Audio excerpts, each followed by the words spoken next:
Hello there, and welcome to Talking Tennis. I am your host for today, Nick Carter. If you're wondering where John is, he's actually in the crowd at Paris Bercy, waiting for the match that we are supposed to be covering tonight between Rafael Nadal and Tommy Paul. My co-commentator today is Isabel Wing. Isabel, how are you doing? I'm good, Nick. How are you? Oh, I'm doing well. Finished work an hour ago. Sticking on the tennis, it's pretty much a standard day for me. True. Well, I'm excited to find John in the crowd at this match. I didn't know he was actually there. Yeah, we're going to be scanning this very closely to see if we can spot him. It's quite dark in the stands, though. Curse it being indoors. So, yeah, I'm going to put this up for those of you who are sort of wondering what's going on. So Rafael Nadal and Tommy Paul were supposed to be coming out on court at this time. However, events today have meant that this schedule, as always in tennis, has overrun a bit. We're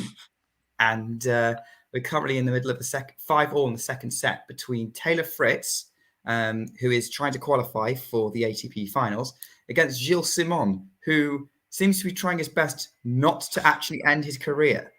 I can't believe he's still playing, honestly. I don't think he can either. Yeah. I think he's been wanting to stop for a while because I think he took some time out because he wasn't enjoying it anymore. Yeah. Both here and at the French Open, when they're supposed to have this big goodbye planned, he's just insisting on, nope, still here, still going. Can't get rid of me that easily. A bit like Serena, really, at the US, or is that too soon? Too soon.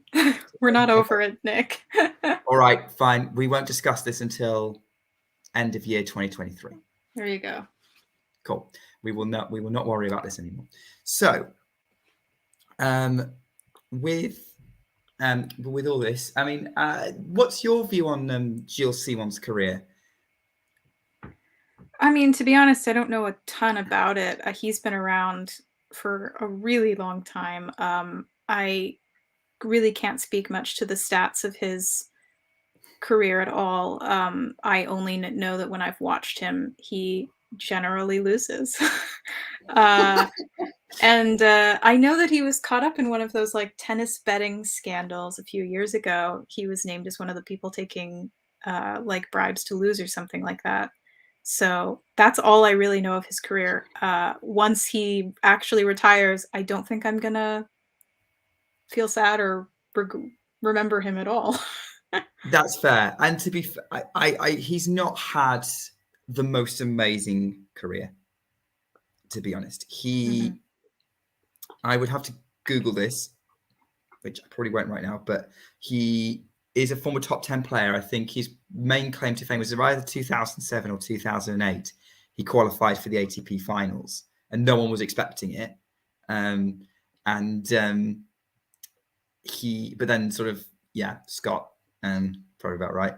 After that, sort of been sort of top 20 player, there or thereabouts, got a few titles. I think he reached a couple of Masters 1000 finals, at least one anyway. Game tends to be known as sort of fairly solid, built around just don't miss, which is fine. But when you're playing against some of the best tennis generations, who games are also based around just refusing to miss and keeping on going and just managing to keep themselves in points. Federer, Nadal, well, maybe less so Federer, but definitely Nadal, Djokovic, and Murray. It was hard to compete with, and Federer is just so aggressive that he could hit through anyone. Right. So I think he probably. I don't necessarily think in a different era he would have won a slam, but he's definitely got some talent to him.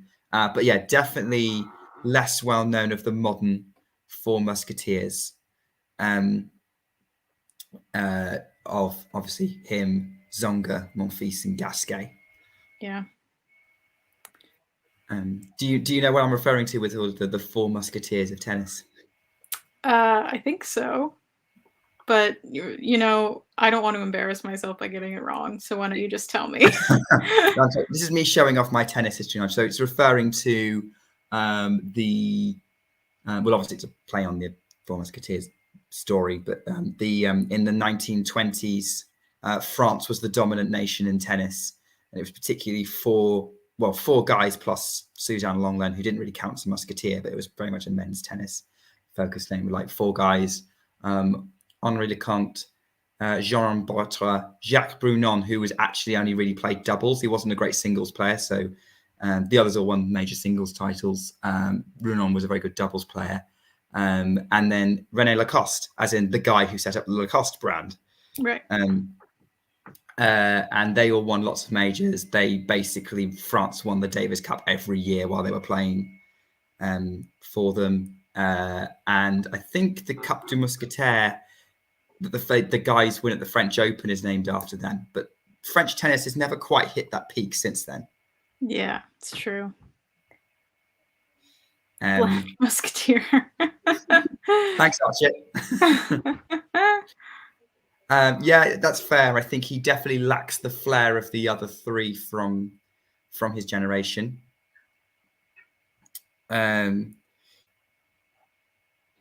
Unfortunately, Ghost, I don't know the Four Musketeers story very well. So I only know D'Artagnan. I don't know the name of the other three, and I don't know their personalities. So I'm not going to try. Isn't it the Three Musketeers? Yeah, it's the three. So the story's the Three Musketeers, but D'Artagnan becomes the fourth. Okay, right. And from what I know, I've only seen a film version of it, which is not really. And then I've discovered what the plot of the story, what the plot of the book is. And let's face it, that book would not get made today. Sure. Yeah, it's from the 1700s. There's a lot of stuff in there that hasn't aged well. Yeah, D'Artagnan. It's the story of D'Artagnan meeting the Three Musketeers and becoming the fourth one. Okay. I think with the French players, the one I always liked the most was Monfils. He was always my favorite. He's just so spectacular. I think he's so absolutely fun. Always makes the highlight reels. Like, yeah, he's got that explosive movement, and can pretty much hit any shots he wants to, but doesn't always choose to. Yeah, he was very like he like before Kyrgios kind of went rogue. Like young Monfils was very Kyrgios-esque, like not as volatile, not as angry on court, but like what didn't have a coach for a very long time.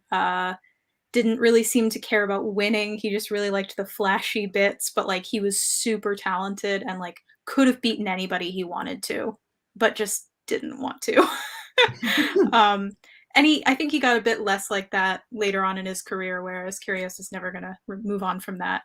But I really miss seeing him play. I know he's not playing as much these days. It makes me really sad because he was still recovering from injury. He's still recovering from injury, and also he's just become a dad. He did just have a baby, yeah. So. Yeah, he's unlike other dads on tour at the minute, Daniel and Rafa, who are back to work almost straight away. He's like, nope, staying here with the kid. Yeah. So yeah, that's going to be. I think. Well, best wish to him and to his wife Alina. They're a great couple. One of my favorites in tennis. They are the iconic tennis couple. Let's be fair. They are now, yes. Yeah. Who was rivaling them? Oh my God, Steffi and Andre. I would even argue that Roger and Mirka were amazing for a while because she was a tennis player. Yeah, that's true. So okay, we're going the way modern back. day. We're not going way. Okay, we're not the modern. Okay, that's fine. Yes, Graf and Agassi. Yeah, fair. That you can't get more iconic than that. Yeah, but I think they've taken over as that iconic couple. So minus all the Grand Slams. Yes, neither of them won a Grand Slam. I mean, to be fair, Monfils does have a bit of a Djokovic problem. I don't think he's beaten Djokovic. I think he's beaten the others, or he's given them a run for their money. I remember him really being a thorn in Federer's side at Roland Garros a couple of times. Yeah, well, yeah. I think the clay had something to do with that as well for Roger. But anyway, it seems like the Fritz match has it ended? No, it's still going. It's still going. Okay. With the umpire for the second time this match.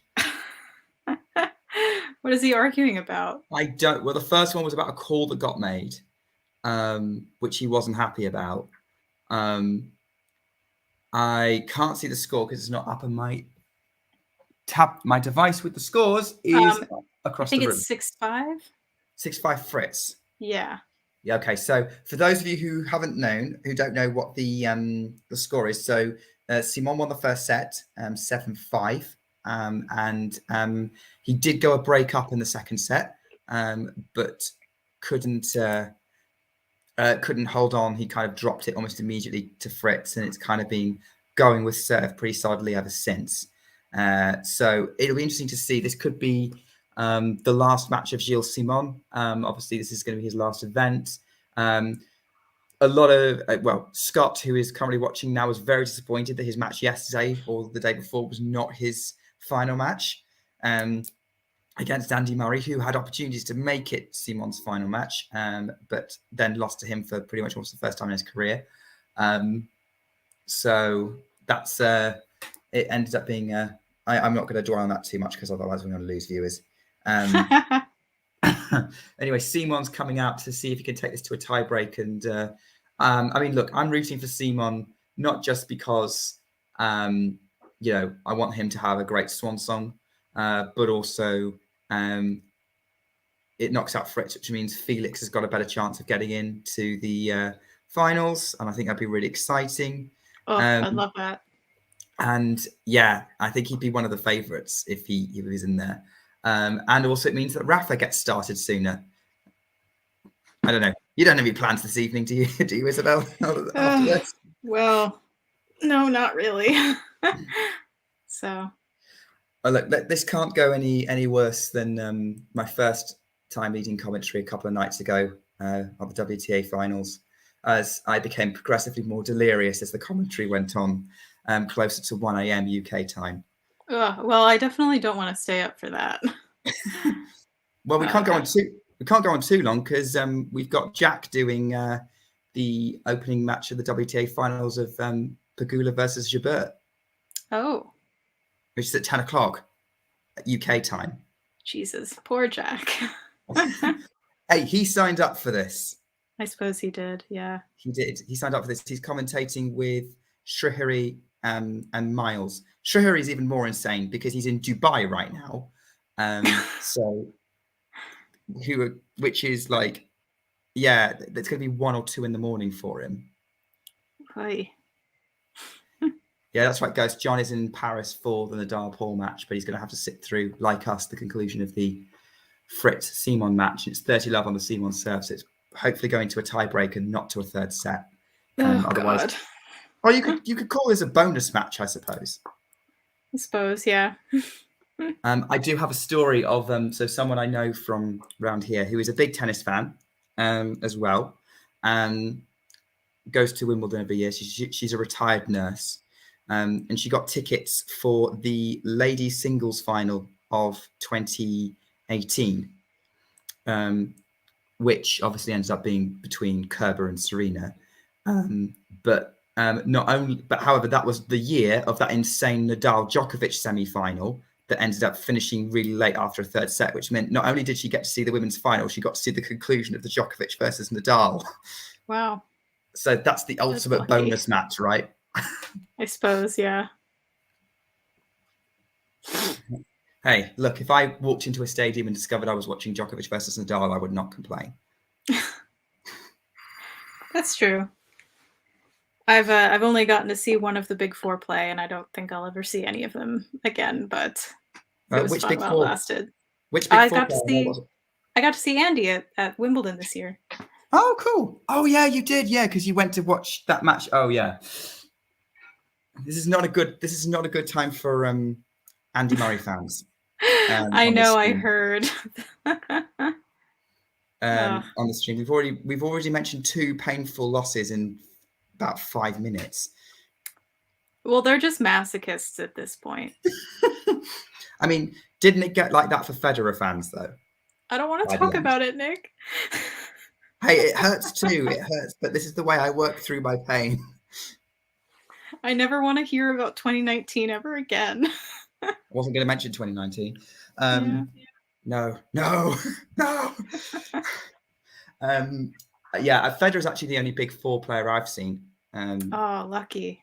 Saw him play at the O2 Arena in the ATP Finals in 2011 and 2012. Both 3-set wins, one against Mardy Fish and one against Janko Tipsarevic.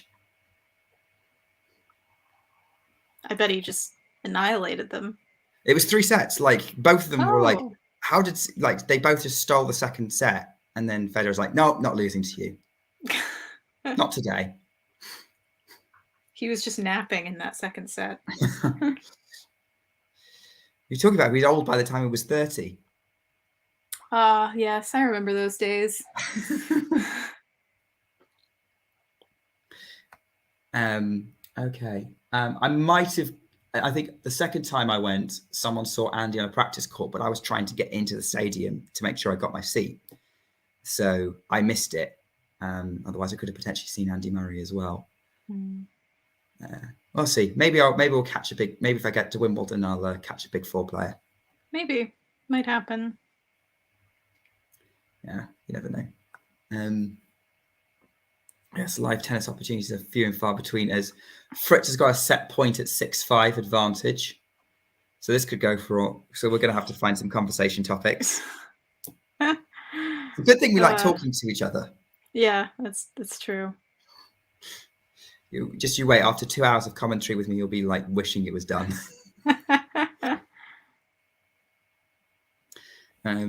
Update from Ghost, who I don't know. Are you watching the match, Ghost?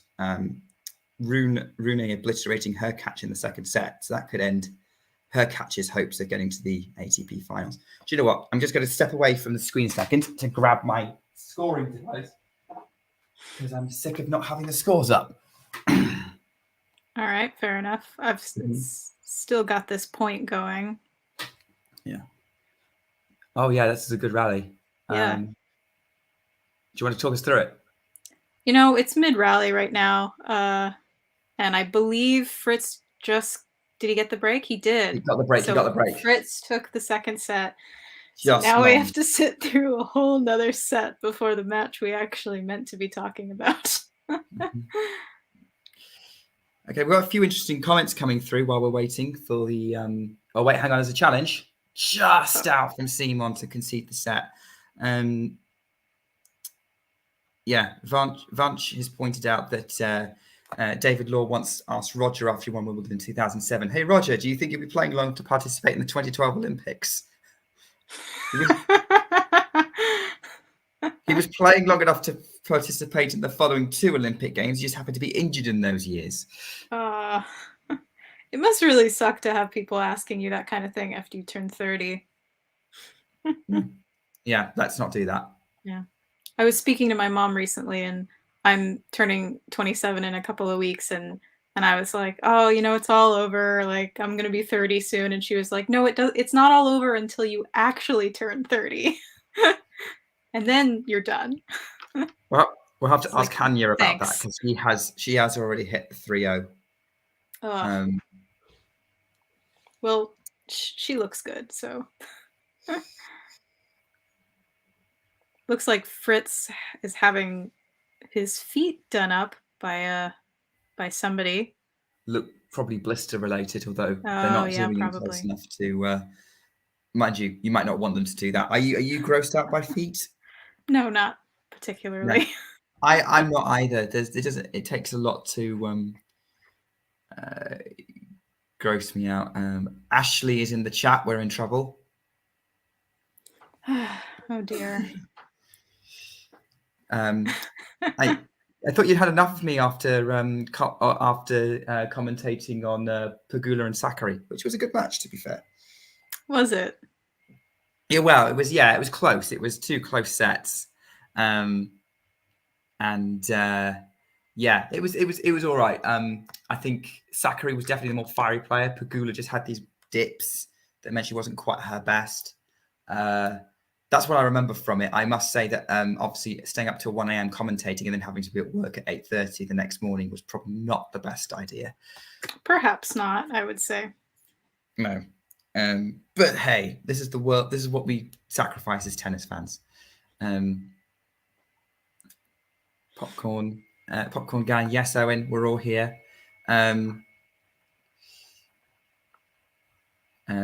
Ghost and yeah, hi Ashley. Don't worry. You know, it's standard when you talk to me. I have to insult you a little bit.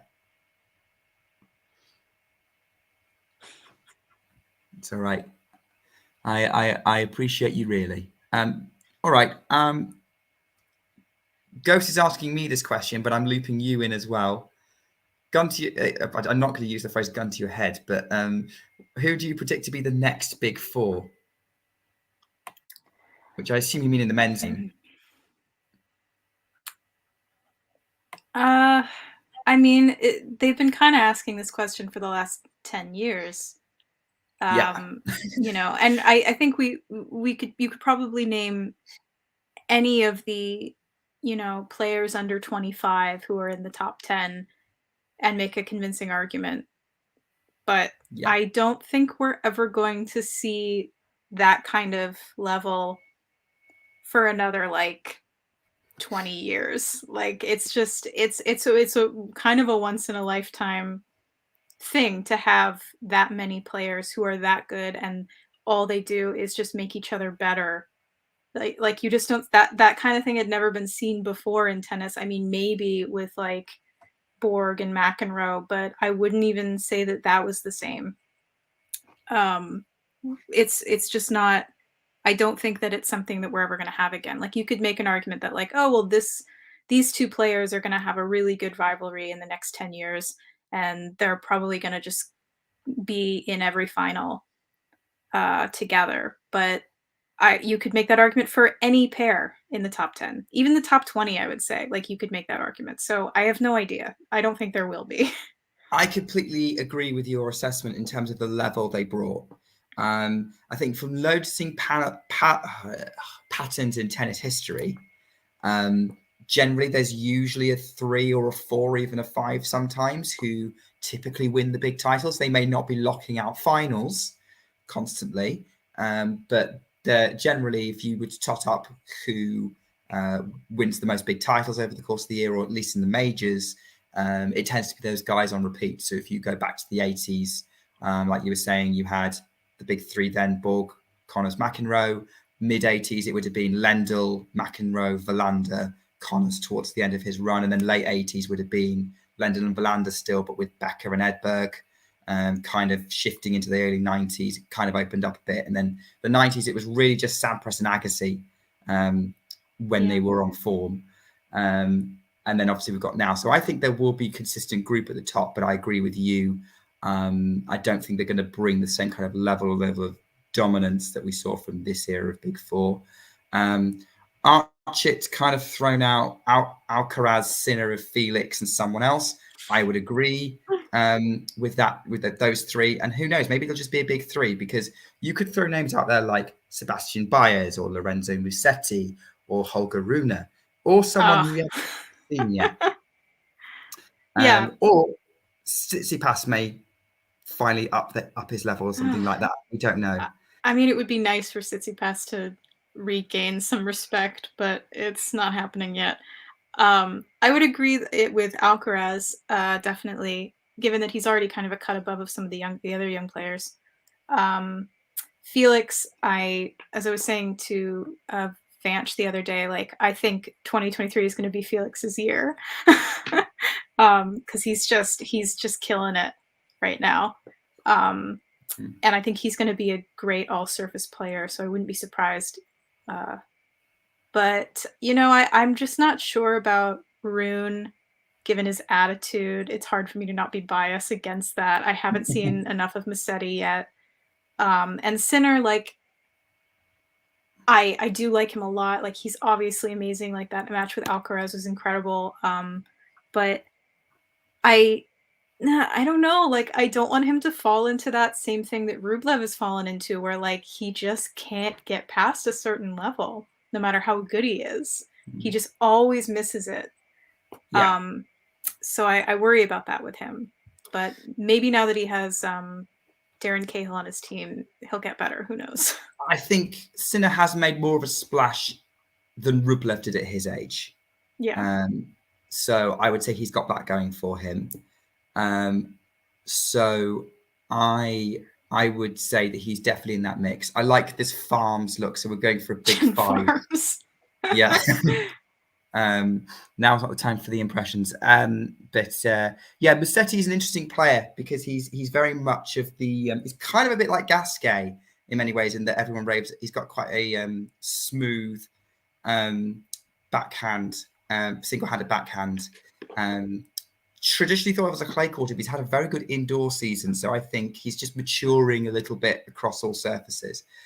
He kind of burst on the scene by beating Stan Wawrinka in Rome, and Wawrinka wasn't injured, and doing quite well. And he beat Alcaraz this year in a clay court final.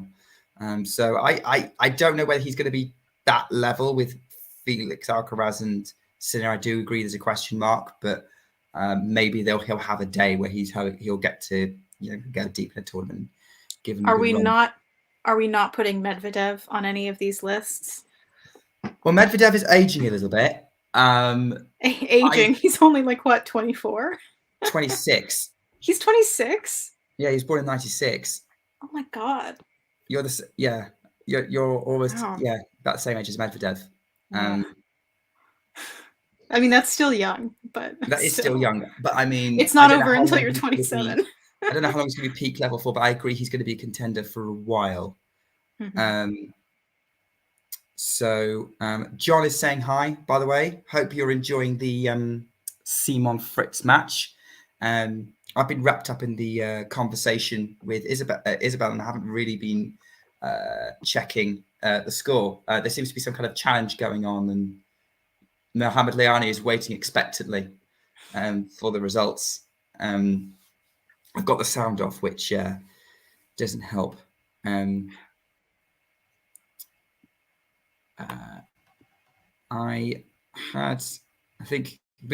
is an interesting. I try to predict generations of people becoming the next big thing is tricky. As you said, like after the last 20 years, how many have come and gone? I mean, there was one point where Gasquet and Monfils and Zonga were the next big thing, and we went through Dimitrov and Raonic, and where are they now?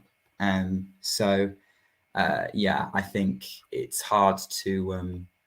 I think there's so many people who always show great talent at a young age and don't quite doesn't necessarily mean they win the biggest titles. Doesn't necessarily mean they do that. So, predicting these kind of things is tricky. It's currently deuce in the second game of the deciding set between Fritz and Simon. I would, by the way, Peter has suggested wondering why I've thrown Baez into the mix. I've done it for Jethro, okay? I did it for Jethro. But also I think Baez is someone who will give whoever the top generation is coming up a run for their money on his day. Whether he wins slams or not, but I think he'll give us some great entertainment over the next few years.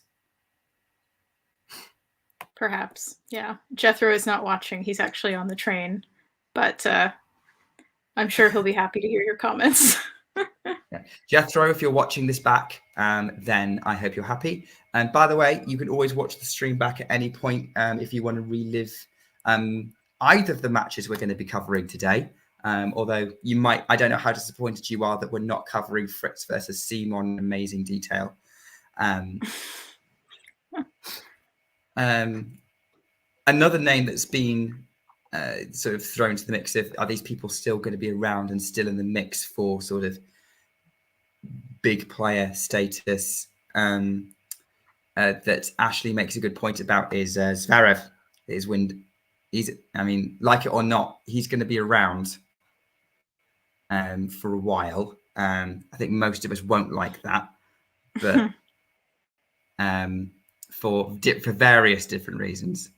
He's going to be in the mix for winning Masters titles for a while, depending on how he recovers from this injury he sustained in Paris.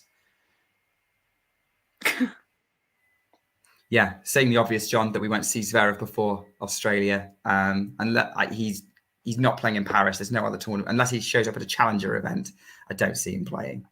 Yeah, and even if when he shows up at Australia, I don't think that he'll do well, given how long he's been off the tour. I just don't. I mean, and I'm of course biased, but I also just don't think that after a long break he'll do really well at a Grand Slam right off the bat. Look what happened to Dominic Thiem, right? I mean, massive injury, off for a very long period. Is taken about 6 months, if not longer, for him to get even close to his best. Yeah. And he's shown flashes of it this indoor season before kind of burning out a bit. Promising signs for 2023. Which, that would be a good thing to see Dominic Thiem in the mix, right? Yeah. I mean, people used to call him the next big thing as well. That is very true. Yeah. I think that's true, actually. Like, I think we were all thinking he was going to take over winning Roland Garros after Nadal stopped, but Nadal's still going, as evidenced by the fact we're watching him tonight. It's true. Here's a question as we build up to the Nadal match. How many more majors do you think Nadal has in him? I mean, to win or just playing? To win. Winning a major title. You are allowed to say he'll win another one. Like, how many Roland Garros has he got left? That's the big thing. It's a bit more of a hazy if you try and predict anywhere else. Roland Garros, how long could he keep winning there? Maybe 2 more, but it really depends. Because he played Roland Garros this year injured, didn't he? Or was that Wimbledon? No, he did say that he was playing Roland Garros with his foot full of injections to kill the pain. Yeah. So he seems, I don't know, like I would be nervous. I'm sure he could do it on pure grit. But it makes me very nervous to see him play when not at 100%. Especially when I've heard him say in interviews in the past where, like, if he's injured, he's not going to play. But then he plays injured. So I don't know. Maybe a couple more Roland Garros. He might be like Roger and only play Roland Garros from now on and just not bother with the other Grand Slams. But I'm not sure. I mean, we'll have to see how the rest of the year goes. Yeah, he'll get away with doing that. I think, let's face it, given his reputation on this. Who knows? Like, at the end of the day, we've seen it with Roger. Sometimes the body just tells you no before you want to stop. Yeah. So, but we'll enjoy Rafa while we've still got him. Some people will also want us to enjoy Tommy Paul while we've still got him. And this is directed to John and the crowd, not to those of us in the commentary box. Are you sure it's not Hanya saying that? Ghost has been unmasked. Hanya's not that big of a Tommy. Well, Hanya is not as big on Tommy Paul anymore, right? Or is that just a lie that she's telling herself? I'm not sure. I am not super active on the group chat. I may be off on all the gossip. To be honest, I'm not either. I have it on. There's I will come back and check, and there's about 100 messages. But hey, we just love tennis that much. As on my screen, they've got the the race to Turin up. A couple of fun comments here. I'm not singing any R. Kelly. That man does not deserve to have his music broadcast in any context ever again. Yeah. So let's see. Uno Quattro is saying that he thinks Tommy Paul will win today. I think, judging by the way he played against Alcaraz in Canada and the way he nearly won, if Rafa's rusty, yeah, maybe he's got a shot. Yeah, I think the surface will favor Tommy rather than Nadal. Oh, for sure. Well, it's indoors, isn't it? Like Nadal and indoors, although he's not bad on it, it's not his favorite. What do you make of Tommy Paul's game? Have you watched it much? I've only seen a little bit of it. He, my unskilled opinion is that he reminds me a little bit of Andy. He can get to like every ball. He makes you play a lot of extra shots. He seems kind of good all over. Like he seems to do well at the net. He's got a decent serve. But I wouldn't say that I know what his big weapons are. I wouldn't say that I know like why he wins or what exactly he's doing better than somebody else. And it seems like he's good mainly on hard court. Would be my thought. Is that hard court is maybe his best surface. I would agree with that assessment. I've only really watched him play a couple of times, and one of those was that Alcaraz match in Canada. I don't think, his game's hard to pin down. Like he could really hit the ball when he wants to. So maybe now's the time to really learn his game and understand it. I mean, are there any? Actually, Joe, I'm going to expand. I was going to say American, but actually, I'm going to expand the definition. Are there any North American players that you particularly like? Oh yeah, Felix. Oh yeah, everyone loves Felix. Everyone loves Felix. I love that boy so much. If we're talking just men, absolutely Felix is number one. I don't mind Fritz. I don't know what it is. He's a bit vanilla, isn't he? Yeah, like he's fine. Who else is North American? I think Felix is the best for the men's side. On the women's side, I love Coco Gauff, Leila Fernandez, Andreescu. Still have a soft spot for Naomi Osaka. I really want her to come back, even though she's not. She plays for Japan, but she also is from the States. American, let's be honest. We can both have her. She also lives in LA, so she's after my own heart. She grew up in America, I think. So no idea. I think when I'm saying her background, she did grow up in America. Yeah. Okay. So there's lots of WTA players in North America to be really excited about. On the men's side, Felix is my number one. Yeah, I think he probably is for for the North American men anyway. I agree. And nothing to do with the fact that on a tennis personalities, it's one of those stupid, meaningless quizzes, tennis personalities, I came out as Felix. So nice. If I ended up on the tennis tour, I would say out of the options out there, I'll take the nice guy. Yeah. That's like one of the things I really enjoy watching. And I was saying this on the live stream during his final the other day. He really maintains his composure way more than some of the other players around the same age do. Like there's this real sense of like, volatile outbursts and like arguing and just getting mad and getting violent on court. Like it's just everywhere. But he's just like, I never see him do that. He'll get a little irritated maybe with himself and he'll shout a little bit at his box or get kind of like with himself, but like he never gets mad. Like never bangs his racket. Like he's very composed and it makes it so much more fun to watch for me. And I know a lot of people are going to disagree with that because they like the bad behavior from other players, but I absolutely love that he does not give in to any of that. I think it makes him a better player. Yeah, I agree with that assessment. I think he's definitely got his composure sorted.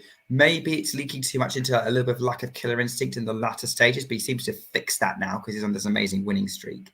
So I'm interested to see where that goes. But yeah, it's been Felix's growth has been slower than a lot of people thought, but actually given he's like 21, he's 21 now? Yeah, he's 21 now. That's still plenty young and he's coming into his own. Kind of like, again, Roger Federer did around that age, like clearly very talented, very young, didn't really quite get to the maturity level to start winning. And I always thought Felix might be the Roger of the group. Maybe. They Late do have the development. same birthday. Oh yeah, and they love it in Switzerland. Yeah. I Ghost think brings up a good point. We totally forgot about Tiafo. You are right. I'm so sorry. I forgot about Tiafo. I do really like him as well. Nothing bad to say about him. Love watching his game. And he's such a fun personality as well. So my bad. Did forget about Francis. yeah, and I really like how he's kind of elevated himself to top player status this year. And like he was always good value for money to watch before that, but now he's a legit top tier box office level, and I'm looking forward to seeing what else he brings to the table. Beat Jack Draper today. Peter's saying no love for Dennis. Dennis is complicated. That's a good way to describe it. When he first came out, he was one of the few Canadian players. I think the only one we had at the time was Raonic. And then Chapo came out, and I really liked him at first because he was really exciting. You know, he's a lefty. He's got a good backhand. He's really exciting to watch. But like, again with the behavior, and he's one of those players where like his bad behavior on court really affects how he plays. And if he starts to get angry, even just at himself, like he'll completely fall apart, and it's like a guaranteed lose. So I've been very disappointed with him, and I want him to do well because he totally could. He's incredibly talented. But if he doesn't get like a sports psychologist or something, like it's not going to get anywhere. Yeah, he's going to go down as one of those flashy players with a big game, but doesn't necessarily have many big achievements in his career, other than maybe a few matches where he's livened everything up a bit. Yeah, he got to the semis of Wimbledon in 21. Yeah. And he did go 5 with Rafa in Australia this year. Yeah, he can really play. Like I know he could do well on at least grass and hard court. He could do great, but I think what's affecting him is his mind. Like he's not thinking about the match, it seems. He just gets caught up with all these little things. I don't know. I want Dennis to do well. Yeah, JG's asking where John is. John is in the crowd in Paris, so he'll be popping in. And speaking of John, he's asking if anyone saw Medvedev smashing his racket today. I didn't. I couldn't. I didn't either. Was it against who was that? De Minaur. Oh, so De Minaur beat him today. In what I gather was a close match. It doesn't surprise me because Medvedev doesn't necessarily like playing against other consistent hitters who can also reach the ball, like with good movement, who can reach the ball. Like RBA has been a problem for him as well. So I wasn't massively surprised when you think about De Minaur's game. But yeah, him, I wasn't aware he lost it either. So that's interesting. Maybe it's because he knew he was in a good form and this could have been given him good momentum going into Turin. Yeah, that's not good. He's going to have to stop that now that he has a kid. He has to set a good example for his daughter. Exactly. I mean, why is Daddy calling that man a small cat? Oh, like as awful as that was, and as much as I don't respect him for doing that, that was the funniest thing to happen at that tournament. It was incredible. Yeah, I didn't see that moment live, and someone had to explain to me what he meant because I was really confused by what he was was saying. I did see it live, and I knew immediately what he was trying. Yeah, yeah, it was great. Yeah, thanks for the update on that, Ghost. That's an interesting stat from there. Yeah, Medvedev, one of my favorite men's players out there, just for the personality he brings, because you could fit him into the bad boy category, but he's not aggressive. He's just sarcastic. Yeah. I don't know. I mean, he still does get into fights on court, which I don't like, with other players, with chair umps, with the crowd. I mean, he's not spitting at them, but it's not great either. He's not trying to injure them either. But yeah, I know what you mean. But I feel like it's a safe level of entertainment that's it's kind of harmless, and he usually realizes being an idiot afterwards. Perhaps. Yeah. I mean, I don't know. What do you get like on a tennis court? I don't know that I could say. I've played with Jack, so he could probably tell you. Um, but Hang on, I'll I text him don't now. do No. anything. I don't do anything like crazy. If I get irritated, I'll get a little bit like tense or like mad at myself if I do something stupid, but I don't do anything, remotely dangerous. Oh no, no. I am one of those people who does struggle to contain. Like all my competitive instincts come out when I'm playing tennis. I'm usually, if you meet me in real life, I'm fairly mellow and easygoing. Put me in a competitive situation, especially on a tennis court, I want to win. And like I don't mind if you're legitimately outplaying me. If you're a better player, I'm not going to get mad. If I know I can play better, I'm going to get mad. But I don't smash. Well, I only have one tennis racket. I'm not going to smash that, and it's too expensive to replace. And and like it does take a lot for me to contain all the everything inside. Of I want to win. I want to play well. I missed that net shot, and I think I think I have to give people I play with advance warning that sometimes it's just going to come out, Fair. or you'll get a come on if I ace you. I think I tend to start laughing a lot when I make really bad shots, which is most of the time. So See, like I do you get must pretty be way better. competitive. But yeah, if I hit something really bad, I will just start laughing. You are the more mature human being, Isabel, Ah, and that's what we're here for. thanks. I think very few people would agree with you, but thanks. I mean, let's face it, you did name your Twitter handle the tennis slut. In fairness, somebody else gave me that nickname. You didn't have to use it for your Twitter handle. It was brilliant. What are you talking about? Oh, it is brilliant. It sets you apart. Very much so. Yeah. Like your Twitter brand is very much on point. If you don't follow Isabel, follow her at the tennis slut on Twitter. We only objectify men on my Twitter. Well, well, yes, that's on brand, right? Exactly. If you're Um, looking to objectify some male tennis players, you've come to the right place. But I can also not do that. speaking. Well, that's what Ghost is currently doing in the chat. Well, it did in the chat a few moments ago about Medvedev. I don't want him, Ghost. You can keep him. That's fine. By the way, Fritz is potentially about to break Simon. To watch this rally backhand. So it's fairly neutral backhand to backhand rally going on.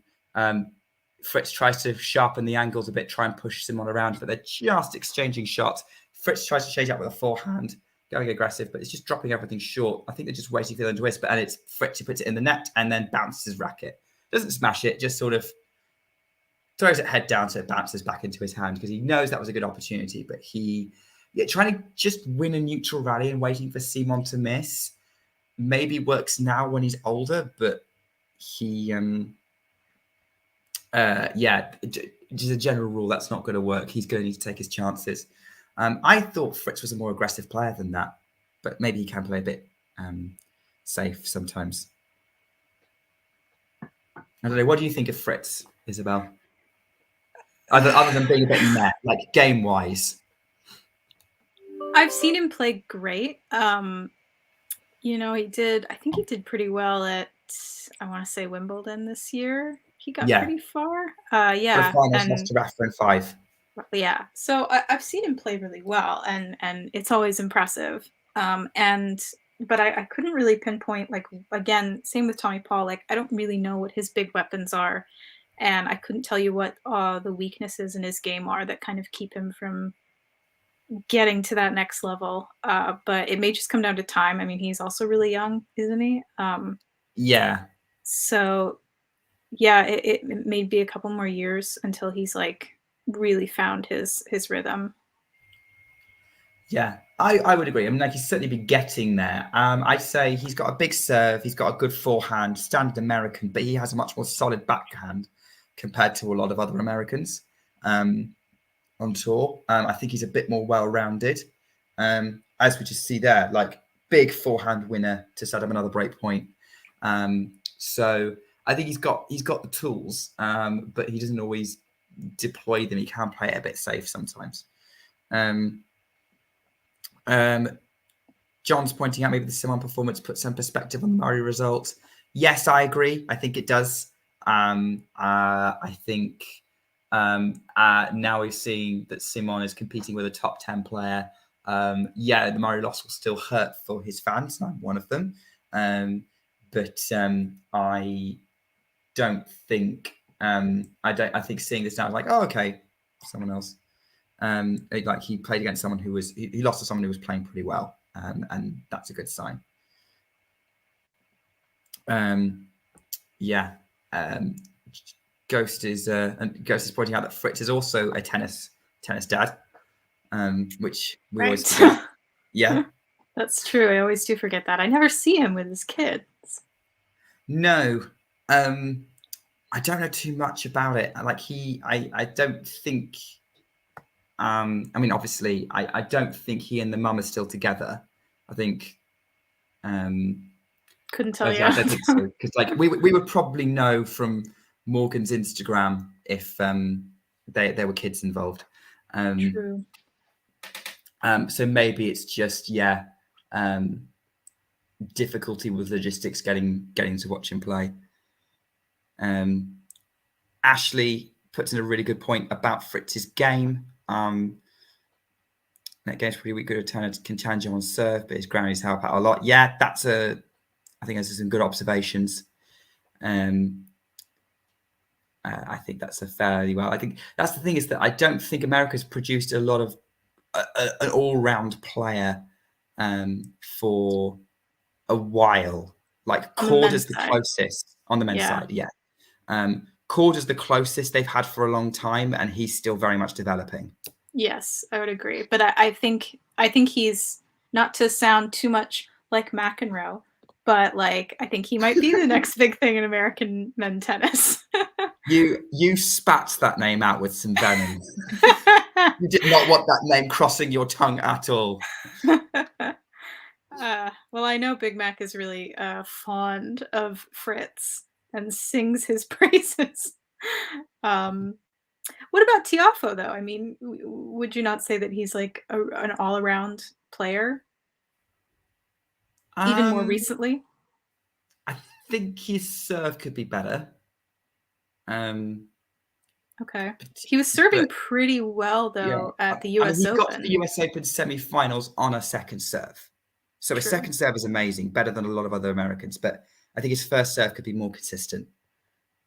But then it's getting there, though. And I think, he does have the potential to be a really well-rounded player. I think Tiafoe's got an incredible story. I just love hearing it. Like he learned to play tennis by his family living in a tennis center and just playing against a wall with broken rackets. It is very rags to riches. We all love that kind of thing. For sure. Definitely. Net game probably a little bit lacking. So I think we're kind of agreeing that American men can't volley. Yeah, probably true. If you want to see some good American volleys, you go and watch the women. You go watch Pegula and Goff. Yeah, absolutely. Where are they getting it from? I don't know. Maybe better all-around training. When will the match start? I don't know when the match is going to start because we just spent 10 minutes on one game, so this might be a while. It's 3 games all in the Fritz Simon decider, so we could be here for another half hour. Ash is still talking about Tiafoe. Repeating my point about inconsistent serving. The toss is a bit odd. Fix those, and you've got a good.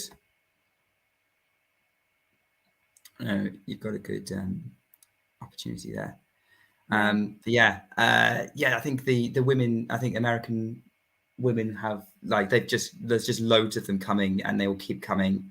I think the Americans need to stop obsessing with having a men's champion and be content with and enjoy the female talent that's out there. Yeah, it's so frustrating. I don't know that it really is the fault of fans, because I think women's matches in certain states tend to sell out just as much as men's matches. At the U.S. Open, definitely. And at Indian Wells, I think that happens too. So the coastal states, but it is true that, like, I think somebody said recently at the WTA finals in Fort Worth, there were like tons of empty seats. They're having to sell tickets for $6. Like, and I mean, to be fair, they did have it in Fort Worth, Texas. So, like, I don't really know what they expected. Okay, but I'm going to say this is the most English thing ever of like not understanding other countries. But okay. Where is Fort Worth? Because I know it's in Texas, but I actually genuinely don't know where it is. I know where Dallas is. I know where Austin is, but I don't know where it's outside of Dallas. Okay. So, but like, you know, it's Texas. It's a big, big red state with a couple of blue dots in it. But I think if they'd had it in, you know, like Austin, not that I know of any really big tennis fans in Austin, but it's more of a, you know, younger, cooler, lefty kind of city. If they'd had it somewhere like that, I think they would have gotten more publicity for it. But having it in Fort Worth, like, I wasn't surprised really that no one was there. And everyone keeps saying they didn't really market it over in Fort Worth. I don't know. I don't know either. Yeah, but you know, they might have tried, but it's Fort Worth. I mean, all I know sorry to anyone who lives in Texas. If I was American right now. and I saw those tickets for $6, and live within reasonable traveling distance, heck, I'm jumping in the car and I'm going. Yeah, well, I mean, yeah, depending on where you are. If I were in California and I heard about that, I probably still wouldn't have, because Texas California's is really a trek from Texas. Well, yes, it's a couple of states away, but Texas is really big, and it's actually kind of expensive to fly anywhere in the States, more than people realize. So that probably also had something to do with it. I'm sorry, like I didn't mean to insult everybody from Texas. I know a lot of people from Texas. Granted, they're almost all from Austin, so they're all very cool. He's cool. He's cool with it. So I am sorry. Ghost is saying Harry Roddick has connections in Austin, so he could have just run the tournament. And he does like women's tennis. We do like Andy Roddick for that. I'm coming to the conclusion that they just let Andy Roddick run tennis. I would love to hear him as a commentator. Like he is a commentator. I know, but more. I don't see enough of it. Like, you know. Oh, I want him to replace John McEnroe. That's what I want. I want him to replace John McEnroe as captain of the Laver Cup. Why don't we get rid of Borg and McEnroe and have Federer and Roddick as captains? Yes. But also, like, that really wasn't much of a rivalry, was it? No, but they could play it up. And I think, let's face it, like, who was a non-European who... Delpo. Have Delpo do it. Delpo pushed Federer harder, but I think Roddick is more iconic. Yeah. Especially if you're a certain age. Yeah, and he does bring the, like, American audience. Mm-hmm. That felt horrible to say. But that's... I don't think they're going to get rid of Mac and Borg at the Laver Cup for a while. Like, John would have to be hospitalized first. That's like their tournament. So. Oh yeah. I think McEnroe seems to enjoy it more. Well, Borg is just Borg and doesn't show much emotion, but I feel like John is just way more up for this than Borg is. Well, I think as a coach, McEnroe does have a lot of good things to say and a lot to contribute, and he really understands the modern game potentially more than Borg Was he? does. I think so. Like, I mean, when I hear him, like, I say this, take this with a grain of salt. When I hear him talk about tennis and it's just the game and not anything else, I'm actually interested in what he has to say. But as soon as he starts talking about, like, you know, like tennis players' personalities or women's tennis or any of the politics in tennis, I'm done. But I think he does understand the game and he has a lot to contribute to the players he's coaching. Maybe not necessarily when he's on television talking to the audience. And part of that, I think, is because, like, in American commentating, they want you to, like, really talk about anything other than the game at hand. So it could get really frustrating for fans like me who are like, just shut up and talk about the match. I mean, let's face it. This is what's happening right now on Talking Tennis, right? It happens quite a lot on here. We can't really. It's tough, yeah. A bit hypocritical. Did you like? I'm pretty sure we go on massive tangents on pretty much every stream I've been on. I mean, we're talking about John McEnroe whilst Taylor Fritz and Gilles Simon are playing, which, to be fair, was not the match we were intending to commentate on. We're an hour from the start of the match, and we thought we were going to be watching Rafael Nadal. I think we do better when John is around because he's really good at keeping us on track. I mean, to be fair, there's no question to keep us on track, because are we particularly bothered about this match going on right now? I mean, I don't really care about the outcome, no. And I'm not. I do have an eye on it. I've got it right here. I'm watching it, but I just haven't seen anything like cool. And even that 10-minute game. You're not going to really get that with these two players. Neither of them are particularly flashy. If we were watching Tiafoe versus Monfils, different story. I would absolutely be watching that. Like, Nick can't talk right now. I'm watching Tiafoe versus Monfils. Isabel, the camera's on. You're on live.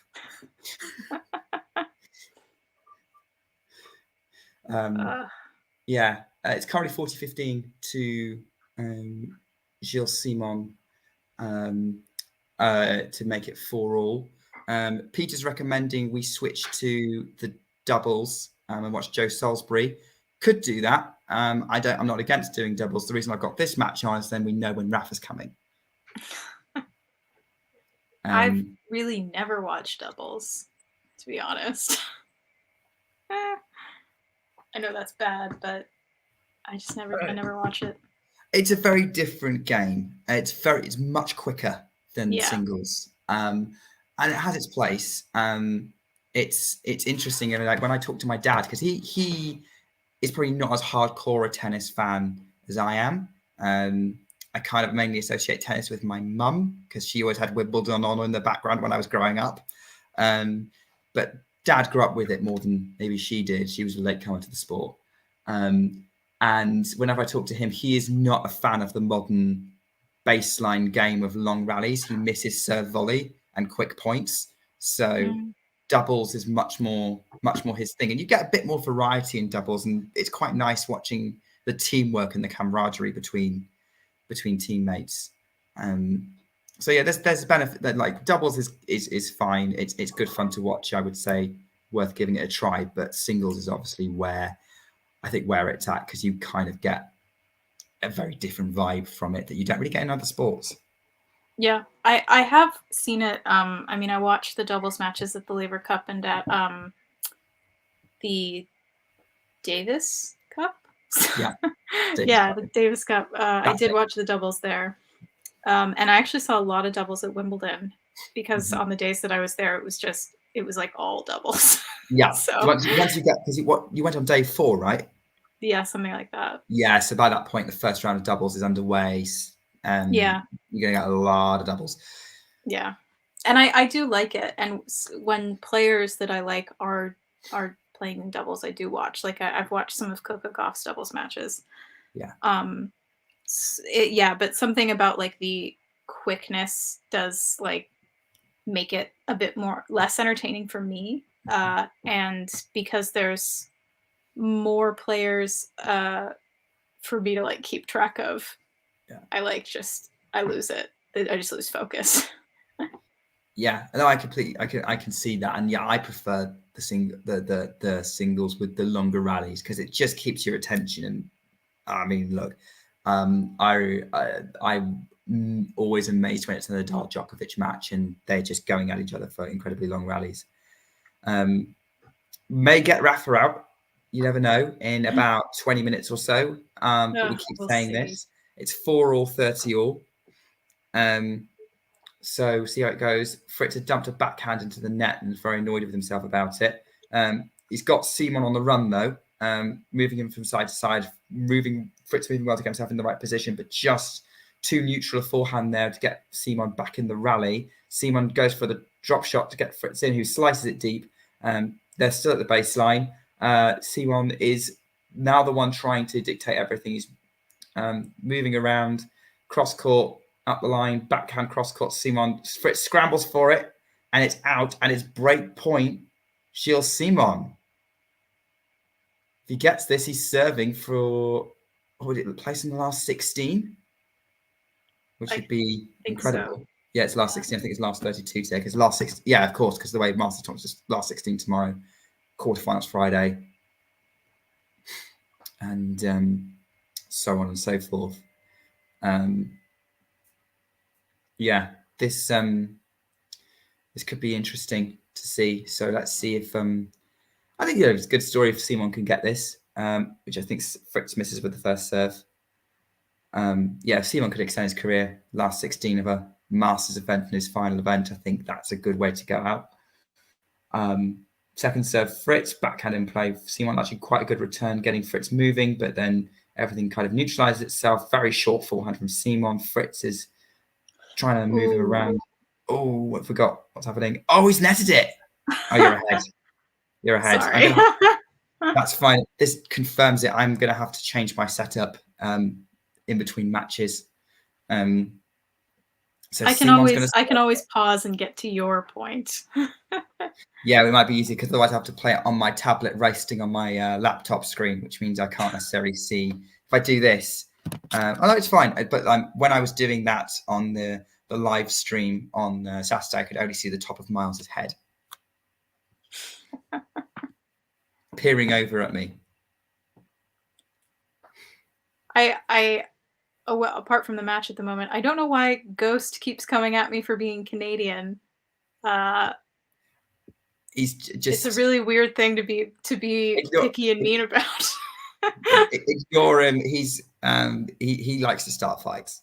Yeah. In all fairness, Ghost, I did not grow up in Canada. I was not born there. I was born in the States, grew up in the States. I've only barely lived in Canada. It's really just a passport, a way out of the States for me. So get me out of here.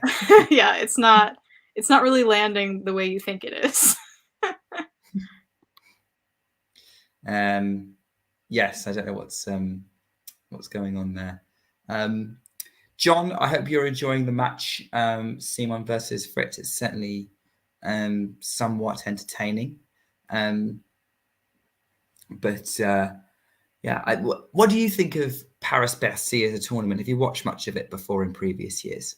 I haven't really, but the main thing that I know about it is how awful the crowds are. That's standard French crowds, though. You get that at RG as well. Yeah. I think that maybe slightly less at RG because you'll have a lot of people coming into Paris to watch. But I think the Paris Masters is mostly just French people, and especially when a French player is playing, they get really crazy. Yeah, they are really awful to other players. So I'm not the biggest fan of it for that reason. Yeah, Paris was always really the chaos tournament of the Masters because they've had some really random champions there. Like the top guys don't necessarily perform, maybe because they're trying to rest before the ATP Finals or something like that. But this is the tournament where players like Thomas Berdych and David Ferrer and Jack Sock have broken through and managed to win and get their opportunity. And they all kind of deserves those a Masters title at some point in their careers, but they probably but that was their best opportunity because the top players didn't really show up. So have you been to the Paris Masters before then, Jane? Let us know in the chat. Have you been to an indoor tennis event before, Isabel? No, I always wanted to. My first and only experience with live tennis was Wimbledon. Oh wow. I always wanted to go to Indian Wells because it's not far from where I grew up in California. But it always landed like around the same time I was in school. It never like coincided with a break, so I never got to go to Indian Wells. But I am going to be in the States for Indian Wells this year, and I'm unemployed, so I might actually be able to go this time. Oh, Indian Wells is like my bucket list tournament. I Yeah. really, I like if I ever get the money to afford a plane ticket to California and tickets to Indian Wells, then yeah, I'll go. It's gonna be fun this year. I think Vanch will be there. He does live in San Diego, so it's quite close. And Jack is also going to be there. Oh, Jack's So going. yeah, Jack is going. So if I can make it up there, then we'll just have a little popcorn reunion. It'll be lovely. Yeah, definitely. Like we have live reports. It'd be great. Someone's got to write about their Indian Wells visit. Oh, I think we'll be competing for who will get to write about it. Oh, Peter's also going. Well, we should coordinate. We should all coordinate. We'll make another group chat just for the people coming to Indian Wells. There are not enough tennis group chats out there. There are not enough tennis group chats out there. Yeah, you should. Yeah, you should do that. So Peter. So it's Peter, you, Vanch, Jack. Maybe get Lawanda in there. Who knows? Anyone else who wants to come to Indio to do that, I'll have to find a place to stay. John's telling us the French crowd's going nuts. Looks like it from the pictures. We can't hear it. So John giving us live updates. Well, yeah, why not? It's 30-15 to Gilles Simon as well as he gets a great first serve and a forehand to finish. What a forehand. And he sets up 2 match points for a place in the last 16 in his final tournament in Paris. Yeah, I have to say, Simon making the ATP Finals is not something that I had. Oh, he's not making the ATP Finals. He's not going to qualify. He's not. Oh, you don't think? Okay. No, not if I understand the system correctly. Not unless, of course, they just invite anyone they like. I don't really know how it works either, but it's the. Well, I'll go through it in a minute after this match point. But here we go. Simon's on a second serve on match point. Serves. Fritz attacks on the forehand. Cross-court forehand from Simon. Deep. Fritz goes on the attack. Back behind for the backhand. Fritz scrambles on a squash shot to get in. Backhand on the attack from Simon. It's looped up. And Simon is screaming in triumph. He has dethroned a top 10 player and ended Taylor Fritz's hopes of qualifying for the ATP Finals. He's not done yet. He is not done yet. Well, there you go. And how old is he? Like 37. 37. Wow. Oh, I think he's 37. By the way, Ghost is to Indian Wells as well. Maybe Ghost, you have to do a face reveal. You have to do a face reveal one day. I would say we could hang out, Ghost, but I'll probably be wearing my Canadian gear, so you might not like me very much. Go watch Felix. Yeah, exactly. I'm gonna try and see Felix. Yeah, finding a place to stay affordable. Yeah, it's a really expensive area, and if you don't book it early, then you're screwed. Yeah. I don't know what I'm going to do about because I'm going to go Wimbledon this year. I need to decide whether I'm booking accommodation now or not. Might be good to do now. Yeah. I got lucky and I just stayed with friends. But if you don't have friends I have friends in London, but they're not tennis fans. So it was like, hey, can I come and crash on your couch while I go to Wimbledon? I mean, that's what I did.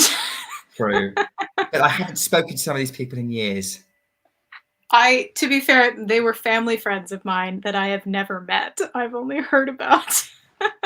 And I texted my dad and I was like, can you ask your friend if I can come stay on this couch? I'll work it out. Yeah, I'll probably get around to it at some point. Yeah. Yeah. It's difficult not knowing when I'm going. That's the thing. So I'll probably book it when I know whether I'm successful in the ballot or not, because then that'll inform when I'm going to go. Ghost is giving us tips on Indian Wells and going there. Camping, that's not a bad idea. Or especially in the Californian deserts, it's probably good enough weather for it. Oh, yeah. Yeah, in early spring, yeah, it should be fine. Although, are there any dangerous animals out there? Probably poisonous things, right? It's not desert. It's not super desert. I mean, you literally have one poisonous thing and it doesn't kill you. Instantly. Yeah, I mean, there's a lot of things in California that'll kill you, but like Indio is kind of it's a nice-ish area. Like maybe coyotes, but like not even really. Coyotes, yeah, I don't think they're particularly bothered. No. About humans. So anyway, you were asking about you're saying you didn't really know how the finals qualification system works. Yeah, I don't really know about the ATP finals. Yeah, so it's top 8 ranked in the world, and top 8 ranked in the world, and unless there's a Grand Slam winner who's not in the top 8, in which case, as long as someone's won a slam that year and they make the top 20 in the race, so 12 months up to the point, then they get in. So Djokovic is currently 10th in the race, but because he won Wimbledon, he gets a qualification spot. So it's all about the race and who's accumulated the points over the year since January 1st. So at the minute, the people who've qualified are Carlos Alcaraz, Rafael Nadal, Casper Ruud, Stefanos Tsitsipas, and Daniel Medvedev. Djokovic is also qualified, so there's 2 spots left. And the 3 people vying for those 2 spots are Felix, Andrei Rublev, and Hubert Hurkacz. Actually, is Hurkacz in it? I think no, Hurkacz is out. Yeah, Rune. Okay, I think that means that Rublev and Felix definitely in. That'll be fun. So there you go. The ATP Finals lineup has now been confirmed, and we were commentating on it and didn't realize it. Because we're tennis fans, right? We know what's going on all the time. There's so much. That's the thing when I always tell people about tennis, like there's no real off season. So like there's so much all the time and it's constantly changing. Yeah, it's all sorted. So yeah, we will discuss the ATP Finals lineup while we're waiting for Rafa by welcoming a guest onto the stream. Hey Shuri, you right? Hey, how are you guys doing? Hey, not too bad. Yeah, not a really good day for me with Medvedev and Hurkacz, both of them going out. But yeah, I mean, at least still have Novak and Felix in the tournament. And Dennis, of course.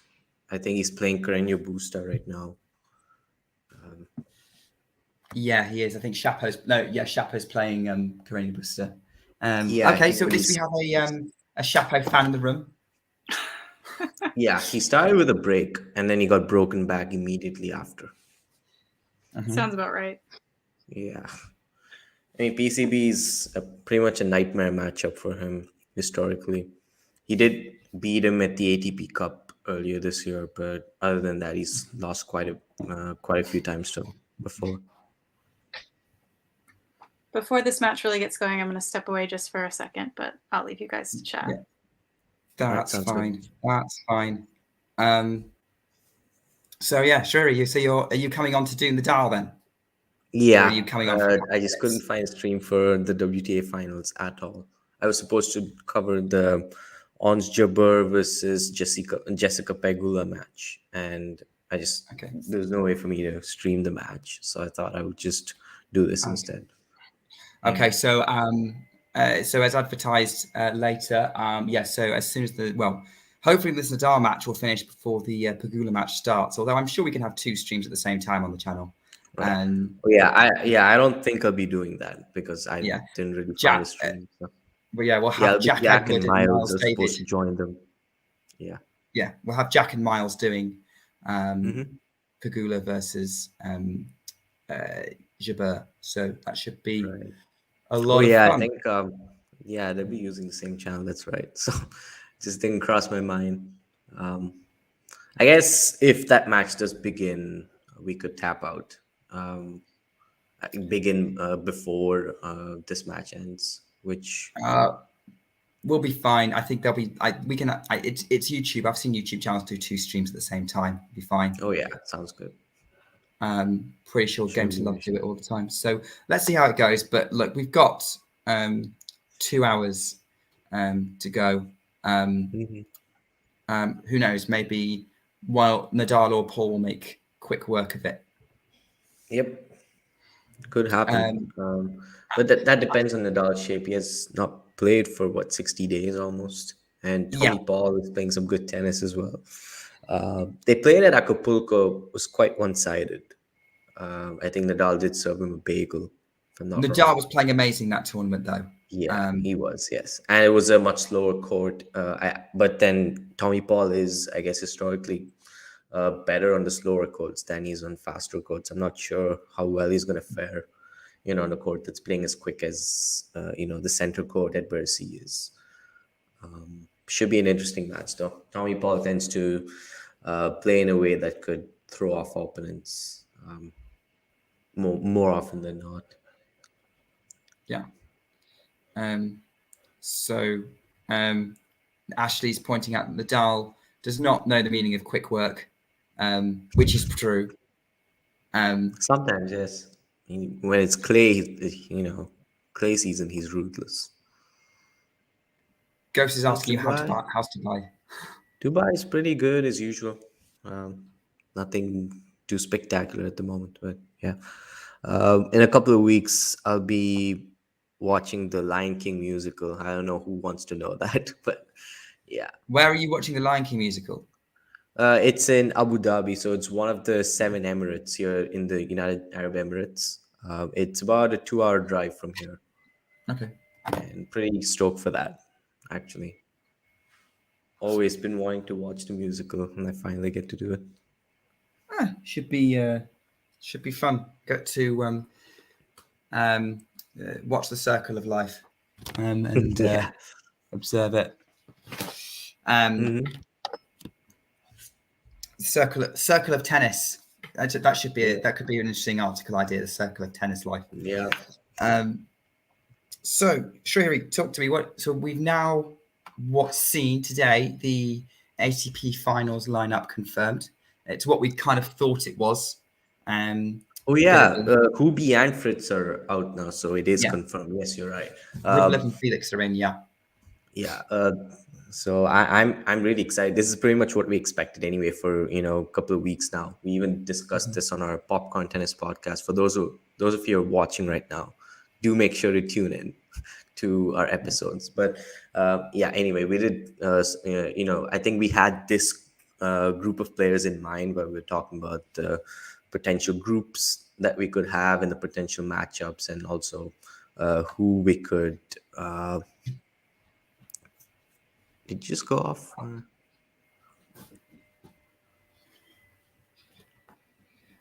Sorry, I'm back. Thing I need to fix. Yeah, and all of the potential matchups. So now that's official. I think Felix can also take a bit of a breather now because his spot is confirmed, and I think he's overplayed quite a bit since Florence. He's played. This is his 4th consecutive tournament in as many weeks. Do you think he'll pull out? Sorry? Do you think he'll pull out? I hope he does. I don't think he will, though, because the biggest sort of threat in his quarter is gone, who is Daniil Medvedev.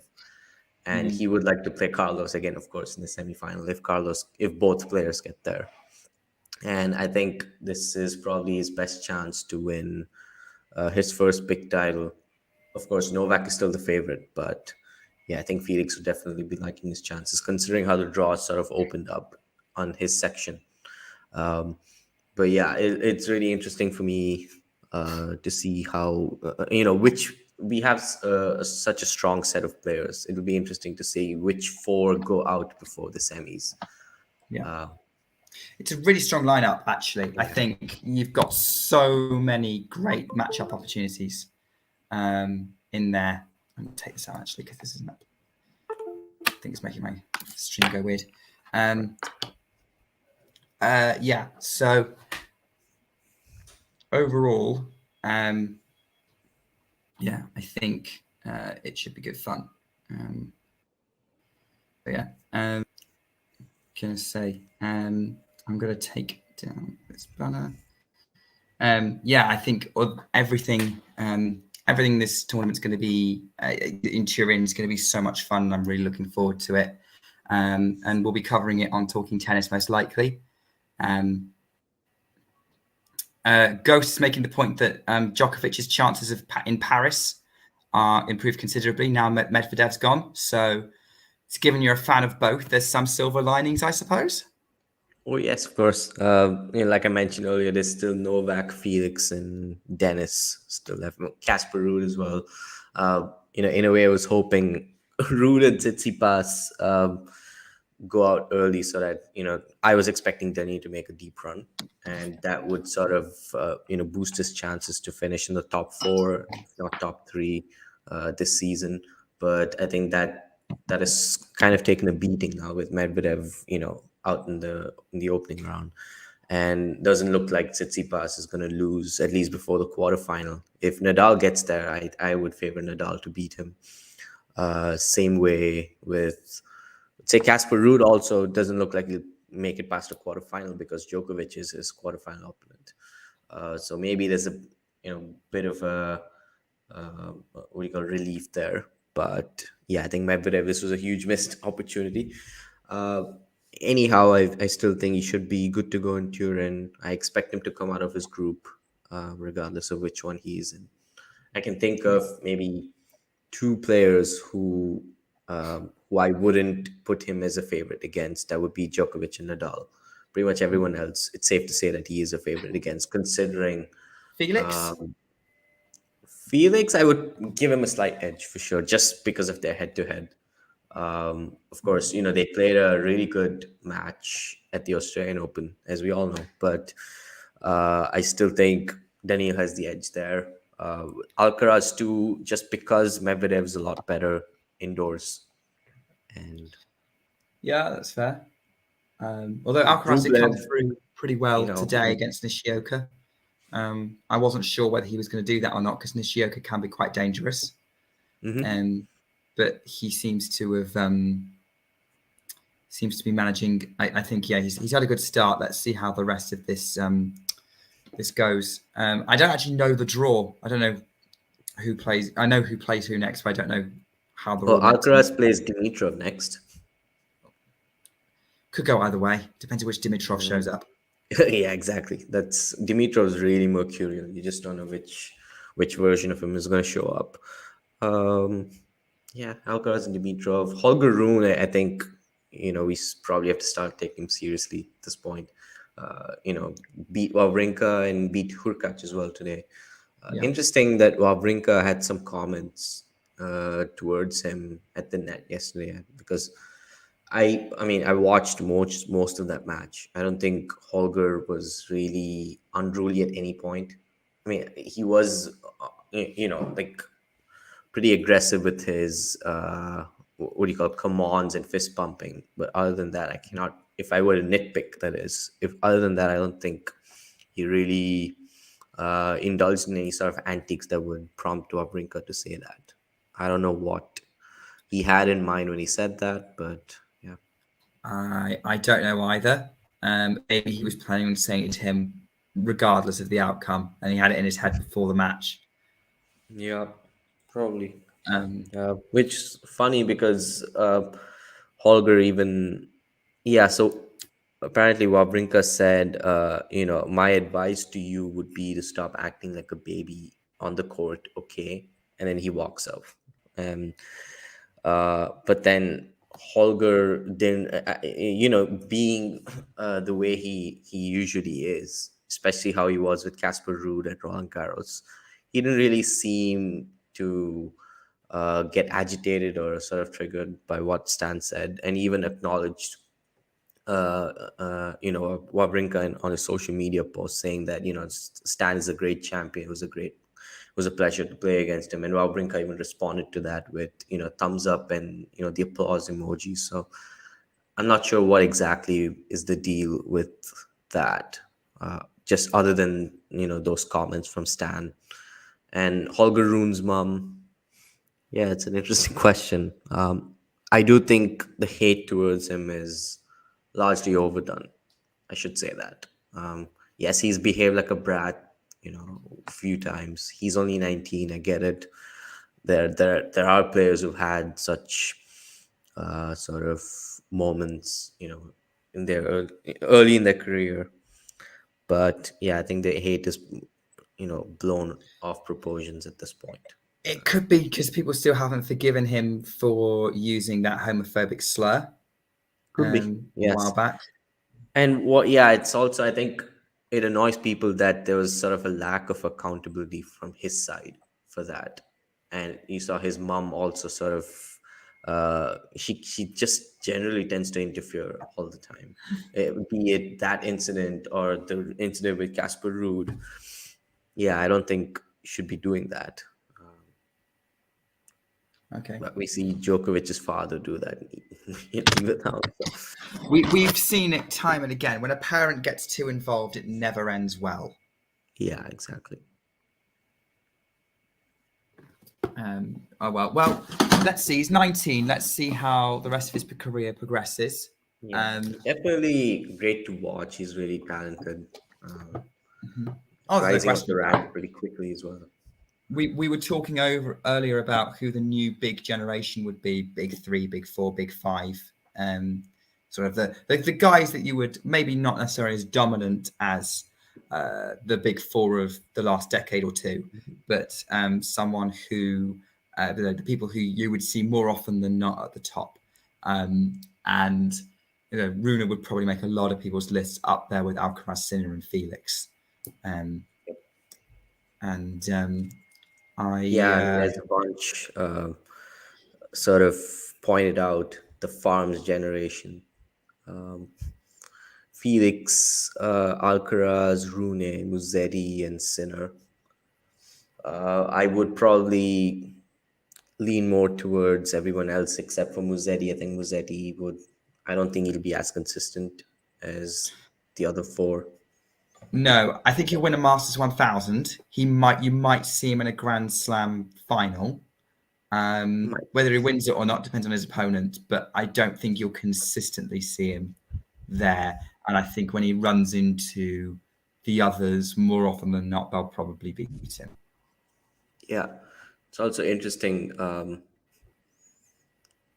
because I think about players like Shapovalov, who has been around for 5 years or probably even more at this point, and still he's still very young. He's 23.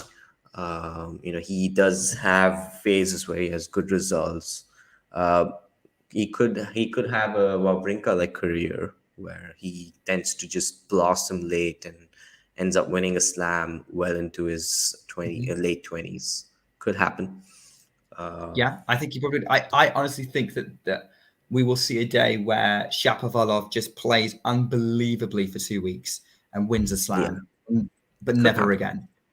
Like he'll have a 2 weeks. I hope it repeats at some point, but for one fortnight specifically, could happen. Yes. Yeah.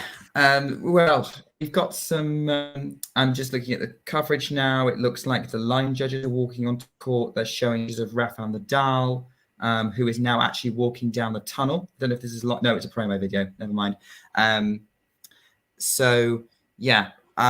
If previous sort of Rafa comebacks that we've seen this season are anything to go by, I don't have high expectations. If you saw how he did in sort of Madrid where he came back, that was a bit of a battle for him to get to the quarterfinals before he was outplayed by Alcaraz. He just wasn't ready yet.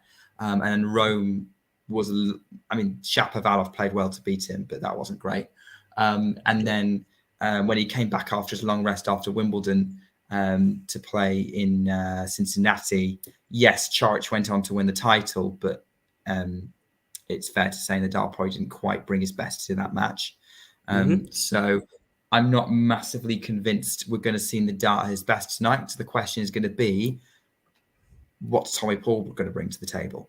And is what he's going to bring going to be enough to be beat a below par Nadal? Because even most tennis players cannot beat a below par Nadal, right? That's true.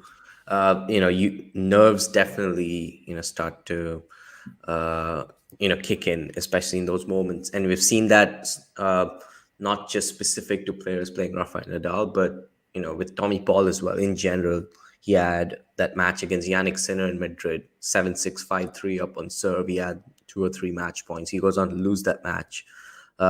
Recently against Team in Vienna, where he served for the match, even had, I think, a couple of match points, or he had a match point on serve in the tiebreaker. He goes on to lose from there. So I think if he is able to somehow manage his nerves, and he obviously has to play at a high enough level, even though, even if Nadal does show up with a subpar level, Tommy Paul has to play well enough to still get over the finish line. So I can see this being a scrappy match where there could be quite a few exchanges and breaks. I could see a tiebreaker as well, maybe going to a deciding set, but I still think Rafa's gonna come through this. Yeah, thanks for joining us, Ghost. Hope to see you soon. Yeah, thanks for joining, Ghost, as always. Good fun to chat. Just hopefully that will hopefully work goes well, and maybe you can have this match on in the background if you can't have our commentary on. They're showing, so I've got Amazon Prime in the UK, not sponsored. They've just showing Nadal's Paris Masters record. He's played 8 times, debut in 2007. He's never won it, but he reached the final once in 2007, losing to Nalbandian, which I never even thought he got that far. But Paris, around about that time, was always a bit of a chaos tournament. It was kind of like the top players were kind of not bringing their best because they were resting up for the tour finals, and this was the opportunity for a lot of maybe players who wouldn't necessarily be getting those big titles to take their chance, like Thomas Berdych, David Ferrer, Jack Sock, Karen Khachanov, Songa as well, and yes, Soderling. Soderling. Players that sort of a bit lower down the rankings that maybe wouldn't win slams but would have this opportunity. So Nadal's record here hasn't been massively a surprise. Obviously, you could tie it into his indoor record as a whole not being that great. It's not his favorite surface. I still there's a meme that I did on Twitter that still gets the occasional like, and I don't know why, making a joke about Nadal on hard courts, to do with the Lion King. Have you seen it? It was a meme.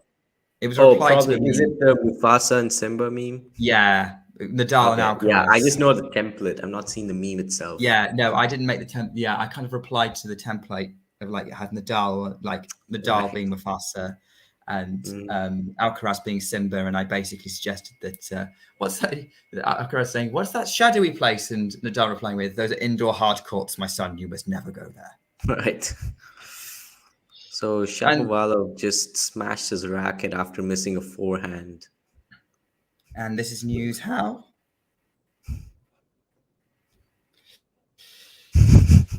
That wasn't meant to be dismissive. It was more meant to be a comment about Shapovalov. Oh, yes, of course. I know. Sadly, I cannot contest that. And of course, as we speak, Carreño Busta takes the first set in the tiebreaker. Yeah, no big surprise. Shapovalov playing a really consistent player like Carreño Busta is not a good matchup for him, because Carreño Busta will just exploit the fact that Shapovalov falters so often. Yeah, I know. That I still cannot forget that US Open quarterfinal. Oh, Lord. So painful. It was 6-3, 6-7, 6-7, 6-love. And you would think Shapo would go on to win. He goes down an early break and just Carreño Busta sort of makes him go crazy. He makes anybody go crazy. I've seen that. I mean, as a Djokovic fan, I should know, a thing or two about that. And Medvedev as well, because Carreño Busta, they beat him at the Olympics, both of them, in fact. So yeah, I could Shapovalov, I think quite a nightmare matchup for him. Carreño Busta is. I think the record is what, 4-2 in his favor. I'm not 100% sure. What year was that US Open quarterfinal? Because it wasn't this year. 2020. Yeah, I couldn't remember which semi-final it was. I thought it was 2020 of the two. Yeah, it was the quarterfinal, and PCB went on to lose to Zverev in the semis from 2 sets up. Could you imagine what that Shapovalov-Zverev semi would have ended up being? Yeah, I do think Shapovalov would have had a chance for sure. I always thought that at least since 2019, Zverev has been a decent enough matchup for Shapovalov. Shapovalov did beat him twice in as many months, I want to say, on the tour. It was Paris Bercy here in 2019. I think it was the third round before Shapovalov. It was in that round where he made the final, lost to Djokovic. He did beat Zverev 6-2, 5-7, 6-2. He absolutely destroyed him at the ATP Cup as well, 6-2, 6-2. They played again at the ATP Cup the year after, with Zverev won 7-6 in the third.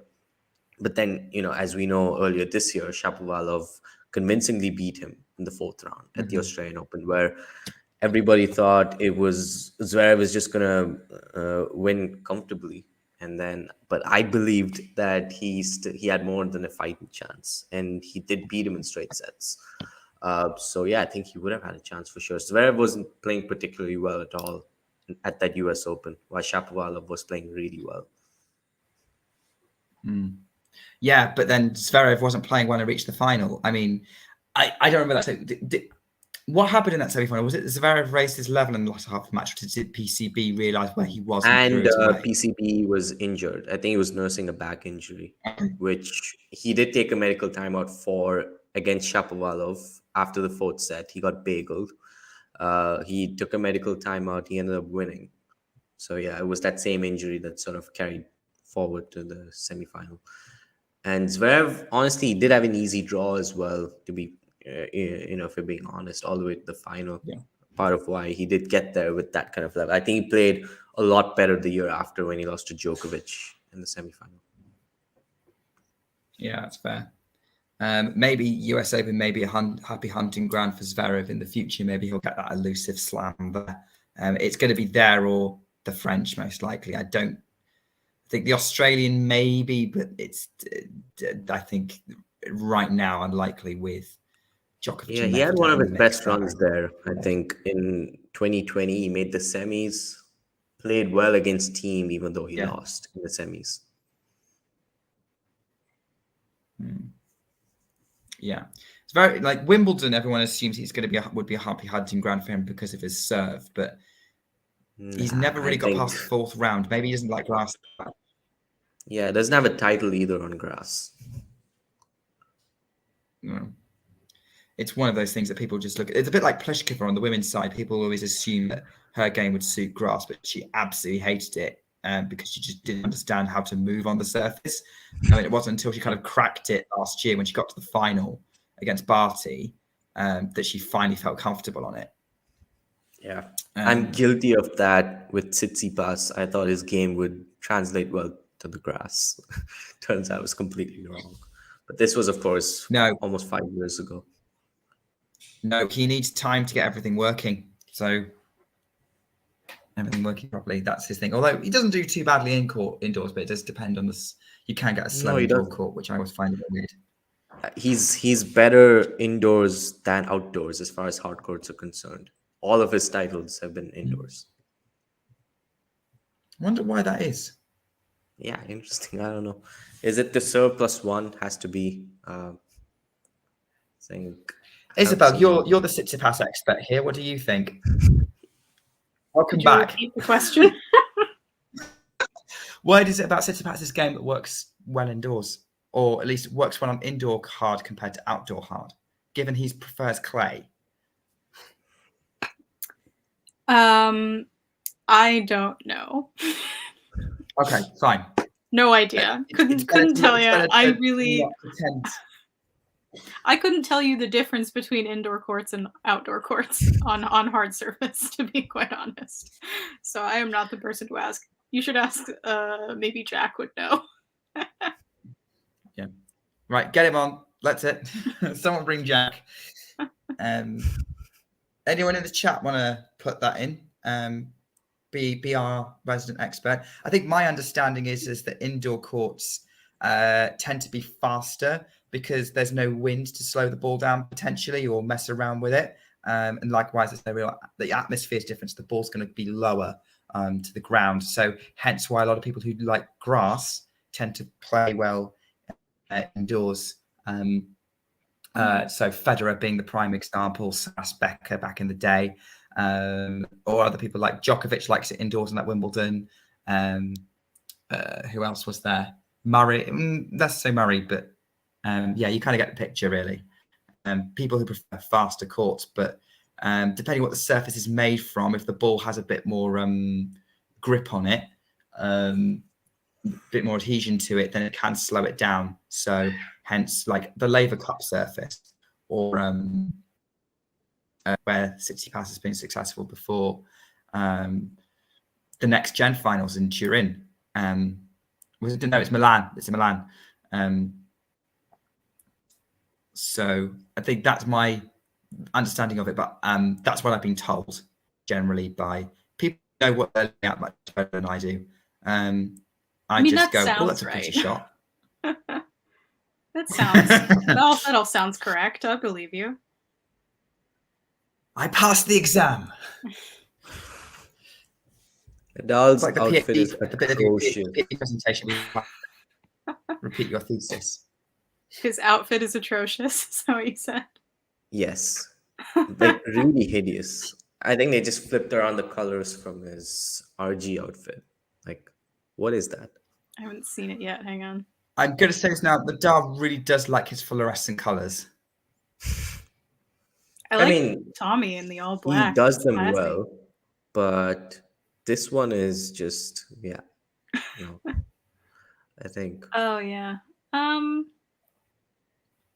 Well, it's not that bad. Like what? I don't hate it. I don't love the neon. Yeah, I mean, it's subjective. That's fine. I just don't like it at all. I don't love that particular shade of neon, but it's not the worst thing. Yeah, in a way, it's similar to his 2020 outfit. I did not like the tennis fashion on the men's side this year at all. Like that weird square neckline that everybody was wearing. Yeah, I was not into it. I know it's what very you mean. strange. Yeah, not a fan either. I think the colors were good, but Adidas was just a train wreck this year. Both the men's and women's, just horrible colors. Especially Tsitsipas's Cincinnati outfit. It looks like someone ripped part of it. Oh yeah, that's true. Yeah, it's just so bad. His U.S. Open outfit was decent, just that we didn't see enough of it. But yeah. There. Yeah, Adidas needs to hire some new people. That's about a lot of them need to be honest. The match is about to get started, so Nadal is running out to get his towel, and we're about to see the opening points. Nadal is going to serve first, and so I'll talk through the opening points of the match, and then we'll see how it is. I mean, like they're going to be settling in, so they're not going to be at their best just yet, but we might see some signs of how things go.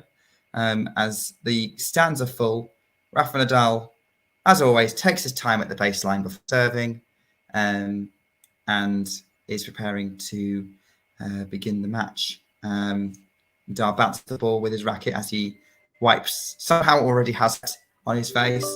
Nadal after sweater. He serves, first serving play, there's a +1 forehand. Tommy Paul can't get any patches on the backhand, and that's the first point to Nadal. It looks like he means business.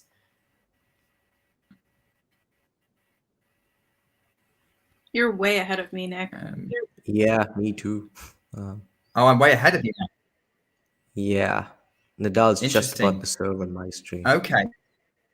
Mm. Okay, I'm going to try something else to slow the stream down because I'm watching it a different way to the previous match. So it'd be interesting to see when I change this whether it makes a difference. So what I'm going to do is I'm going to leave the stream for a second whilst I set that up, and then I'll come back. So Okay. Since you're Shahiri, you talk through what you're seeing. Right. Rafa's about to serve 15 love, sorry. Okay. Just get 30 love. Yeah.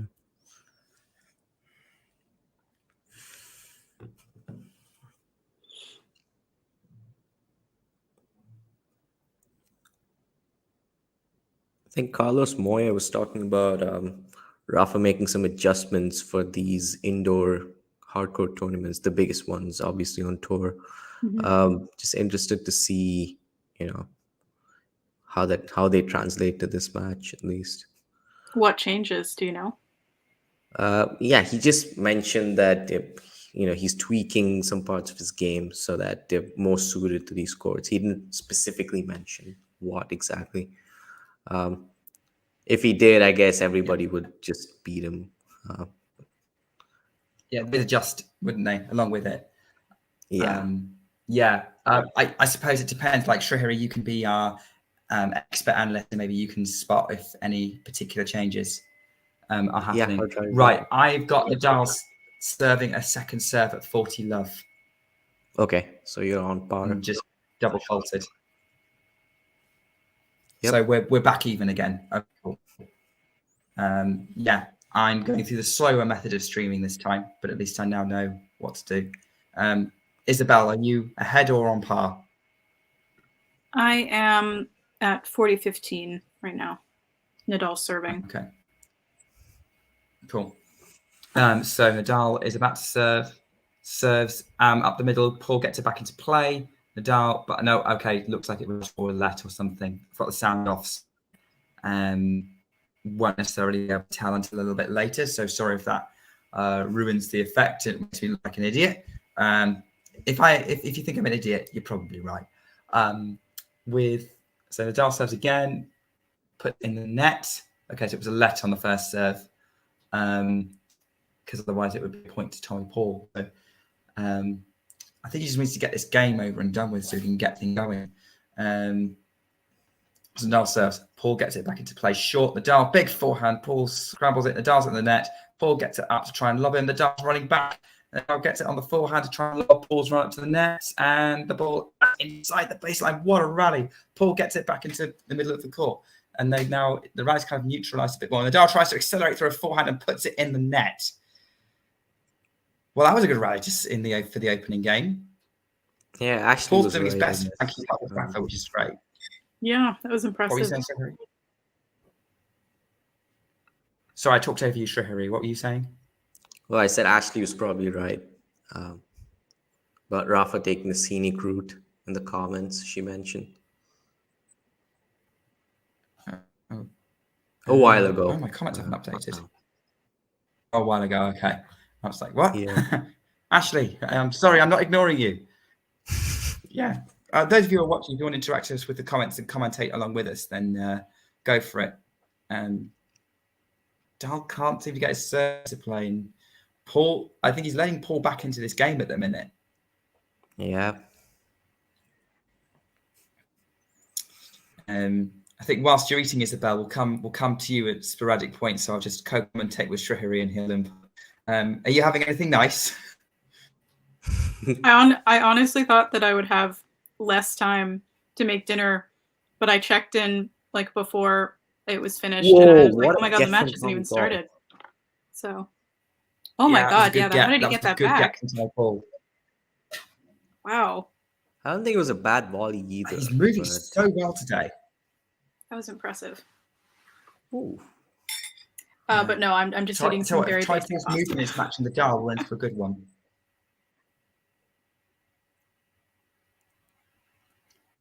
What was that, Isabel? Sorry, I talked over you again. I just said I'm eating some very basic, like 10-minute pasta. Nothing special. It's fine. Yeah. Okay. Just missed. Paul's return goes wide in the tram lines. So Nadal might still get out this game, despite sort of letting Paul back into it. So let's see how he does. Bounces the ball, getting ready to serve into the ad court. Goes out wide. Paul gets a racket on it. Only can put it in the baseline. And Nadal fist pumps. He's held serve to start off with. Good start. That's a. Tell you what, he's coming out the block firing. Bit wobbly in the middle there, but overall, Shahari, positive start for Nadal, I'd say, given he's not played for a while. Yeah, it is. He should be happy that he got out of that game. Did get a bit complicated, but luckily didn't extend for more than a deuce. But yeah, I think this is the kind of start he probably would have wanted, aside from a couple of errors there that pulled Tommy Paul back in the game. But be interesting to see. And Tommy Paul's going to be pretty happy with how that started for him as well, because he gets some really good points, made it competitive with Rafa when Rafa wasn't quite finishing it, and made Rafa play. So even though he lost that game and maybe sees it as a missed opportunity, it's only game one. I think he's going to be settled in for the rest of this match. Yeah, if he gets a quick service hold here, I think he will be really confident going forward in this match. Yeah. Okay, let's see how Tommy Paul serves, and it's a good chance to kind of observe Tommy Paul's game. Serve out wide, good from Tommy Paul. Rafa couldn't really do much with it and puts it in the net, but I would call that a good serve more than an issue with Rafa's return. So good start for Paul, 15-love, and he's Rafa's already ready to go. The pace is so much quicker on Tommy Paul's service games. Backhand up the line from Paul, forehand up the line from Rafa, but it's long, and it's 30-love to Tommy Paul. Am I back ahead of you guys again? Nope. Cool. Perfect. So some good serving so far this game from Tommy Paul. Or I say that he puts it in the net. I should stop saying things out loud. Commentators is real. Rafa comes forward. It's a low ball from Tommy Paul. Really bring Tommy Paul out wide, and it works, and Tommy Paul nets it on a backhand. Not really on the run, more, but he did have to step out to hit it. So 30-15, point for Nadal on serve. Just let me change the banner because I realized the match has now started. Shahiri, what are you seeing? What are you seeing so far?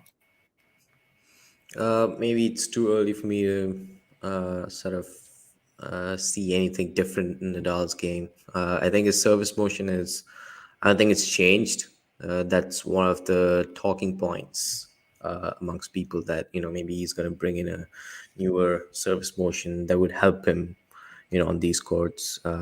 It's pretty much the same. He's taking the ball a little earlier on the forehand so far, which could benefit him. And yeah, he has committed a few errors. I think unforced really. That forehand, I think second point of the game going long. A couple of unforced errors on his service game as well. But I think it's a bit too early for that to really mean anything. What do you make of Tommy Paul's game, by the way, Shahiri? Because Isabel and I were talking earlier, and I was asking her in the hope that she'd seen enough of his game to break it down, but she hadn't. She'd seen about as much of him as I have. What do you make of his game and how he plays? Strengths are right. Strengths, yeah, for sure. The forehand, I should say. Sometimes the backhand cross court too. He can definitely sustain a lot of rallies there. So the cross court exchanges with Nadal in the forehand to Tommy Paul's backhand should be an interesting dynamic. The serve out wide is one of his biggest weapons. It's gotten him out of trouble quite a bit. But he should, I think what Tiafoe did at the US Open, he should probably, try to do that. That is, he bombed so many serves down the tee that when Nadal was just completely caught off position, he couldn't do anything with it. So yeah, I guess the serves out wide at some point, maybe they could get a bit too predictable. But Yeah, other than that is nothing. Yeah. I don't say there would be anything really flashy going on for Tommy Paul's game, but then he does have the tools in his arsenal that could, pretty much trouble anybody if he brings his game. And yeah, he can commit wild unforced errors like that as well from time to time. Just tries to Yeah. I unload mean, to too be much fair, on the forehand. yeah, he really did. I mean, to be fair, I see what you mean about the serve out wide, because that really was working for him in that early service game. And will be interesting to see if Nadal can predict it. As Nadal comes to try and do a serve volley, but doesn't quite pull it off and makes it 30-15 on his serve. But yeah, I agree. Paul can overhit quite a bit. I mean, that match where he beat Alcaraz, I think he made life a little bit harder for himself. He needed to be, although I did legitimately come back at him towards the end of that match. That was Canada, if I remember right. Yep. That was a good match. I enjoyed it. I think that's probably one of the probably best match of Paul's career, maybe. Yeah, that Certainly and his biggest headline. there was that match against Zverev as well at Indian Wells where he beat him. Oh yeah, I think he played really that's well a good there point. too. So 30-15, the Nadal serves, second serve in the middle, kind of slow return from play. Paul's now trying to dictate and move Nadal around, goes for an inside-out forehand. Nadal scrambles that forehand back into play, but it's gone wide. It's 30 all on the Nadal serve. Does seem to be that the Nadal serve is a little bit more vulnerable compared to the Paul serve, at least in these early stages, and Paul can get into the rallies and make himself a factor, which is good. It's nice to see him sort of being able to do something against Nadal, who doesn't look particularly happy out there right now, but I don't think anyone would be at 30 or 1-all. We've been there before, right? So could be as Nadal goes to serve, goes out wide. Paul scrambles it back. He's returning so well and can't get that finishing forehand from Nadal net for 40-30. That was a strong point from Nadal. Rafa there.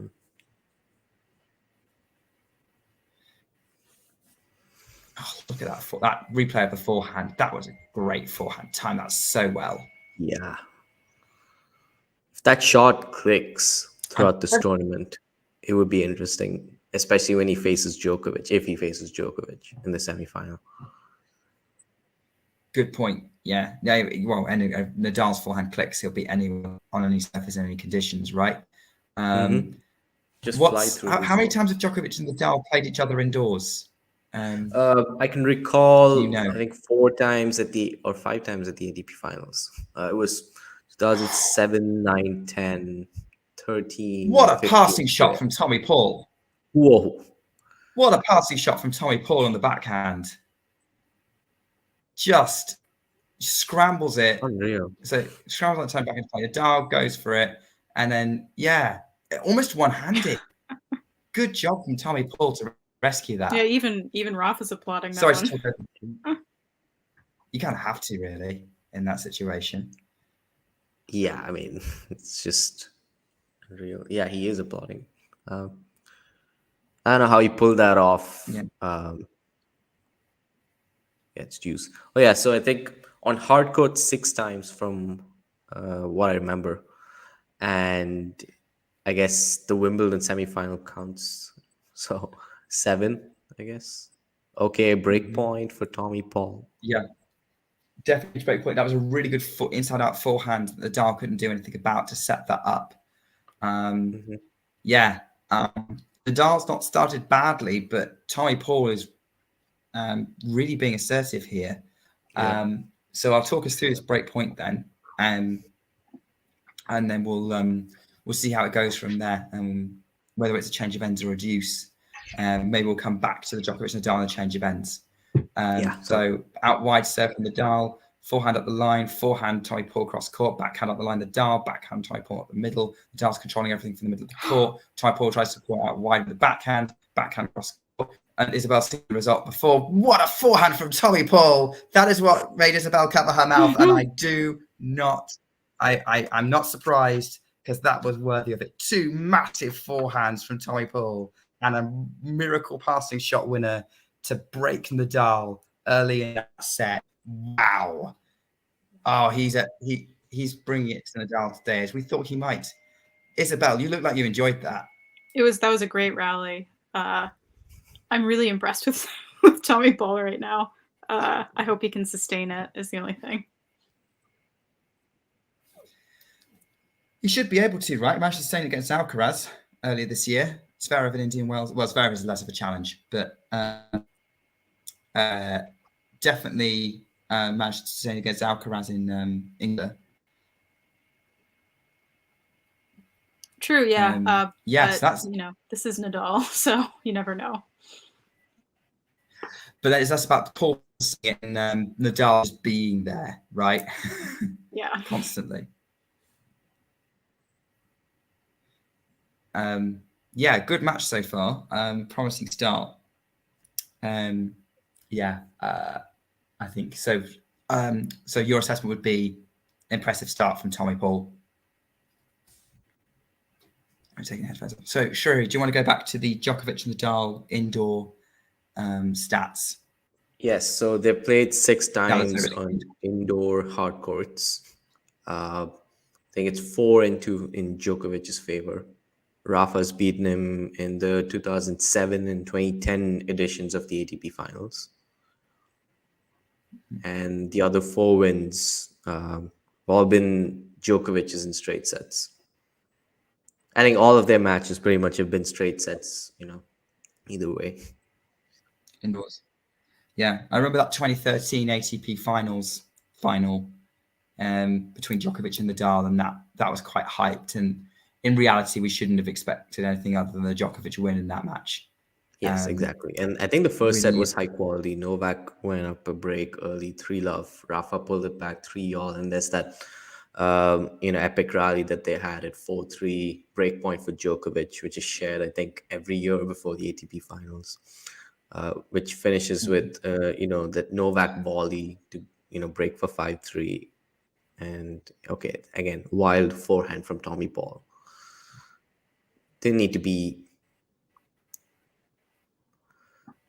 that big.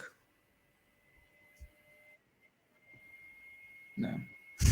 Probably not. By the way, James has said in the James, who is known as Tennis Ranter on Twitter, has said that he really likes the Nadal kit. Quotes, love, love, love. So someone likes it.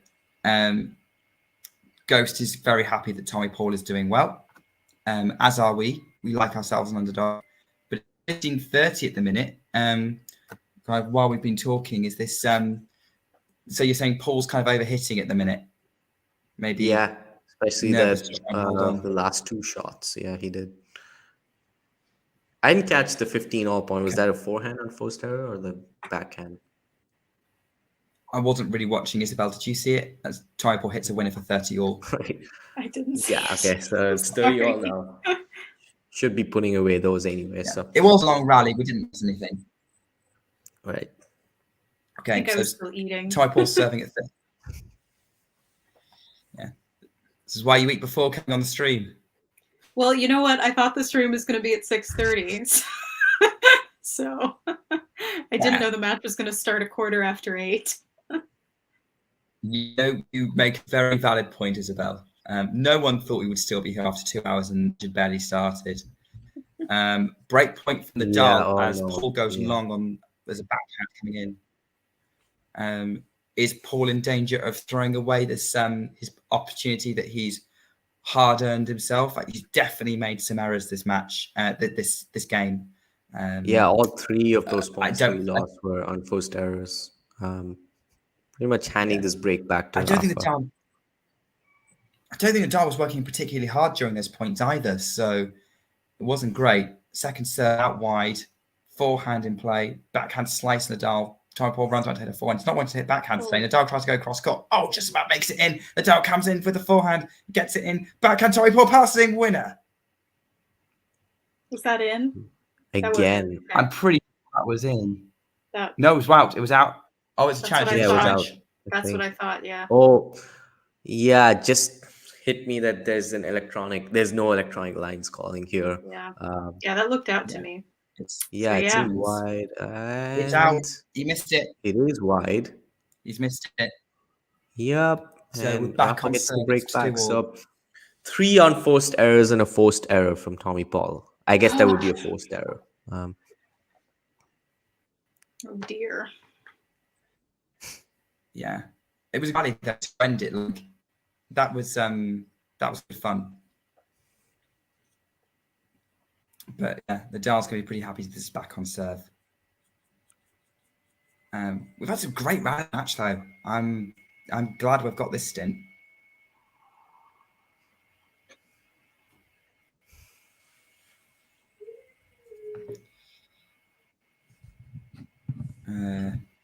Yeah, I don't know if you did. I disappear just then. Hope not. Anyway, Nadal's going to serve on game 5. Forehand in play, backhand Tommy Paul, forehand Tommy Paul inside out. But Tommy Paul, they're just going cross court to Rafa's forehand at the minute, and then Tommy Paul that's the backhand cross court. He's just going cross court to the forehand. I don't know why. It's because he doesn't want to deal with the variety that Nadal can give on the backhand. He's slicing a fair bit. But I definitely wouldn't want to just pep on Nadal's forehand.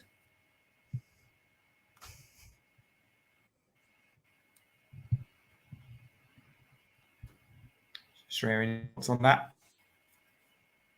Oh yeah, I did see Tommy Paul missing that backhand cross court. I do expect him to go for that shot, especially against Rafa if he wants to. Okay, another miss. Spinning his racket in frustration. He's definitely not happy with the situation. Yeah, I would expect the same. Yeah, especially against someone like Rafa, you really shouldn't be throwing in service games like that.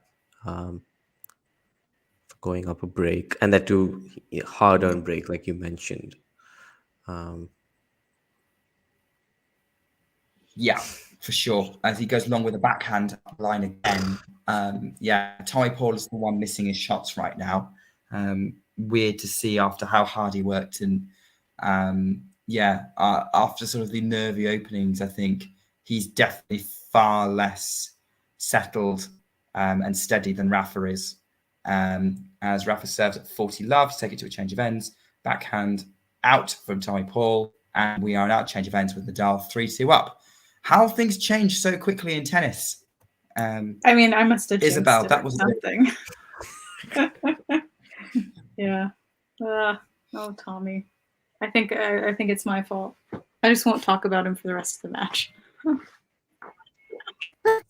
We had problems the other day whenever we said something nice about Sakkari, she'd lose her serve or something. I remember. Well, she lost her serve, 7 times that match? Yeah, pretty much. Still going with serve, though. I think a lot of this, what happens next, is going to depend on how Tommy Paul handles this next service game. If he loses it, I would expect the momentum to be heavily with Rafa for the rest of the set and probably the beginning of the second as well. Yeah, there's another match I should mention of Tommy Paul's match against Shapovalov in Cincinnati. It was 6-3, 4-1 up with 2 breaks, and he ended up losing. Ooh. Yeah, he does. He has lost quite a few matches from a commanding position, no less. So was off to a fly. What was that match? He had a bizarre 5-set match. Was it with Korda in the US Open that he eventually lost? Where he might have been in a position to win it, but like he went 5 sets in 3 rounds every match. Yeah, and then I think he lost to Rude in the 3rd round in 5. Oh yeah, it was Rude. Yeah, you're right. I can't remember which American he beat in that. Chapo takes the 2nd set, which is nice. Okay, so that one's nice and competitive. Yep. Who is he playing again? John making a good. Carreño Busta. Right. Yep.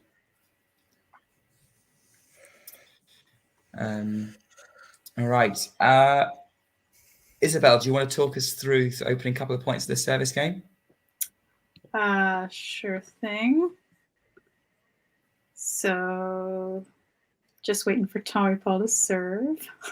He goes for a first serve in the net. So second serve into the corner. Nadal forehand return that and nice down the line forehand from Tommy. The point. That was a really nice winner. Love that winner. Very confident on the forehand today, has to be said. Yeah. Yeah, I think he is. Again, the Nadal not really able to steer that backhand off of forehand try point in the tram lines. I think I'm ahead of you now. Ahead of me? But yeah, because I think you're about to see. I think we'll just continue switching off during this. Yeah, the UK, no standard internet anywhere. Good job from Paul to ace and go up to 40 love. So he's bouncing back well, which is good to see. And an unreturnable serve. We're on 3-all. That was quick. All right. He just needs that little confidence boost. He needs it. Yeah, literally 1 minute, 13-second game. You don't get that with Rafa when he's serving. I don't think there's a particularly Rafa fans here, are they? I know this is the channel of a Rafa fan. John is a Rafa fan, but whilst none of us dislike him, I don't think he's any of our primary favourites. Am I right in thinking that? Probably, yeah. I mean, yeah, he's never been my favorite, but I'm not going to root against him in any match. Yeah, well, you don't have to ask me that at all. So, no, I know. I mean, I will say that when I was a lot younger, I rooted against Nadal in matches against, Roger Federer, or when matches that I knew the outcome would benefit Roger Federer. Or I thought would benefit Roger Federer in the long run. Ooh, nice backhand. I've grown out of that. Yeah, good backhand from Paul. But we've got two Federer fans and a Novak fan. Sort of big allegiances. I didn't think we were allowed to be in the same room together. Right. So actually, he's all the way into the bar. We can't hurt him. That's a good shot from Nadal. Yeah, that's. Tommy seems solid. To be in disbelief. So Rafael Nadal, you disbelief he hit a good shot, really.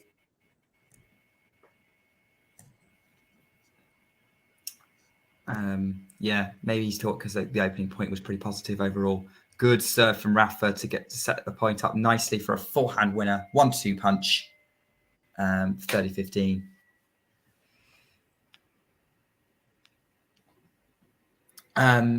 What chances do you think of this match going to a tiebreak?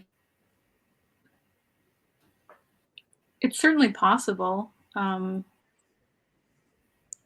Rafa's first winner. Okay, it was. I wouldn't be surprised if it went to a tiebreak. I think a tiebreak would benefit. Well, maybe not benefit, but I think it favor Nadal if it went to a tiebreak. Yeah. Yeah, for sure. I think Nadal would probably handle that occasion a bit better. But then I don't particularly want to predict outcomes of tiebreaks after the fiasco of the US Open final. We can go back and watch our commentary on that channel, and I was convinced Casper Ruud was going to win that third set, and then he crumbled in the tiebreak. But this is Rafael Nadal. It's not Casper Ruud. It's a different caliber. Poor Casper Ruud. He'll find it one day. Yeah, he's not particularly been on it recently, has he? Although I think he won today, which was nice to see. He did. He's since that US Open fight has not been quite the same. Or was that yesterday? I think he beat Gasquet yesterday.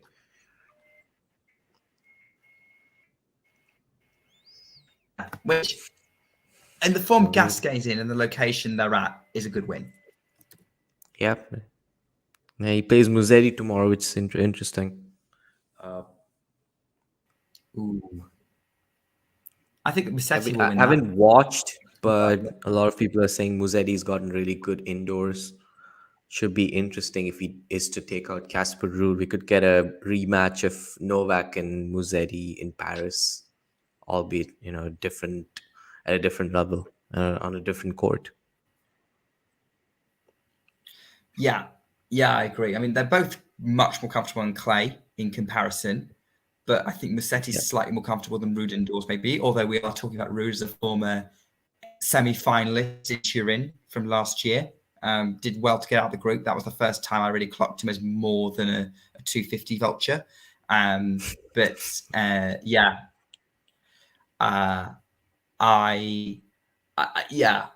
hope Ruud does well. I hope, because I would like him to perform well in the ATP final and get some momentum going into that. But at the same time, I think Musetti's got that little bit more confidence in this indoor season. I can see him performing an upset.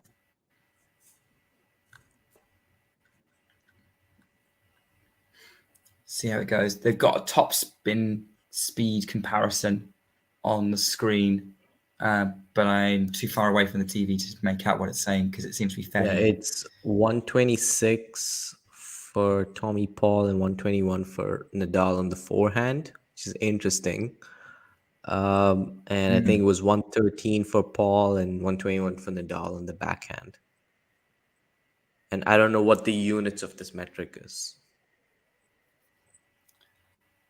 I think it was kilometers per hour, or okay. If they're talking about the top spin itself, usually it's revs per minute, and it's in the thousands.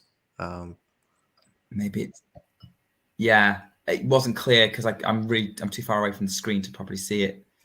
Good heavy backhand from Nadal to make Paul's life hard. Yeah, that was really good return. We're at 4-3 already, so I think Rafa will be looking to stamp his authority this game and close out the set. Yeah, for sure. Well, yeah, that would benefit him. So Tommy's got to handle this well then, which he isn't so far because he's now a second serve. Oh, goes for a risky one out wide, but it works. Nadal's annoyed with himself.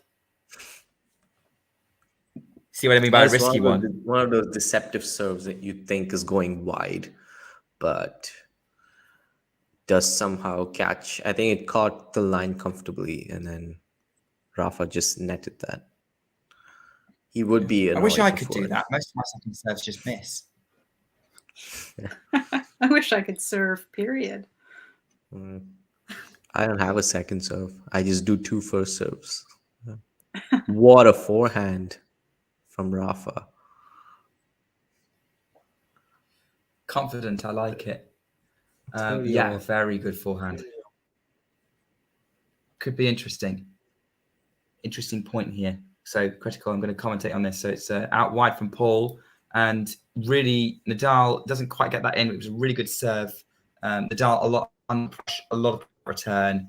Not surprised that he didn't quite get that in, but that was a good serve from Paul. Gives him some confidence as he serves at 40-30 into the net. Anticlimactic there. And serves, backhand Nadal, forehand Paul, backhand Nadal, forehand Paul up the line, but out. Jeez. Nadal's not giving up on this one. That was a very, very good rally for Nadal, really putting Paul on the back foot, going really as deep as possible. I think from a neutral perspective, a lot of people would be wanting Nadal to get the semifinal as well as Djokovic, so that we get that matchup away from clay for a change, if you may. Yeah, when was the last time they didn't play on clay? 2020 January, so nearly 3 years now. Oh, ATP Cup, the final. Yep. I think that second set was actually really good. Remember that 3-4 game where Novak saved 3 break points in a row. Okay, came break point for Rafa. So for the first set, Okay. again, just Yeah, too I'm many gonna errors from take- Paul. I feel just more than he should be committing, especially in that Got fourth another game break when point he was opportunity for serving. Nadal. Yeah, it's a good serve up the tee from Tommy Paul, inside out, forehand wide. Pretty sure that was wide. It was. He's not happy about it. I think he's challenged it, but that looked to me wide. Isabel, Yeah, was that it wide? looked wide to me as well. I think so. Looked wide to me. Yeah, Yeah. This game. Yeah. Oh, 3. Yep. I should say that I did miss having lines people, calling calling these shots, and then the anticipation that we have when players challenge these calls, right? Sort of been missing for a while. Interesting. Have that maybe twice or thrice a year. Does, it does have attention to those points, I agree, but I actually prefer the efficiency of the electronic, not necessarily efficiency in terms of accuracy, because I do think it can be aligned incorrectly, but more in terms of the flow of the match feels pretty good. Nice reflex volley from Nadal. Yeah, that was great. Oh yeah. But I agree with you. I do like the tension and the build and the crowd getting involved when there's a challenge. Yep. That's a lot of fun. There's benefits to both. Yeah. I mean, I also, what do you call it? Sometimes I guess you don't want that tension, right? So it's neat when that's not there. Not as a player. Okay. It removes... ruthless now. Yeah. Yep. Nadal's ruthless now as he comes in and finishes off with a backhand volley. Yeah, he's turning it up as you'd expect him to. Yeah, I think he's coming to the net more often. This is one of the reasons. One change he's made. The forehand is working really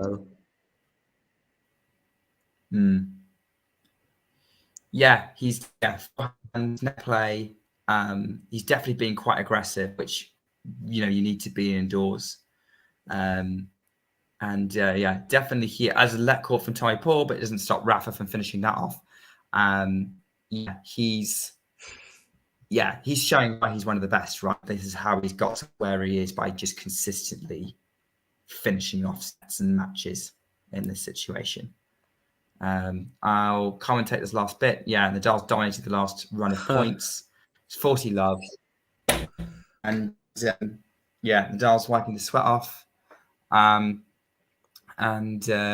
He serves, tries down the middle of the net, so extends the point a bit. Umpire makes some kind of gesture. She's telling the crowd to shut up. Probably not actually saying that. That's what I would do if I was an umpire. And Nadal serves, body serve. Paul gets it back into play. And they're going deep. Nadal slices, Paul backhand cross court. Nadal forehand up the line, out long. Good play from Paul there to challenge Nadal overall. Probably Nadal wouldn't be happy with how he hit that forehand, but I don't think he could have hit that much better from that position. But again, it's Nadal. He can hit any position you want. 40-15. I'll come to you, Shahuri, after the set's over for like a summary of how you think the set's going to go. Go on, and I'll come to you for your thoughts as well. Nadal having the ball kid, wiping off the ground in front of him. Steady on, Rafa. This isn't Roland Garros. You're not king of this court. To serve. Gets ready and serves down the middle. First serve, short return for Tommy Paul. Darts at the net, finishes it with the backhand, but tries to finish it with the backhand. Is it in the net? Is this game getting extended? I may have to bring one of you in if it goes to Duke. Yep, it is. I think the opening game was 40 love up. Before that, went to deuce and Rafa eventually held. So, yeah, fair. This is very reminiscent of the opening game. I think you make a good point there. So let's see how it goes. It's a third set point for Nadal. Paul's kind of going into it. can't hear the crowd, assuming they're getting into it. They want this to be a proper match, obviously. By the way, those of you watching, the ticker is wrong. It's Nadal 5, Tommy Paul 3. And out wide for the serve for Nadal. Long return ball from Paul, and he gets the set. Yeah, Nadal wasn't sure about something there, but he's definitely got the set. 6-3 Nadal. Game on and is in control of the match. So a challenge from Shuri. What are your thoughts on that set? Yeah, they've sat down now. Last couple of games, Tommy Paul did challenge. It's long, doesn't matter. But yeah, Rafa in that last couple of games, that's the kind of level he wanted to bring, and he eventually did.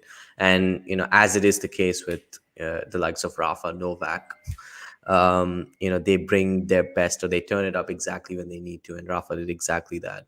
It was a bit scratchy until then. Obviously, going down a break, in a way, it was gifted back to him at 2-1. I think it was just errors from Tommy Paul's side. But yeah, other than that, I think Rafa did start to play a lot better towards the end of that set.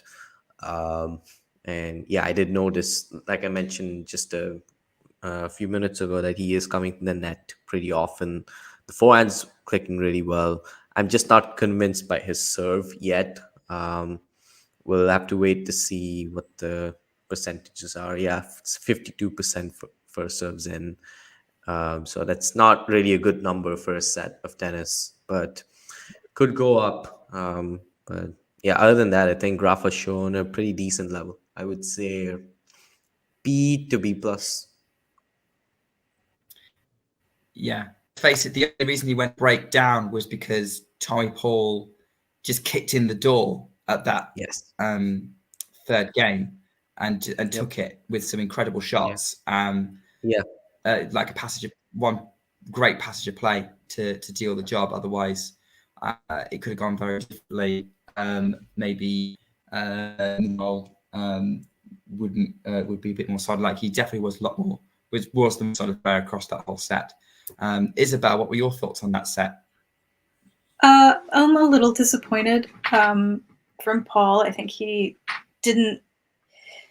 just isn't playing his best. It started out being really promising, but he kind of let it get away from him. Not really surprised at Rafa's, just domination as usual. So I think the second set will probably go the same way. Yeah, John's wondering sort of how Rafa won the set. Not sure how. I think obviously probably looks different being in the audience, but from our perspective, it's just Paul wasn't at his best consistently to really challenge. Yeah, he was at the beginning of the set, but not now. Not for the rest of it. Nadal was the better player for most of that set. I think it's pretty fair to say. I can understand why you'd be a bit disappointed, Paul, but he had some great moments though. Yeah, he did. He's gonna love his highlights reel. But more unforced errors than brilliant moments. Fair. I agree. Yeah. Is Nadal off the court? Is Nadal off the court? Paul's just sitting there spinning his racket in boredom. Oh, of course, Carreño Busta's upper break in the decider. I've seen this movie so many times. Yeah. This is not a good day for you, is it, Shuri? No, it's not. Felix somehow, scraped his way past Emer, avoided a completely nightmare session, I guess. But Emer seems to be finding ways to be a thorn in the side of a lot of the top players, particularly the younger top players at the minute. Yeah. I actually love that because it goes back to why I became a Novak fan, is because he was sort of knocking on the doors of the two best players at the time, Federer and Nadal, and Felix is in a way, if not exactly, playing that kind of role. He's 3-0 against Alcaraz, 2-0 against Sinner. Also, he did beat Musetti as well recently in Florence, I think, in the semi-final. Even though I guess not as I don't want to say hyped, but not as touted as the other two are. I guess Sinner and Alcaraz were the players who were looked at as or multiple Grand Slam champions, future world number ones. Obviously, Alcaraz is already there. He's a Grand Slam champion and the world number one. But Felix, when he does match up against them, he just shows how good he is. And almost always he turns up for these matches against the best players in the world. And that's what I really like about him. And it's nice to see that he's finding ways to, win against lower ranked players when he's You've not got to like the best. opening point of the set. Yeah. You've got to like the opening point of the set. That was a really... Tommy Paul's coming for it. Nice back volley winner. It was a backhand volley, 15 love. But yeah, it's good to see Felix grinding out wins, especially when he's not playing anywhere near his best. That was one factor that was lacking big time. I would say Shapovalov still lacks that. You could easily tell when he's having a bad day, and more often than not, he is going to lose. But Felix, he's sort of developing the champion's mentality, which we saw today. Should go far, especially with Medvedev going out in the opening round.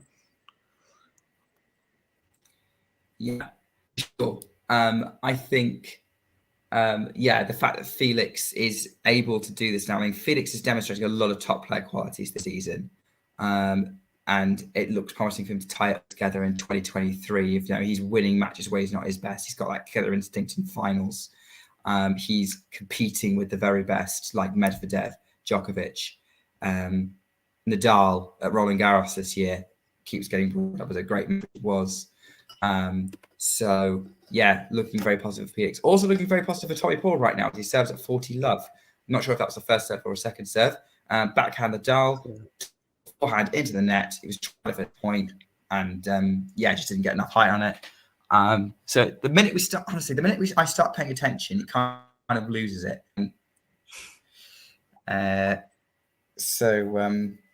Maybe I start paying attention, but that would be a really rubbish commentator, wouldn't it? I have no idea what's going. Mind you, having said that, I probably have more going on than about what's going on than say someone like Jimmy Arias or something like that. As a good serve from Tommy Paul, definitely to secure the opening game. Yep. Yeah. Bit more positive now, Isabel. I'm still not sure. We'll see. I wasn't asking you to win. I don't know. I still think Nadal is just gonna take this match pretty easily. I don't think he'll have much to worry about. Sheree, do you agree with that assessment? Yeah, I do. I mean, if you're referring to Isabel saying that she's not convinced yet by Tommy Paul's level, yes, I do agree. He's shown this level just in flashes, not enough to really trouble Rafa, at least so far. Yeah, that's fair enough. I mean, definitely not consistently challenging Rafa. I think there are rallies where he's in it and he can out-hit Rafa, but he's just not able to maintain that level required. And I don't see Rafa's level dropping. He looks really fresh, doesn't he, actually? We was talking about how he's come back from previous rests, and he's come back seeming fresher compared to the other two instances I mentioned earlier in the stream, as shown by that really positive point in this opening service game of this set for Rafa. I don't know if you would agree with that. Yeah, I think he does look really fresh. Yeah. Yeah, I agree as well. I don't remember who he played in the opening round in Madrid, but I do remember he did go the deciding set against Goffin and saved a few match points before losing quite comprehensively, I would say, to Alcaraz. Rome as well, lost before the quarterfinals to Shapovalov. And yeah, like you mentioned, Cincinnati and US Open, he just, was a shadow of himself, I guess, those two tournaments. He's looked. Although I would say that even though he showed himself, Tiafoe did have to play pretty well in that fourth round to beat him, especially given serving issues he was having. terms of consistency. Yep. Yeah, he did. He played amazingly from start to finish. Just barely any dips in level as well for Tiafoe. There was just that one service game in the second set. He double faulted to him. Hand Rafa that second set. Obviously trivializing it to an extent, but the fourth set is where I think came from behind 1-3 down. Just reeled five games in a row. Bad miss from Tommy Paul, by the way. Just another one of many. Sounds about right. Yeah. Yeah, I would agree with that assessment. As Rafa's just netted that forehand. Sort of a rare mistake this match.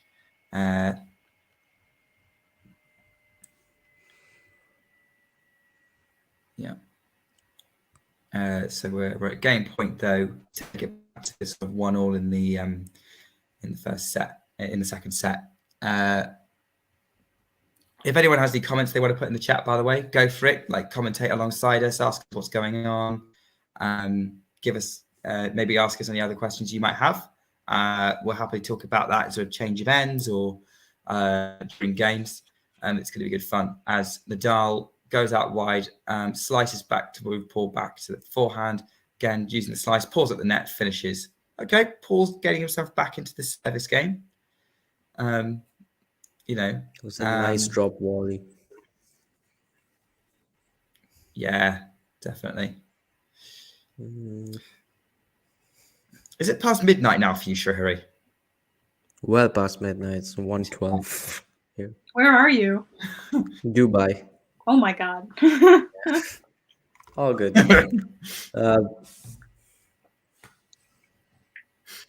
It's better than catching the Pegula and Jabber match that would begin at 2 a.m. Just don't happen to have a stream to watch that. Okay, Rafa holds. Yeah, I'm not looking Why forward did you initially agree to that?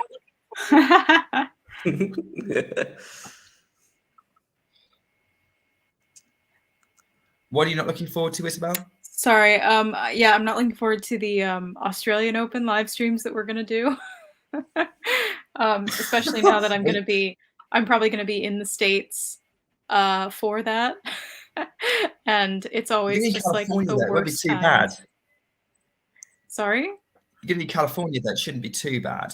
Yeah, but it's like the coverage starts at like midnight.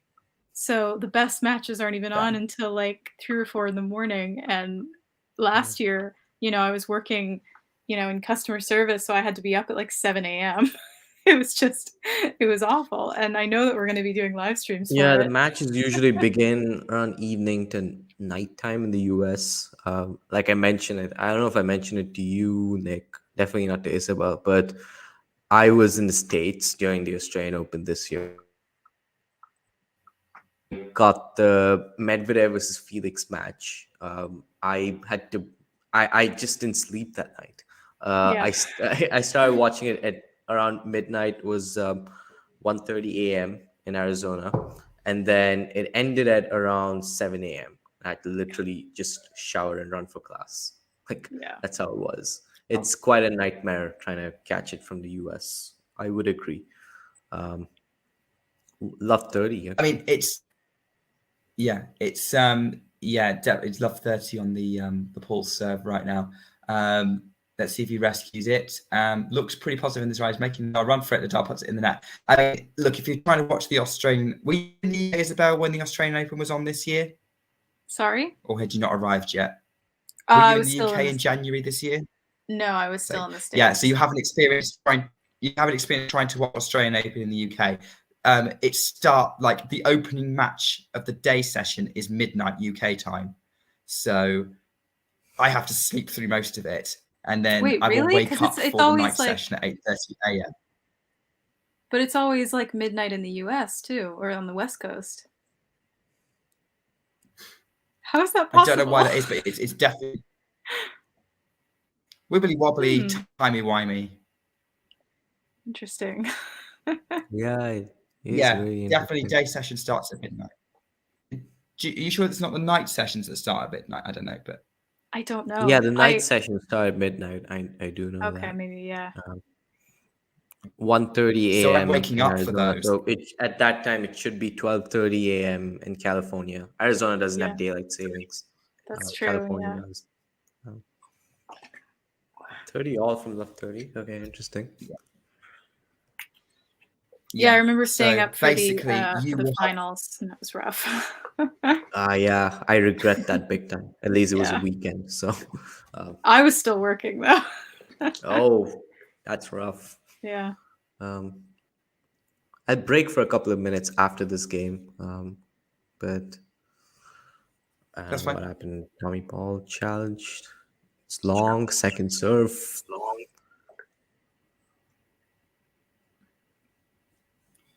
Oh, that was interesting on the backhand from Ty Paul. Massive mishit. That was a double fault, but yeah. Oh, there you go. That's why I don't have the sound on. Oh, you didn't know? Was it okay? I thought you were being sarcastic. I didn't realize it was a double fault. I thought it was a Oh no, I weird knew it was a mishit. double fault. And then, I've watched a lot of matches on mute, so I sometimes can tell. The way Rafa just hit that backhand, I knew that it was. Normally I can as well, but my eyes frequently deceive me. Right. Yeah, nobody hits that backhand that way. Not even Shapovalov. Deuce. Speaking of which, what's the Do you want to score talk us there? through this point, Shahiri? Yeah, sure. Okay, Tommy Paul missed the first serve, second serve. Wonder which way he goes. Goes down the tee, and Rafa misses the forehand, goes long. Advantage Tommy Paul. Yeah, I think Rafa wouldn't be happy with himself, with that miss. Although it was a nice dipping second serve from Tommy Paul, game point after having saved the break point. Tommy Paul forehand, yeah, wild deuce. I don't know. I've lost count of how many such wild forehands Tommy Paul has just like sort of belted this match. It's just way too many. Yeah, he's definitely been quite unstable. I mean, no, I tried to think what it would be if a Shapovalov match, but yeah. Speaking of which, wait. Yeah, give us Oh a yeah, score, PCB Shahiri. What's serving for happening the in the match. court? 30 love. Winner of that match, by the way, plays the winner Oh. of this match. Oh, that could be interesting. I would why? back if it's going to be Nadal. If it's going to be Nadal versus PCB, I back Nadal. I think we're waiting for the outcome of the challenge on this point, which was on the line. Ooh, in by a hair. Well, not really, but barely in. That was a signature Rafael Nadal Pretty close. forehand. I guess that sets up break point for him. Second break point of the game. All right. Yeah, tell us what's happening, Jerry. All right. Tommy Paul's just about to serve.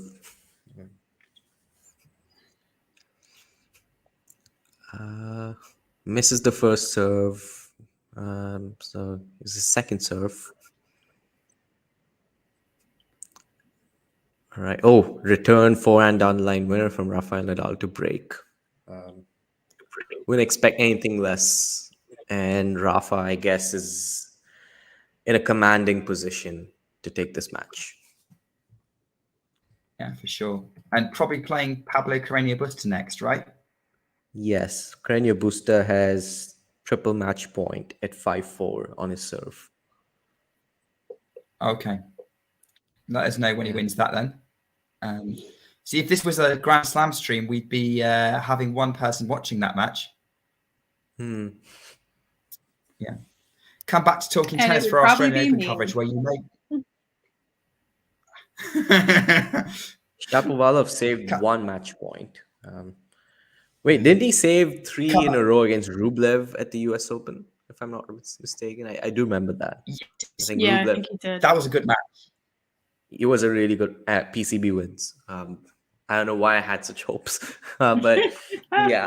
But so very likely it's PCB was Nadal. I think they played in the quarterfinal in 2020, and PCB did lead by a set before Rafa ended up taking that in 3 sets. So it's pretty interesting. Yeah, And I think Rafa's back in that a few match. minutes. I think Rafa's playing for that. Cool. Isabel, how? Yeah, you're probably not enjoying this match very much, are you? It started out really good, and Tommy was playing like pretty well, hitting some really cool shots, but now it's kind of gone a bit down for him. He's just making a lot of mistakes, and it's not really fun to see that. So yeah, I would agree. It's better. It's not a terrible match. Like I'm definitely. It's definitely good to see. But yeah, Isabel, you really pick the good matches, don't you? yeah, I have a knack for it. To be fair, John asked me on for this stream, so it's not like I requested it. I mean, it's been a while since you've been on. We've missed you. Yeah, I was traveling for a bit, for a couple of weeks, and I'll be traveling again for another 2 weeks, so you might not see me or hear from me. But yeah, I haven't been active in the chat or anything. But it's been nice. It's nice to know that you're still alive, and that you still love talking tennis. Oh yeah. I'm not used to being able to see any of the like non-Grand Slam tournaments and like all the ATP and WTA tours, because they're kind of inaccessible to watch in the States. So I'd never usually pay much attention, but like not only I guess being in this sort of community, but also having like Amazon Prime have all these matches, like I'm just not used to it. So sometimes like people will text me like, "Are you watching this?" And I'm like, "I didn't even know that was on." Wow, all right. Yeah, there's one thing you're going to miss about the UK, right? Is our great tennis coverage. Yeah, but didn't you say that Amazon wasn't going to be carrying it anymore? So they are, but 2023 is their last year of their contract. Okay. And they're not looking to renew it. I think they're trying to bid for more expensive sports rights, such as the Premier League football or soccer, depending on what country you're in. English Premier League, which is quite lucrative. They're also showing a lot of rugby at the minute, which Jethro is probably really happy about. So yeah, I think the tennis has showed that they can do sports coverage. But yeah, I'm a little bit disappointed because I'm worried that other broadcasters may not do good standard. I have preferences about who would get it, but we'll see. They've lost the US Open though. That's going to Sky in 2023, so they're not going to show any Grand Slams. Back to the match. It's love 40 for Tommy Paul. Tommy Paul got himself back into this set, which wow, yeah. How did that happen? Once again, as soon as we stop paying attention. Watch Nadal now save 3 match points, but he doesn't. He gets the first one. Tommy Paul gets the first one with a great return that Rafa can't do anything about because it's on the baseline right at his feet. Yeah, great job, Tommy Paul. Back in the set. He's not done yet. Yeah, I worry for when we start doing Australian Open streams, because the US just makes it so impossible. Because like you'll have a cable subscription that you use to watch it, and then they'll be like, oh, but actually, if you want to watch this match that you want to watch, you have to pay extra in addition to the cable subscription you already pay for. So it's just going to be impossible. I might have to just get a VPN and watch it that way. Yeah. I mean, actually, it won't be on Amazon Prime. It'll be on Discovery Plus Eurosport in the UK, which you can get as an extension for Amazon Prime at an additional cost. But yeah, I think I still have someone's account information that from the chat. Discovery Plus. Okay. Yeah. So if I get a VPN, I can We then should use pool that. resources. Yeah, well, that'll be good. And you'll have better chance of commentating on the Australian Open than I do, at least during the day sessions. Night sessions, Maybe, I'll have to do a shit. Although I don't know how my work will feel about that. Anyway, oh no, wait, I think I've got a week off during the Australian Open. We might be okay. We'll find out. That wasn't planned, but we'll see. I have to double check the dates. For those of you who are watching, definitely keep subscribing to us. We are going to do lots more coverage.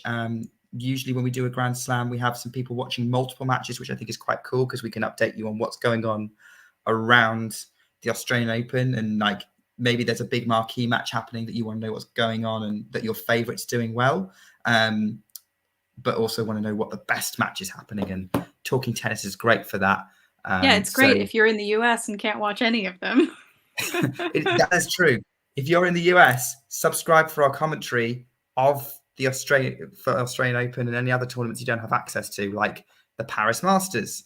I hope you have access to the WTA Finals because it's happening in the US. But I know stories about coverage of women's tennis, particularly in the Americas, in America, being not great. Definitely come for that, as Taipei serves an ace to go 40-30 up in this latest service game. I'll have to make sure I update the banner because Nadal is now back on serve in this set. Taipei has served 2 aces in the match and Nadal served none. Not a massive surprise there, probably. But then Taipei literally on the back foot there to put the ball in the net. Nadal really pushed him backwards, and it's deuce. This game's a real battle, isn't it? It's getting better, yeah. But I just hope Tommy doesn't squander it away again. Hopefully not. Well, that was a good serve. That was a good serve, yeah. Nadal's having a look at it. He's not sure. I think they changed it. We will add Shrihari back in what the change events. He'll be looking to return, and he can bring up to speed. It was on the line. I think there was some wishful thinking from Nadal there that it might be out. So Paul's serving to consolidate, go 3-2 up in this set, and that's a really good serve.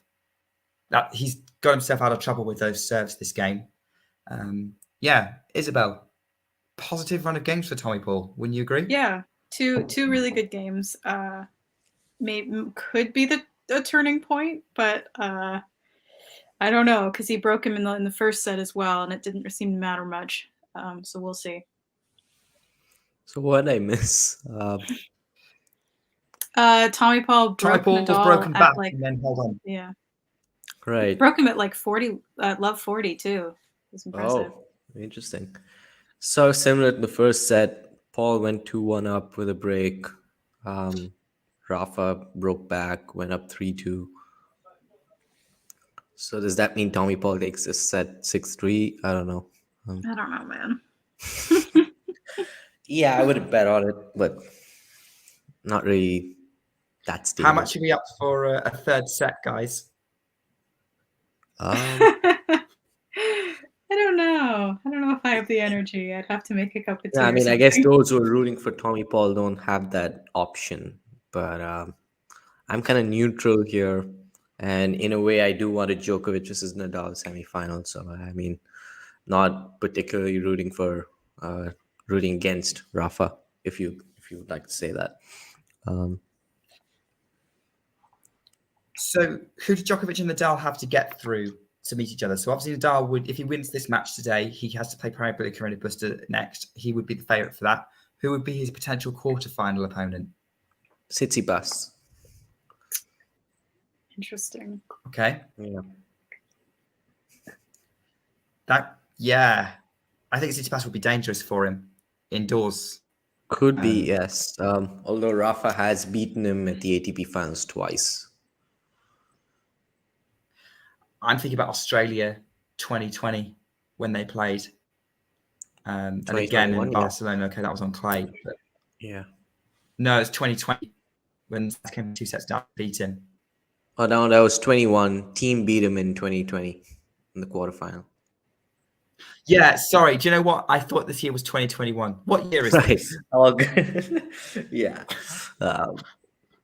Yeah, 2021 was when, Tsitsipas came from 2 sets down to beat Rafa. Was that indoors, though?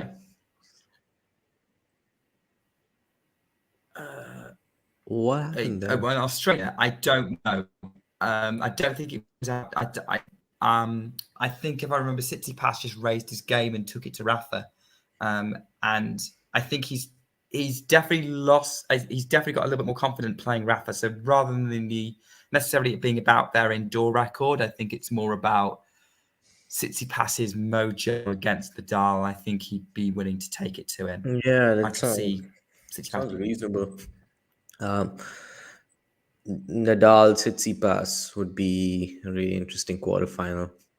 I don't know who is in Alcaraz this quarter. Is it?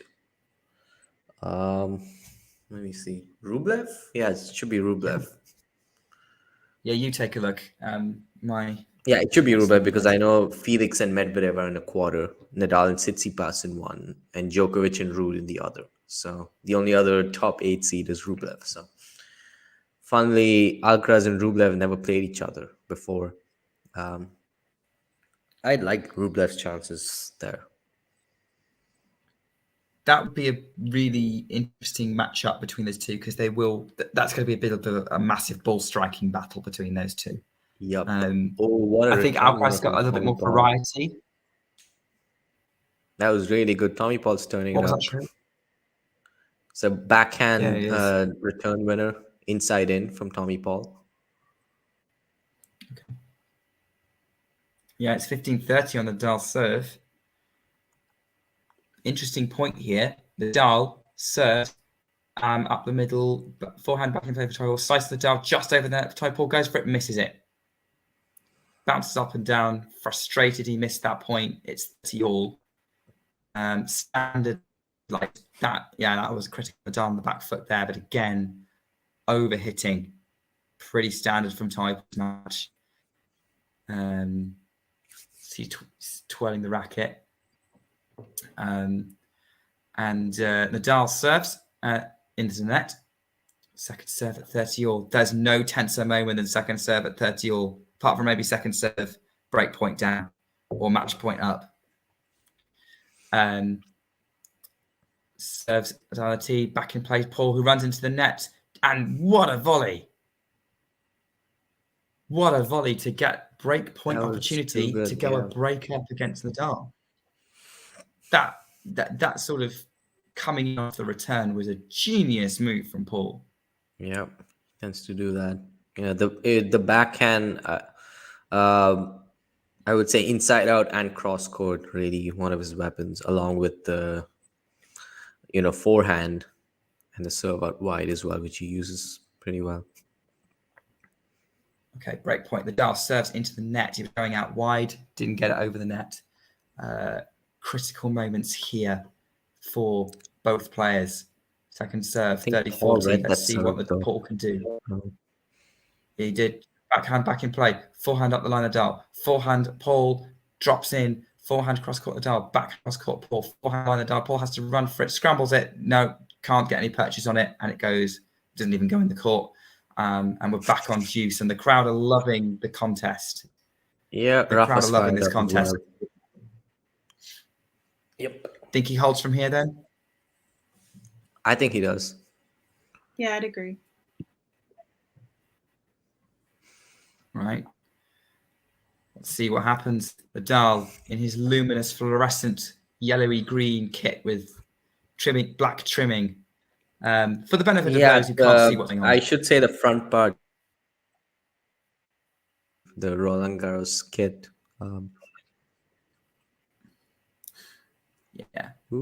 As they're going to a rally, and Paul's got the Nadal going backhand to the Nadal forehand, just going cross court at the minute. Paul tries to change directions.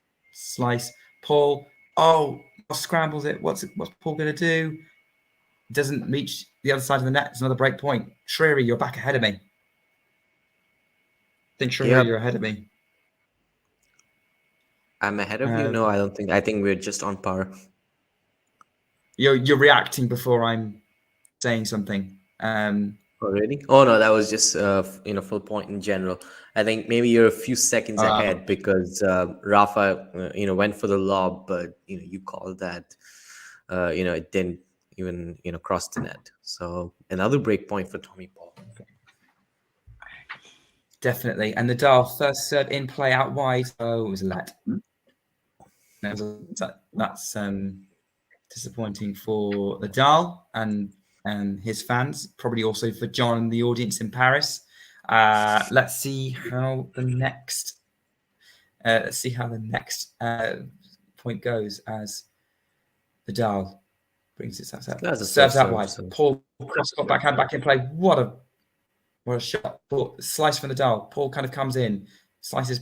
Nadal goes for the passing shot, and Paul gets a racket on something with it, and Nadal celebrates in classic Nadal style. Isabel, you're wincing. Yeah, I'm disappointed that he didn't get that volley back. Which volley is that? We're seeing the replay. He was at the. Is it the passing shot? Yeah, he was at the net. Couldn't get it. Yeah, that's glutton for punishment. Yeah, that was slicing to Nadal's forehand that way. He's going to go for that one shot. Yeah, he didn't cover it. I see what you mean. Because where he was saying it was difficult to get purchase on that volley. So Nadal comes up. He put the first serve into the net at deuce, having saved a second break point. He's coming up to bouncing the ball, and Nadal serves out wide. Paul gets it back in play. Forehand Nadal. Backhand cross court to put Nadal out wide. Forehand Paul trying to move Nadal around. Paul comes in but can't do anything about it. It's right at his feet. I don't know what. Nadal did well to get that back, but I'm not sure if Paul was out of position there. What do you think, Shrihari? Yeah, I think he charged too early to the net. Maybe or should have tried a half volley if that's not what he did. Caught in an awkward position. Yeah, then just saw a replay. I don't know what he was trying. Maybe should have let the ball bounce and should have gone for the half volley instead, or charged to the net after Rafa hit that backhand, gone for the drop shot or drop volley instead. But he just completely bungled that. Advantage, Rafa. Yeah. We're going to rally here and backhand Rafa. We're mid-rally and Paul puts it backhand into the net and Nadal fist pumps. He's got himself out of trouble in that game. It's 3-3. Isabel, has Tommy Paul blown his chance of potentially winning the set? Yeah, maybe not blown, but he's got less of a chance, certainly. I mean, he has broken him twice. Definitely not as good. He's not totally out of it, but if he can't, he had some chances there. So. Yeah, that's fair enough. Who was that in the crowd? I'm not sure. So Paul's come out. Hopefully he puts that disappointment behind him because this feels like a great moment for Nadal to try and break him. But his first serve is long. I think what we'll do in the change of ends is maybe go back to the discussion we were having about people's routes to through the draw, so in terms of the big players. But we enjoyed this rally on the second point. Nadal goes up the line with a forehand. Paul can't scramble that, and it's love 15. And Nadal fist pumps, and I think he's now going to use this momentum to try and take the break advantage back in this set. The set's definitely been competitive. There's been quite a few momentum swings in it, in that it was all Nadal, and then it switched to Paul, looked like he was going to take it, and then maybe the momentum's now shifted to Nadal, Shrihari? Yeah, definitely. I think Paul had his chances that previous game. But, Rafa is, Rafa being Rafa, I think he's going to look to just slam the door shut on Tommy Paul here. Love 15. Let's see what happens. Let's see what happens. Nadal goes for a forehand. I can't tell whether that was out or not. Umpire signaling like it's out, so it's 15 all. Well, yeah, Nadal. I don't think that looked like a shot. Yeah, that looked like it could have been a winner from Nadal, but just couldn't execute it. It wasn't a ballooned long, but if you're Rafa, you might be disappointed you missed that. Yeah. Yeah, he sets high standards for himself, but that's he's a two-time Grand Slam champion. So it's Paul's second serve. Nadal can't get any purchase on it and just brings it out of court 30-15. Looks disappointed with himself because now he's back in the game.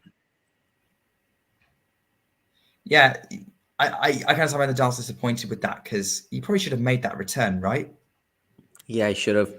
The only advantage which Paul would want to hold on to as much as he can is that he's serving first in the second set. So it could come to a point. He's just if he is to hold here, he's just one service hold away from 5-4, let's say, and that's where he should probably go for his chances. Be a bit more clutch. He tends to go for in too much on some of his ground strokes.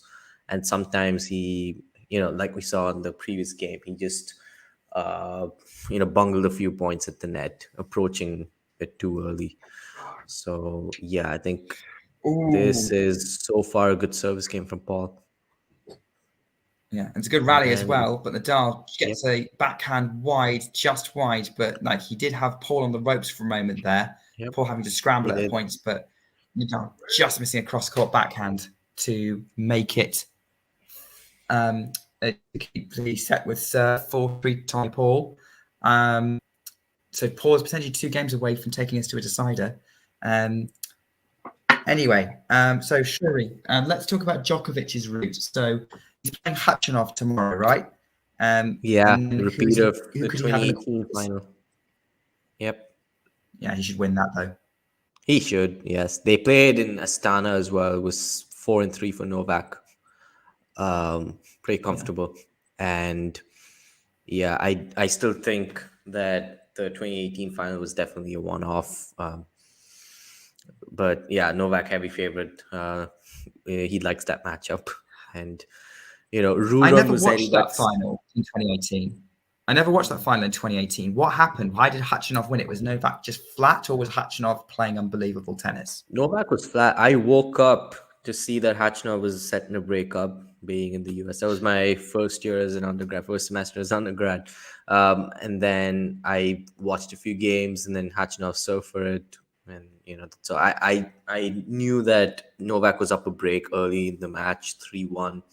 But I also, he was flat, very much like the ATP Finals final against Zverev a couple of weeks later, 3 weeks later.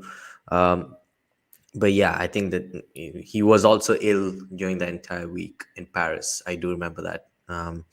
So I think that definitely played a part. But yeah, tomorrow I think he should. The way he's playing, I mean, if you watched him against Cressy yesterday, I think he was just really good. 7-6, 6-4. I think that's one of probably the most one-sided 7-6, 6-4 match you'd watch, because Cressy won all of 6 points on return, 2 of them double faults, and yeah, Novak was just all over him that match. Okay, so we're assuming. I think Djokovic is heavy favorite to get through Khachanov. Who would he potentially play in the quarterfinals? Ruud or Musetti? Probably Musetti then. I would back Djokovic to beat either of those. Yeah, he should beat either of them, but it would be interesting to see who he does end up playing. Pretty much. The cat and mouse point. Nadal wins it with a forehand passing shot, but that was a fun moment with some net play. Yeah, that forehand was just amazing. Really, for a moment it looked like it was just going way long, but yeah, it just runs back, spins round. You know what reminded me of Andy Murray's forehand against Marin Cilic in that Australian Open semi-final. Very similar. What year? It was 2010 semi-final. 2010. Okay. Yeah, Andy Murray's lob. He runs back and he gets in position to just hammer the forehand down the line for a winner, and he lets out that loud roar. Yeah, very similar to that, reminiscent of that, I should say. That's what you get when, like, again, 3 of the 4 best players in the world base their games on movement. Yeah, Or at least not completely, but it's a big foundational part of their games. yeah, Which means you get moments like that. And I'm and that not was a saying flat forehand from Rafa. Not many Yeah. revs on it. Unusual for him. I'm not saying Federer didn't have good movement though. Like he obviously did. It was just Oh yeah, very definitely. different. Yeah, I guess the dynamic is different, but yeah, Federer, for especially towards the end of his career, the way he would move. There was that point against Djokovic in the 2016 Australian Open semi-final, which made that man on his wheelchair stand up, right? 4-3, 15-30. Yeah, that was just out of this world. Rafa nets Good that volley. return for Tommy Paul there to make it 30-15 on Nadal's serve. It was Nadal coming to serve volley, and the return was too good from Paul for him to deal with. So Nadal serves, Paul puts it long. So looks like we're heading for another holder serve to make it 4-all. Say the set's more interesting than the previous set, wouldn't you? Yeah, it is, especially because, I thought the match was pretty much dusted when Rafa went to break up, and I obviously didn't catch the what you call the fourth game and most of the fifth game, but it did look like Tommy Paul did really well to get back in it. Should have taken one of those chances he had in the sixth, but he's regrouped pretty well in general, and if he holds on, if he lingers a little longer here, he could probably take us to a decider. And then talking tennis will be in crisis. Yeah, because we also have pretty much our, I guess, because I guess the Jabber Pegula match begins quite shortly after this, maybe in about 20 minutes. Yeah, I about doubt then, that yeah. this match gets over by then, unless of course Rafa breaks her and holds Well, to close it out. Yeah. guys, stick with us, and then if you fancy some more tennis country, we do have some coming up afterwards as we cover the WTA Finals in Fort Worth, the match between Jessica Pegula and Ons Jabeur, which will be critical for group qualification for one of them to keep them alive in the tournament, and that's going to be covered by House David, who was on with me the other night to cover Pegula's opening match against Maria Sakkari, and of course our regular commentator Jack Edward, who if you haven't listened to him comment for, well worth it. He is absolutely brilliant commentator, really knowledgeable about the game. Yeah, not that the people on here aren't, but just to put that out there, someone who's worth watching. It's already 30 love to Tommy Paul as I am singing the praises of Jack Edward. So probably should get back to admiring professional tennis players. Although I gather that Jack's actually a pretty good coach as well. So that would be. I think he's pretty good. In the times we played together, my game improved, pretty quickly. So I think he's good at it. Yeah, he has to be, right. Yeah, very. I don't know how long has he been coaching for? Do you know? I'm not sure. Maybe a year. Maybe, I don't know. I'm losing track because he's had this. Yeah, I'm newish to this world. You guys have accepted me fairly quickly. It's not a good return from Rafa off the second serve. Backhand goes way wide, and 15-30 is 30-15 as well. So game points. Okay. So good return from long from Rafa. Forehand, potentially a game away from making this a decider. So that's potentially interesting. Okay, so we have a new person here who is they're new to the sport of tennis. If you're it might be just stick with us. You'll get the hang of it eventually. Maybe see if you can find a stream with it on, and we'll talk you through what's going on. It's kind of a broad statement. What is it you don't understand? Be here for a while. They've also companies also asked who will win. We think it'll be Rafael Nadal because he's one of the best tennis players of all time. So that should simplify things, right? If only life were that simple. I don't know if they're betting, but then, all right. Yeah. If same was plugged a few months back, I wrote a Popcorn article about the relationship between tennis and betting and how it affects the watching of the game, which I found really interesting to do research on. But anyway, actually, speaking of coaching, here's a fun discussion I want to have, and I hope I get to have it next time I'm commentating with Jack. If you were to have the opportunity to coach any player, who would it be? Who would you want to be the coach for? I'm not sure. Male or female? I don't know. Let's pretend you Let's pretend that I'm talented enough. Well, I would say Medvedev. Obviously, wouldn't replace Gilles Simon. I was torn between Medvedev and Shapovalov, but I should say Medvedev right now. Just to tell him, right? You were saying? Tell him what? Oh yeah, I would just tell him if you're 40-love up, just hold. Don't take it to so many deuces. Don't give the opponent break points. If you're 2 breaks up, just close it out. Do not take the match beyond what it is. Yeah, just for that. Yeah. Was that for long? Yeah, it was. Good advice. It was. I feel like the joke answer would be Emma Raducanu. But not really. Maybe you're lost. Hey, look, you're a pleasant person, right? You probably last longer than pretty much any other coach he's had.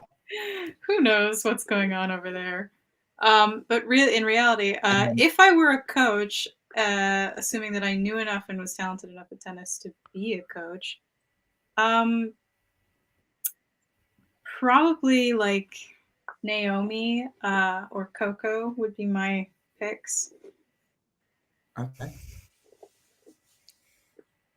Yeah, I could see why. Again, helping them maximize their potential, right? Yeah, and with Naomi, I really care about mental health, so I would want to help her through that. Yeah, it sounds good. I will. That was actually that's really really good smash from Rafa. It was a tricky one, but he did get it in the end, and it's 30-50. Or bad forehand up the line, goes wide, 30 all. Yeah, 30 all. Tommy Paul is potentially 2 points away from taking us to a decider, which will be fun for me and Isabel because we've been streaming for 3.5 hours. Oh, yeah. It's not like I had anything better to do. Right. Talking tennis crisis is imminent. Great return from Tommy Paul. He's on the attack now, moving Rafa around. Tommy trying to smash it. He gets it. Tommy Paul gets the smash. Ooh, the crowd are loving it because what was he apologizing for? Loving it means the match is getting ended. So what? I mean, I know that Djokovic should apologize every single time. Even if he hits a really good winner, he just holds the racket up. No reason. I get so mad sometimes. Yeah, sorry, I was just too good for you. Yeah. Set point. All right, here we bring on the set point. Paul gets ready as Nadal tries to draw this out as long as prepare himself as much as possible for this critical point, and he serves. It comes off the top of the net and goes out. Second serve. Nadal's level does seem to have dropped. He's making some silly misses, and his first serve percentage has dropped. I was expecting his level to dip, but it has. as he serves up the middle. Paul puts it in the net. The return clips the net. Looks like sticks up and drops back his side. That's gotta hurt. Yeah, I mean, if his first serve percentage has gone down, it was low to begin with. I think it was 52 or 57, either one. Not sure. At the end of the first set, it was 52. Paul, not Nadal. Yeah, it was 52. So no, yeah, Paul's was 52. Nadal's was like 60 something, 70 something. Oh no, yeah. Oh yeah, right. Oh yeah, Paul's was anyway, they're into a rally at juice. Yeah, they're into right juice and they're going cross court. Nadal forehand to the Paul backhand. It goes up the line. Nadal runs, slices it. Paul cross court forehand. Nadal slices it back into play again on the stretch. Paul puts it in the net. Paul puts a backhand in the net and he's clearly frustrated. He had Nadal moving around, but then he just puts Nadal on the run, just put it in the net, in the low part of the net as well. That's not a good miss. Another opportunity for Tommy Paul, maybe. Let's see how this advantage point plays out. As Nadal gets ready to bounce the ball, looks up. With these weird wide fences, looks like it's some kind of tennis cage. As Nadal serves, Paul gets it back into play. Nadal hits the forehand. Paul tries to scramble on the backhand, but he missed. Is that a miss? I'm sure he missed it. Yeah, he missed it. And it's 5 games all. Nadal saves set point. This is interesting. Yeah, I should make a quick comment that Djokovic is just 2 wins away from qualifying for, mathematically qualifying for the ATP Finals without having to invoke the Grand Slam champion rule. Oh, that'll shut people up. Ha! Yeah, I know. At least it'll put an end to this worthless discourse. But yeah. I mean, Cameron Norrie's got involved, but I think it was more of a wider thing around that unfairness of lack of window points. There's a great volley from Tommy Paul to win the opening point of his service game. Yep. Has to run across the net to get to it. Really good stretch volley. Nadal out of court, not even he can run that down. So I hope Djokovic qualifies mathematically because that just makes it all nice and neat. I don't think the Grand Slam Champions rule is stupid. I think it makes sense. And I'm really disappointed that the WTA Tour doesn't have that in place because then Rybakina would be involved. But oh well. Still a really good field there.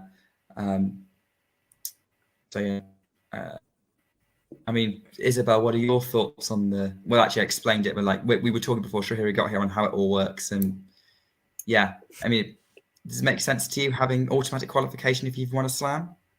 Is it if you win a slam in the year or like in general? Yeah, in the same year, in the calendar year. Yeah, I think it makes sense, and I do think it's kind of unfair that the WTA doesn't do that. I kind of get why they wouldn't, but I still think that Rybakina should have had that qualification. Yeah, maybe.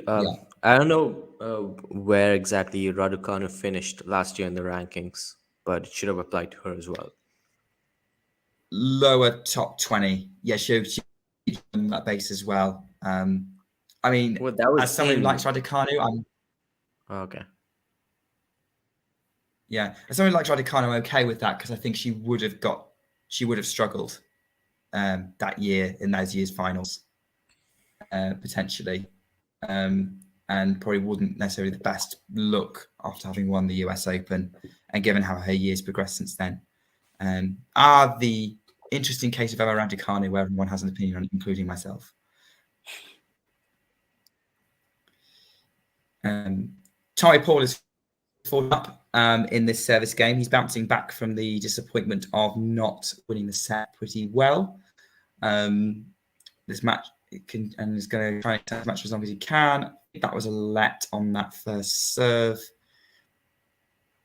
They've only been going for an hour and 40 minutes. I'll tell you what, the crowd's got their money's worth in Paris today. As Nadal, great return, but great pick up on the volley from Paul, and Nadal tries to run across the court, gets a racket on it, puts it in the bottom of the net. Really difficult pick up. Great volley from Tommy Paul again. He's coming into the net a lot more now, I've noticed. This is a really good, fast-paced indoor match, and I'm enjoying it. And Tommy Paul's put himself in a really good position. He's looking really good at the end of this set. Don't know what if you feel the same, Isabel. I do. I think he has raised his level, but I still don't know if it'll be enough. Even if he gets it to a tiebreak, I still think Nadal would favor. You still think Nadal is straight? Yeah. Shuri? If it goes to a tiebreaker, it's 50-50. I would say, which if Nadal is to win straight sets, that's what's going to happen. That's what I'm going to say. I would give Nadal a slight edge for this set because I think Tommy Paul has what do you call it? Is getting through his service games pretty easily. Not exactly the case for Rafa, at least this set. But yeah, if that is to translate to the tiebreaker, and if Tommy Paul, is clutch enough, we could have a deciding set. I think the crowd will be up for that. I mean, it is 11 o'clock over there. But we want John to have a good time. Although, John, I'm hoping that you are enjoying this match and you're not too stressed about seeing Rafa in this position. But we've seen it enough from him over the years. It's probably not too much of a concern for him. So it looks like a great indoor venue. Still not entirely sure how I feel about the catch fencing around the edges. It does look a bit weird.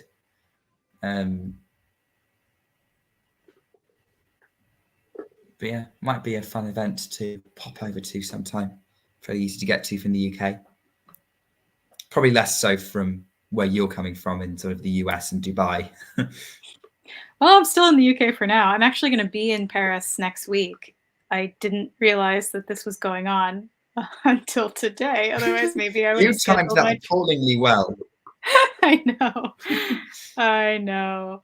I should have looked into what tennis matches were going on.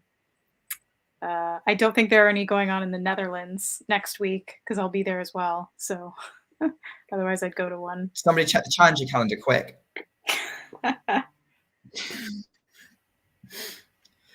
No, you want to be in Italy for the next couple of weeks if you want to go to watch tennis. Oh, that's right. Turin, right?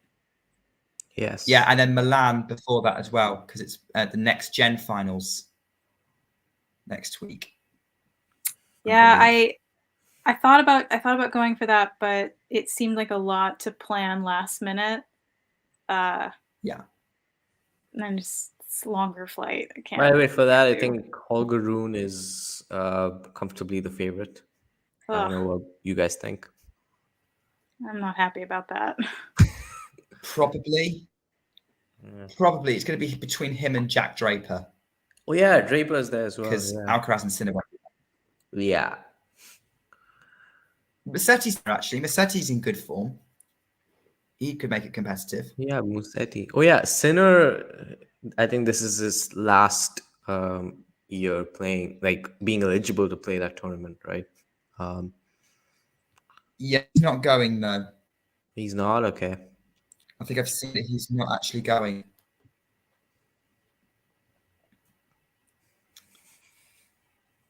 I'm not sure why. Yeah, me neither. Yeah, I mean, if he's struggling with injury a bit, maybe not the best plan, especially since he's won it once already. He doesn't have anything to prove. Yeah, he was the alternate or something like that, right? And he just beat everybody. I don't think he was the alternate, but he was the alternate when he won it. I think he was. I'm not sure. Maybe I'm not remembering. He was the alternate in Turin and came in. I think he's replaced Berrettini. I remember that. Yes, and he then beat Hurkacz, almost beat Medvedev. Yeah. I'm disappointed for the Italians that they won't have Berrettini or Sinner in Turin. I think that would create some fantastic atmosphere, It's given how really Sinner unfortunate for plays Berrettini. in big crowds. Bad luck. Yeah, has been pretty much going on since Turin last year, where he's playing against, packed crowd, home crowd, had to retire against Zverev and pull out of the tournament. The only good tournament he had was the Australian Open, and then again he got injured shortly after, missed the entire clay season. It's back on grass, wins Stuttgart and Queens, has to pull out of Wimbledon due to COVID. Makes the quarterfinal at the US Open. And yeah, since then, I think he's pulled the plug right now in the season. There's some positives to the year, but definitely we'll be hoping to climb the rankings a bit during his form. As Tommy Paul opens this tiebreak with a really nice volley, which I'm pretty sure is into me. So it's 1-0. We're into a tiebreak. So I'm assuming both of you guys think Rafa's getting this tiebreak. I think it's fair to say. Yeah, like I said, give Rafa the slight edge. I'm gonna go controversial. Then I think Tommy Paul's getting this tiebreak. Okay. I think he'll steal this tiebreak from Rafa. I don't necessarily think he'll win the match, but I'm gonna back Tommy Paul. Else than what's the point of live streaming yourself on the internet if you don't look like an idiot?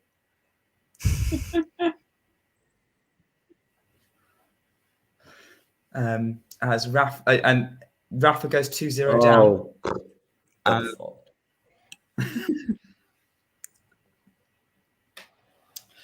So that's gonna he doesn't look happy with that. Was that a double fault?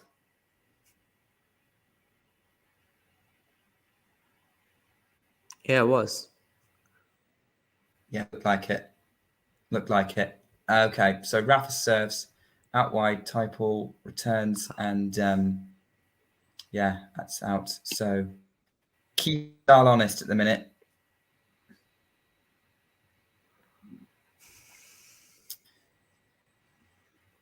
See how he handles the next couple of points. Okay, so bounces the ball. And gosh, Paul's doing a Rafa. He's taking ages to serve. Now here, Rafa sliced it back and over his let. Never mind. I got excited for no reason. Story of my life. Anyway, Paul body serves again. Rafa brings him out wide. Good forehand from Paul. Paul comes to forehand to finish. Rafa still gets it, racket on it, but it goes wide on the backhand. Really positive, aggressive play from Tommy Paul, taking control of that. His coach is applauding him as well. He should. He's these first 4 points of the tiebreak. He's handled pretty well. Okay, he's benefiting from a Rafa double fault, but the margins are fine. You may eat my words. Takes another smash to finish the point.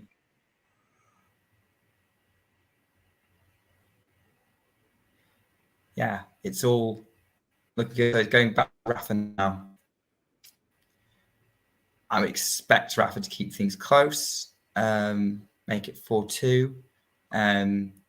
He definitely doesn't want to double fault. I'm really curious to see what the serving stats are this set for the two of them.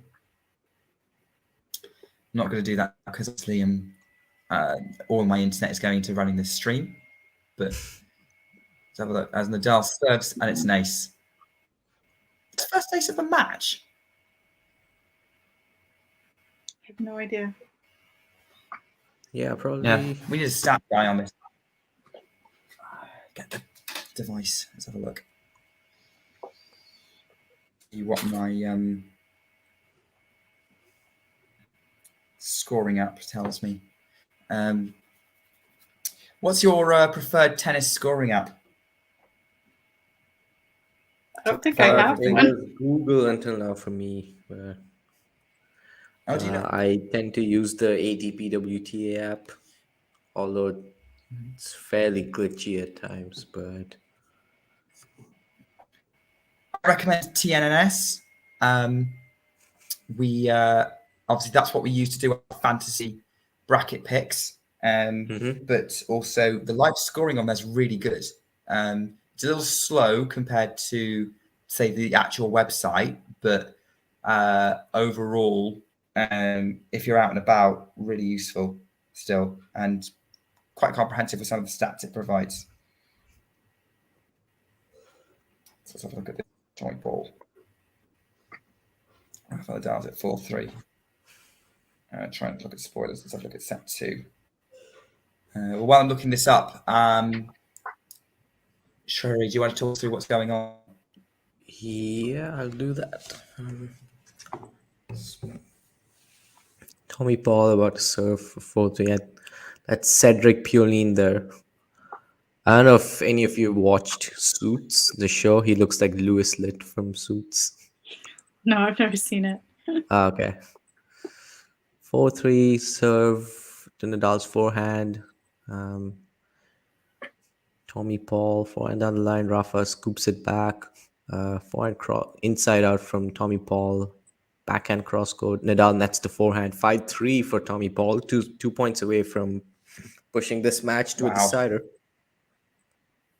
Okay, I've just looked it up. So it's actually pretty close. So actually, that was Nadal's second ace of the match. And his first serve percentage this set has been 66%. Paul has been 69% first serve. Nadal was 69% in set 1, so it's a 3% drop. But Tommy Paul has massively improved his first serve. As really critical rally going on here. Paul goes on the backhand. Nadal cross court. Paul on the run with the forehand. Forehand, Rafa off the top of the net and out. And Tommy Paul has 3 set points. Whoa, interesting. My God, we're gonna be here all another set. Yeah, It's I okay. did. I went 50-50. Nick was bold enough to say that Tommy Paul would take the set. Let's see if that happens. Yeah, I just felt the momentum was a little bit more with him. And especially after having those set points, that it was just something like he's definitely been, overall the more solid in the latter part of this set. As we see the first set point, Rafael Nadal goes up the middle with an ace. He's definitely upped his serve for sure. I think the other stream started, which is good fun. By the way, so if you prefer women's tennis, you can hop over there. But why not stick with us? See whether or not Tommy Paul can pull off an upset. And then you can find out what's going on in Fort Worth afterwards. Matches should be going. So we're going to our second set point again on the Nadal serve. Serves Paul backhand, cross court Nadal forehand, cross court backhand Paul. Now he's got Nadal on the back foot. Nadal tries to scoop the forehand and misses, and it is the second set to Tommy Paul. We are into a decider. Who would have thought it? I did. Oh my goodness. Isabel, you'll be relieved to know this is not a best of 5 set match. Yeah, I know. Do you have to be up for anything tomorrow? No, I just, I'm just tired. Yeah. I mean, I thought I might get an early night tonight. Thought I'll stream for a couple of hours, 6:30 till 8:30. Tuck myself in by 10 p.m. And we'll all be good. So yeah. Hey, I can't complain. I'm watching tennis with you two, and I can't think of anything better to do with, and I genuinely can't think of a better way to spend an evening.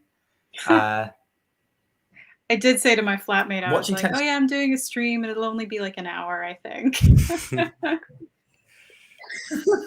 then I'll make dinner and hang out, but not so, Oh dear. Here we go. Got the stats up. Both 67% first serve, so massive improvement for Tommy Paul, but a marginal drop for Rafa. I'm not sure that's enough for it. I didn't see the unforced error count, but it does feel like Rafa was a lot less consistent and making a few more errors. this set. Agree with that, Shahiri? Just on the eye.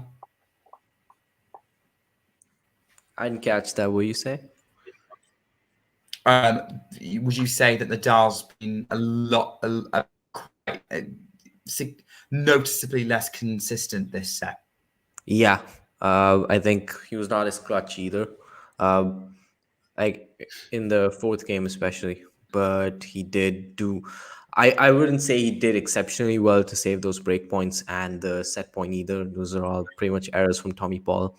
It felt like he was dictating the play for most of this set, and hence we have a decider. But of course, I would shudder to sort of call an upset here, because I do think Rafa will come through this eventually, but you just never know, right? Yeah, Is that absolutely. Corentin Yeah. Moutet there? Is there a match after this? Yeah, Moutet is playing Norrie. Oh Lord. We're not Why watching would that. anyone want to stay past midnight to watch two bearded lefties go at each other? Two bearded You're lefties. French. Yeah, the French, oh yes. Yeah, like it feels like Mute is sort of a miniature version of Cam Norrie without this. I guess both of them sort of roll their serves in a way. Cam Norrie definitely better at placing it. But yeah, Norrie's more consistent. Moutet can be a bit too explosive at times. yeah, Norrie's lungs are massive, like literally. Just never gets exhausted, Yes. that guy.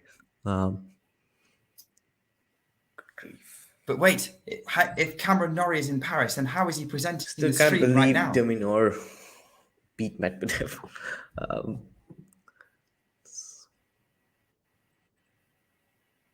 Yeah, I can believe it though, because like Medvedev's game doesn't match up well with Diminor's. I don't think he likes playing people who are also really consistent from the baseline and can move everything. It's the same reason he struggles with RBA. So interesting, because yeah, Dominor is a player he's sort of enjoyed the matchup against. I think he was 4-0 going into this match, and he did beat him comfortably at the ATP Cup this year.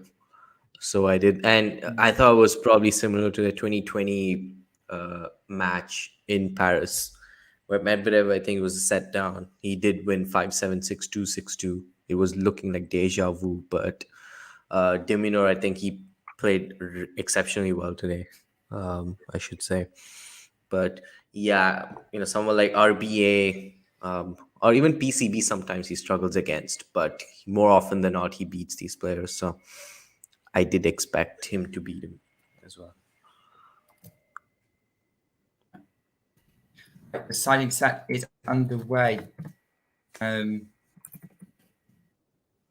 15 down, right? So it'd be interesting to see. It's already a full Wednesday opener. Yeah. Isabel, do you want to talk us through this opening game? Sure. All right. Nadal serve, return from Paul, and into a rally.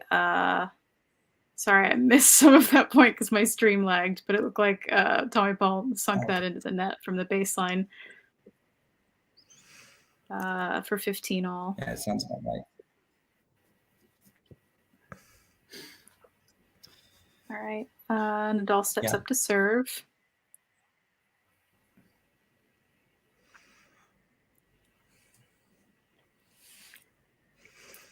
And his first serve down the tee, it's an ace.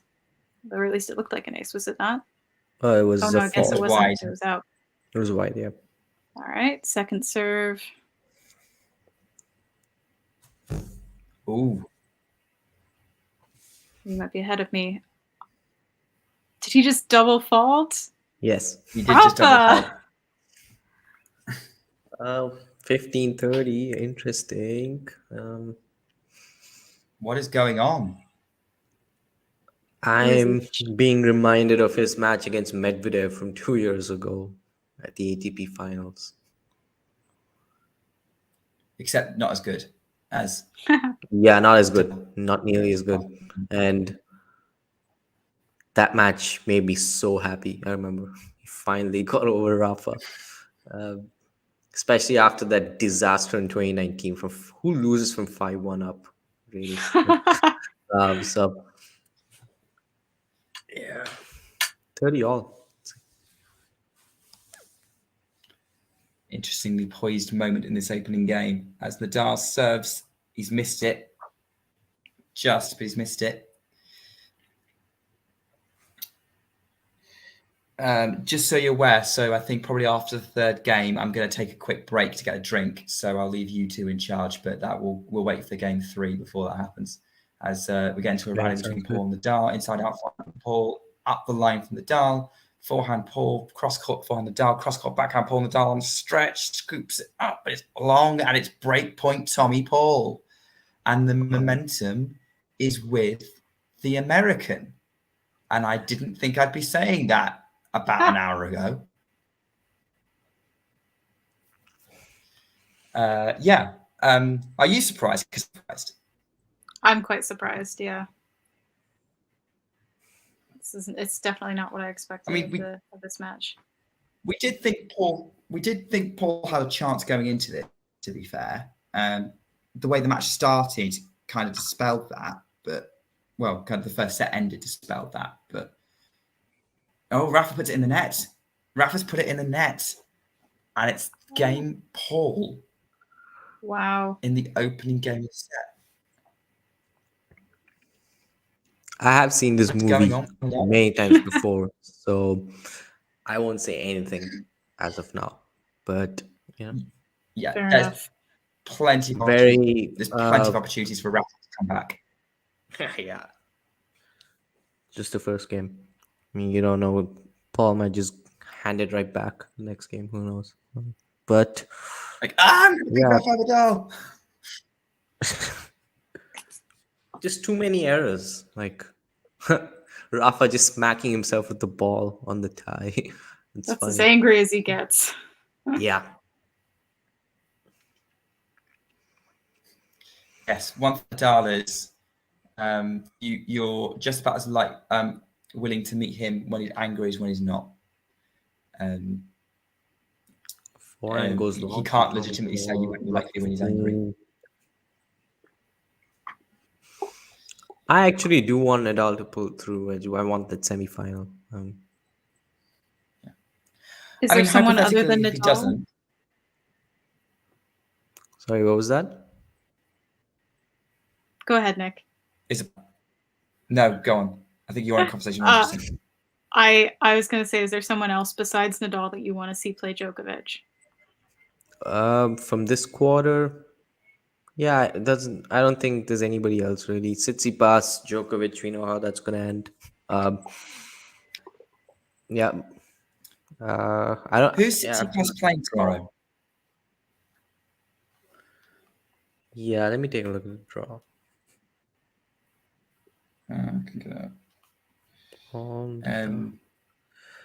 Right, Tsitsipas plays either Nori or Mute.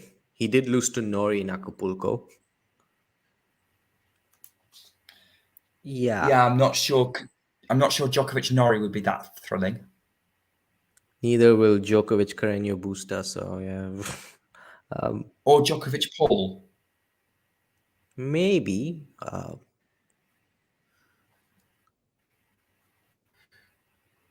Really good forehand inside out from Tommy Paul.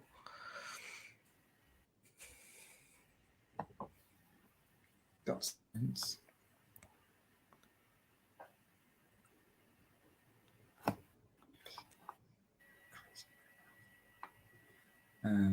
Anyone watching the match? Isabel, what's going on? It's 15 all. Tommy Paul's first serve down the middle. Forehand return, cross-court rally going on. Backhand from Tommy up the line. Forehand return, cross-court from Nadal. Return from Paul, and they're back in a cross-court rally. Nadal drop shots it over to the net, but Tommy gets to it, and Nadal hits it out down the line. Controversial statement from Ghost of Geralds. controversial statement from Ghost Geralatis, who is getting way ahead of himself and saying it's now Paris Masters Tommy Paul's to lose. I think Novak Djokovic has something to say about that. He's not entirely wrong, because apart from Rome, whoever has beaten Nadal, at a Masters level this year has gone on to win the title. So you never know, Good point. Good point. I'm reaching. Beat him in Rome. Yeah, obviously Novak's the favorite. Literally, like, say, what are you trying doing? You my should best be, to make things more spicy, but yeah. I think, no, come on, no, lean into the Novak propaganda, Shahiri. You know you want to. Yeah, which is why I said I'm reaching. So, yeah, Novak is, of course, always was the top favorite. Especially now that Medvedev is out and Felix looks tired. I don't see Alcaraz winning it. Maybe he might, but I don't see it. Probably second favorite at this point. Yeah, I think that serve, could be chopped up by any good returner.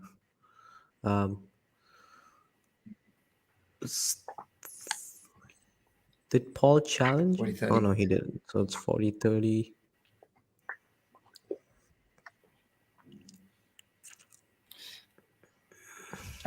By the way, well, actually, we'll wait for this point to go, and then something I want to highlight. But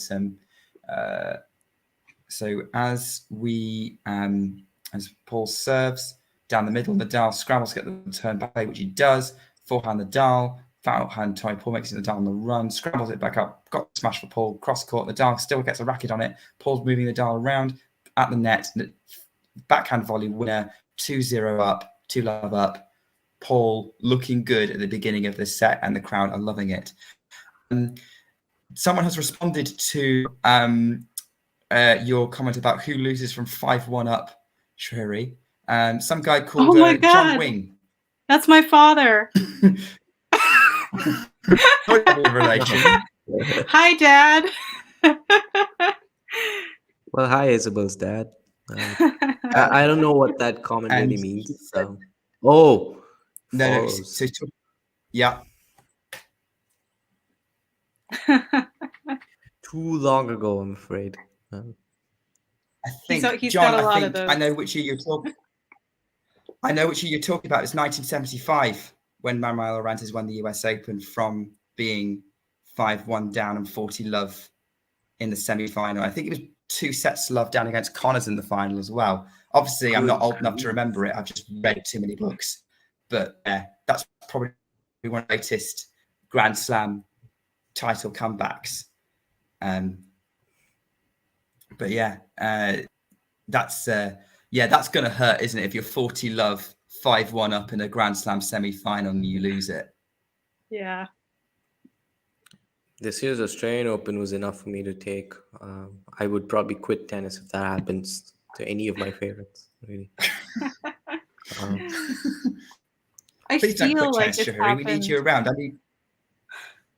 It feels close to that. I still cannot fathom how that Australian Open final ended, really. But yeah, this is another level. I also do remember. I remember which year exactly. It was in the 80s that Ivan Lendl versus John McEnroe. Was it 84, the Roland Garros final, where 84 Roland Garros final? Yeah, 2 sets in a breakup and he loses. I know another player who did that recently.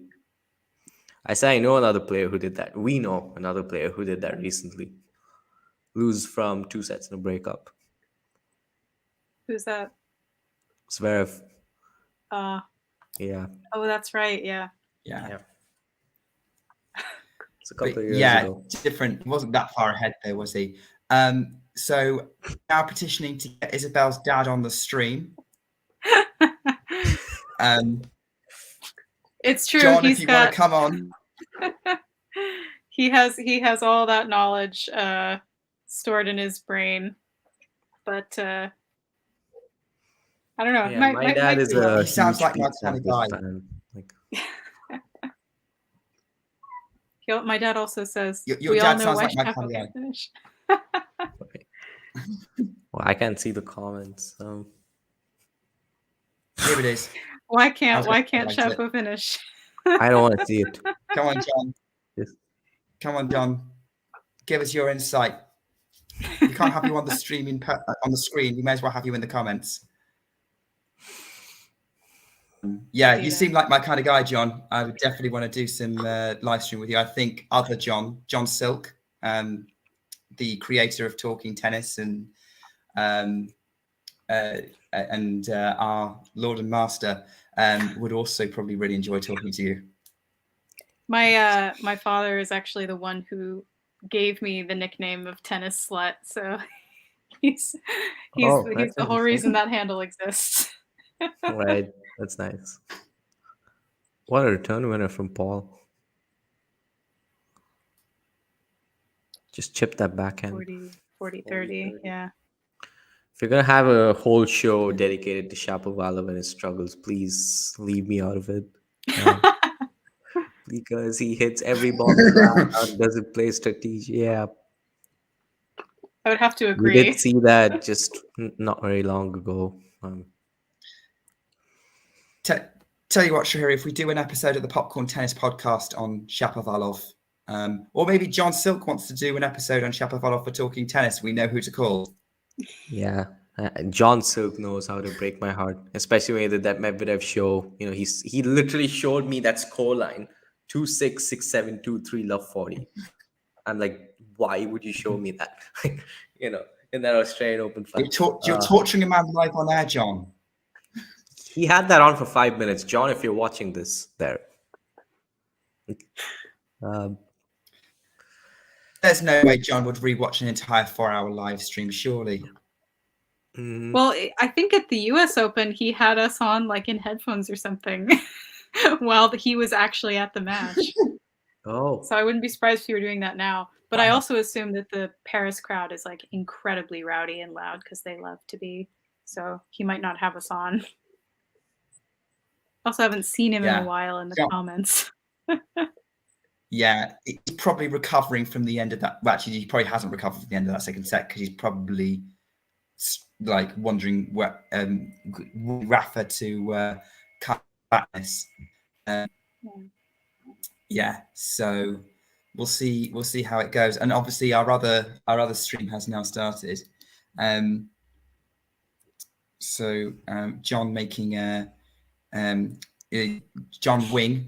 John's saying, how amazing is it that Nadal at his age is playing a match and it's shocking someone is beating him? Yeah, it is. Like, it's amazing that Nadal is 36. And yeah, he should have been done by most tennis players. Standards should be done by now. And yeah, he's still very much at the top of the game. And that reminds me of a conversation topic I was going to bring up, but we'll have to wait because I knew this has started. I need a drink. So Isabel, do you mind leading this whilst I go and sort myself out? Of course. Okay. Can't believe by my drink, dad... do you mean drink or? Oh, who knows? Right. All right, so 2-1 to Tommy Paul. He serves, but it looks like it's out. So he goes for a second serve here. I think it was a let. Was it a let? Okay. Yeah, seemed like it. Have it Serves on mute. again. Oh yeah, it was a let. So. And Nadal hits it way out. Forehand. Yeah.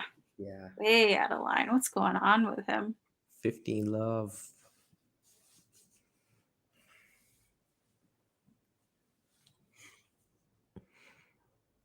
Tommy Paul serves again to the middle, but Nadal hits it out. Wow. Out return. Yeah, okay. 30 love already. Interesting. Why did that break feel longer than it was? That changeover. I don't know. Yeah, parts of this match have felt really long. And an ace from Tommy to get to 40 love.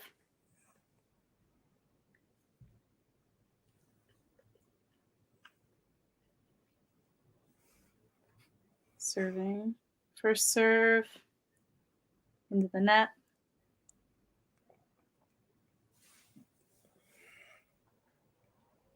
Second serve into the corner with a decent return that Tommy just doesn't go after from Nadal. So 40-15.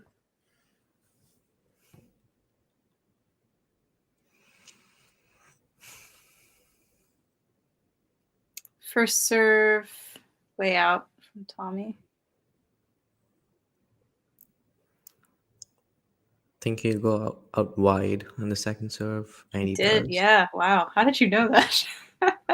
Yeah, it's tends to do that usually, but that was a double fault. Don't squander away this ball.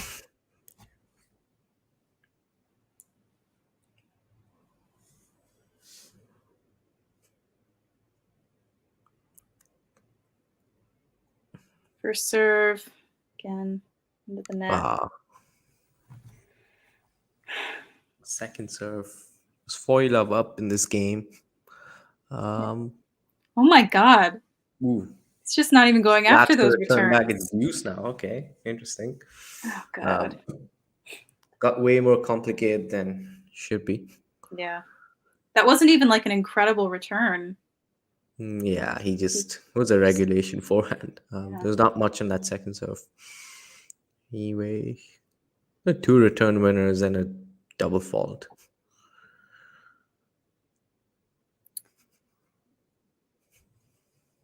Fault, second serve.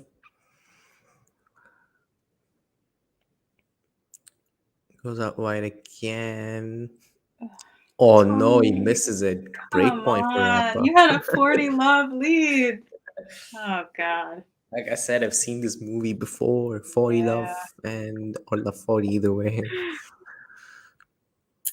Dear. Didn't need to go that big on that forehand. Rafa was way out of position. Okay, break point. Another miss first serve. Okay.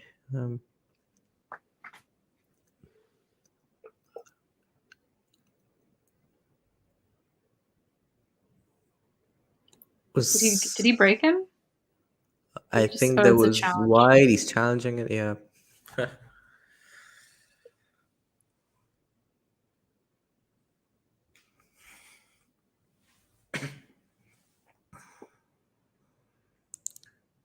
Let's see.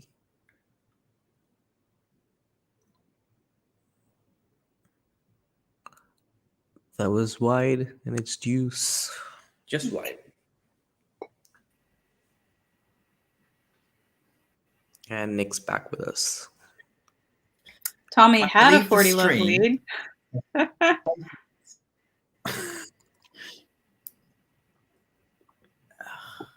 Then he goes down the tee here. Wow. He doesn't. Has he missed every first serve from 40-love? Yes, he has. Pretty much. And good return from Nadal. Forehand down the line, and that's a winner. Yeah. Is it? It looked in to me. Yeah. It definitely a winner. Ahead. Oh no, it wasn't. It was out. It's wide. Oh, that's the second. That's the second time that shot has been out. Wow. Half a millimeter. Just that wide. Yeah. Oh, the look on their face. Scoreboard sort of glitched. Okay, it's back. 2-1 advantage, Tommy Paul. I think this one's an ace down the tee. Let's see. Does go down the tee, but again, another miss first serve. Second serve. I think he goes out wide here. No, he doesn't. Oh, missed backhand on the return from Nadal, and Tommy Paul holds after saving a break point. 3-1 up. Tommy Paul got himself out of jail there. Yep. Was a bit shaky, quite shaky from 40-love up. 2 return winners and a double fault. Nadal missing a forehand, which he should have made for his standards on break point. And another one on deuce. Tommy Paul's 3 games. Should say that a lot of, I would say, Nadal fans who just completely wrote off this result. They said that Tommy Paul is going to win easily. or like hands down.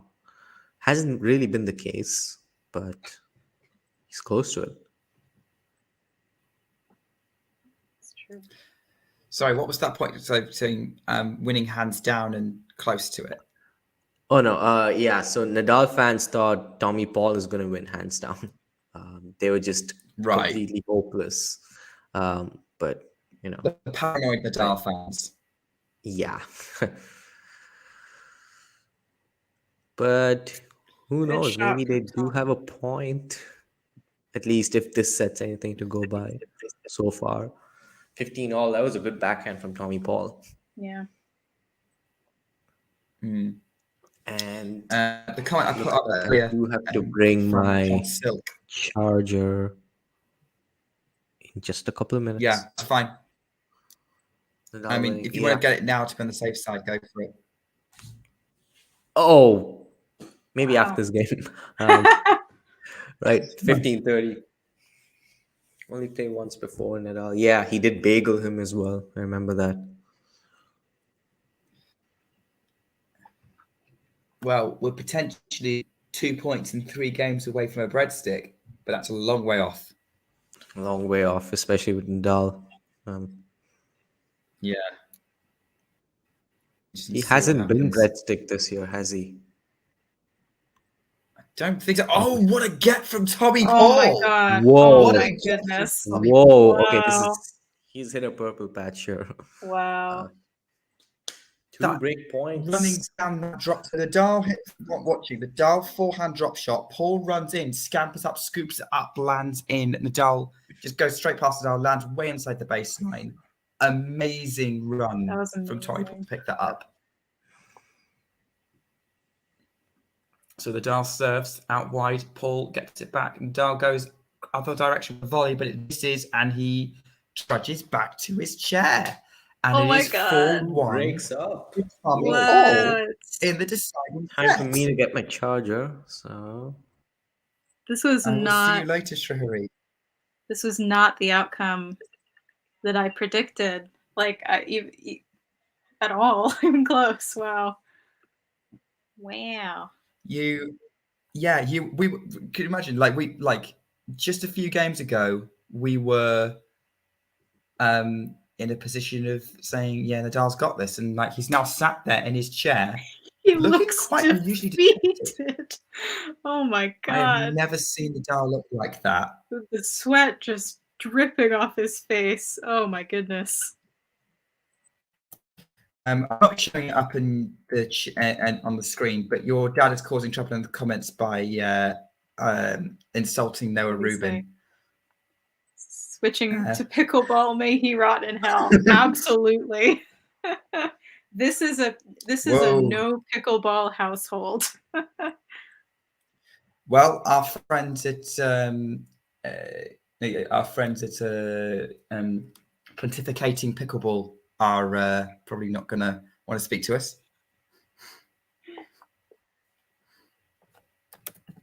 Also, Ghost saying that I might want to be an American again. I just want to point out, Ghost, I'm still an American. never went away. That passport is still valid. Yeah. John Wing, Ghost is picking on Isabel for being Canadian. So it's not going to go over well, seeing as it won't go over well, seeing as my father is the one that I get the Canadian citizenship from. Let them fight it out in the comments. Yeah.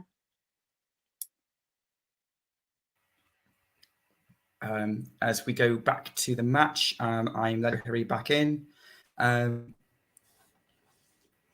Yeah, and we're ready to go. Double break for Tommy Paul, which is incredible.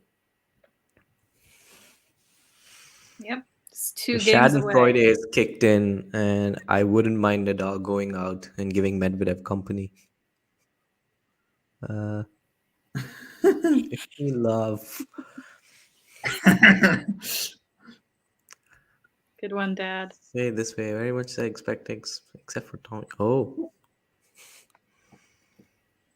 And my dad's now going to bat for me against Ghost. Yeah, let's let that sort it out.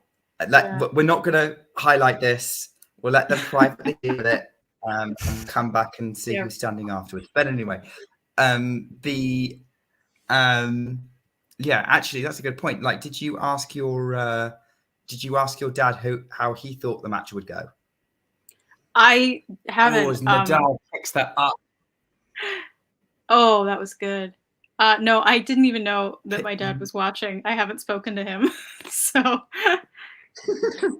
I think he would have assumed. So, are you saying that this is the one opportunity? Is this basically your dad coming on because he hasn't spoken to his daughter in ages, wants to have contact? No, I mean we text, but he probably saw on my Twitter that I was doing this and was like, "I'll check in." I don't know if he's at home in California or if he's working. But I don't even know if he's watching the match. Could really. Well, back to the match. It's 30-all on the Tommy Paul serve at 4-1. Now he does have a double break, but we were talking about people losing from 5-1 leads. It's easier to lose from a 4-1 double break lead.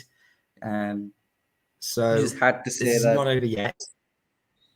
You just had to. Oh yeah, by the way, Sebastian Korda served for the match 5-2 against Nadal at Indian Wells. You know what happened. Oh yeah, I remember that one. Tommy Paul himself was 4-1 up in the second set with 2 breaks against Shapovalov in Cincinnati. Again, you know what happened there. Yeah. Ooh. Just so we know. What was that? I should say Nadal has looked a lot more beatable since Wimbledon, or since after Wimbledon. That's true. Yeah. Yes. Depends on which group he lands in. I mean, what's his Yeah, he's what? What was that, Harry? Talk to you. Sorry. Yeah, he's been 3-1 since 5-1 for Tommy Paul. Okay, 3-1 since Cincinnati. 3-2. Sorry, not 3-1. 3-3 if he loses now. Yeah, which is looking likely. Tommy Paul takes that game. It's 5-1.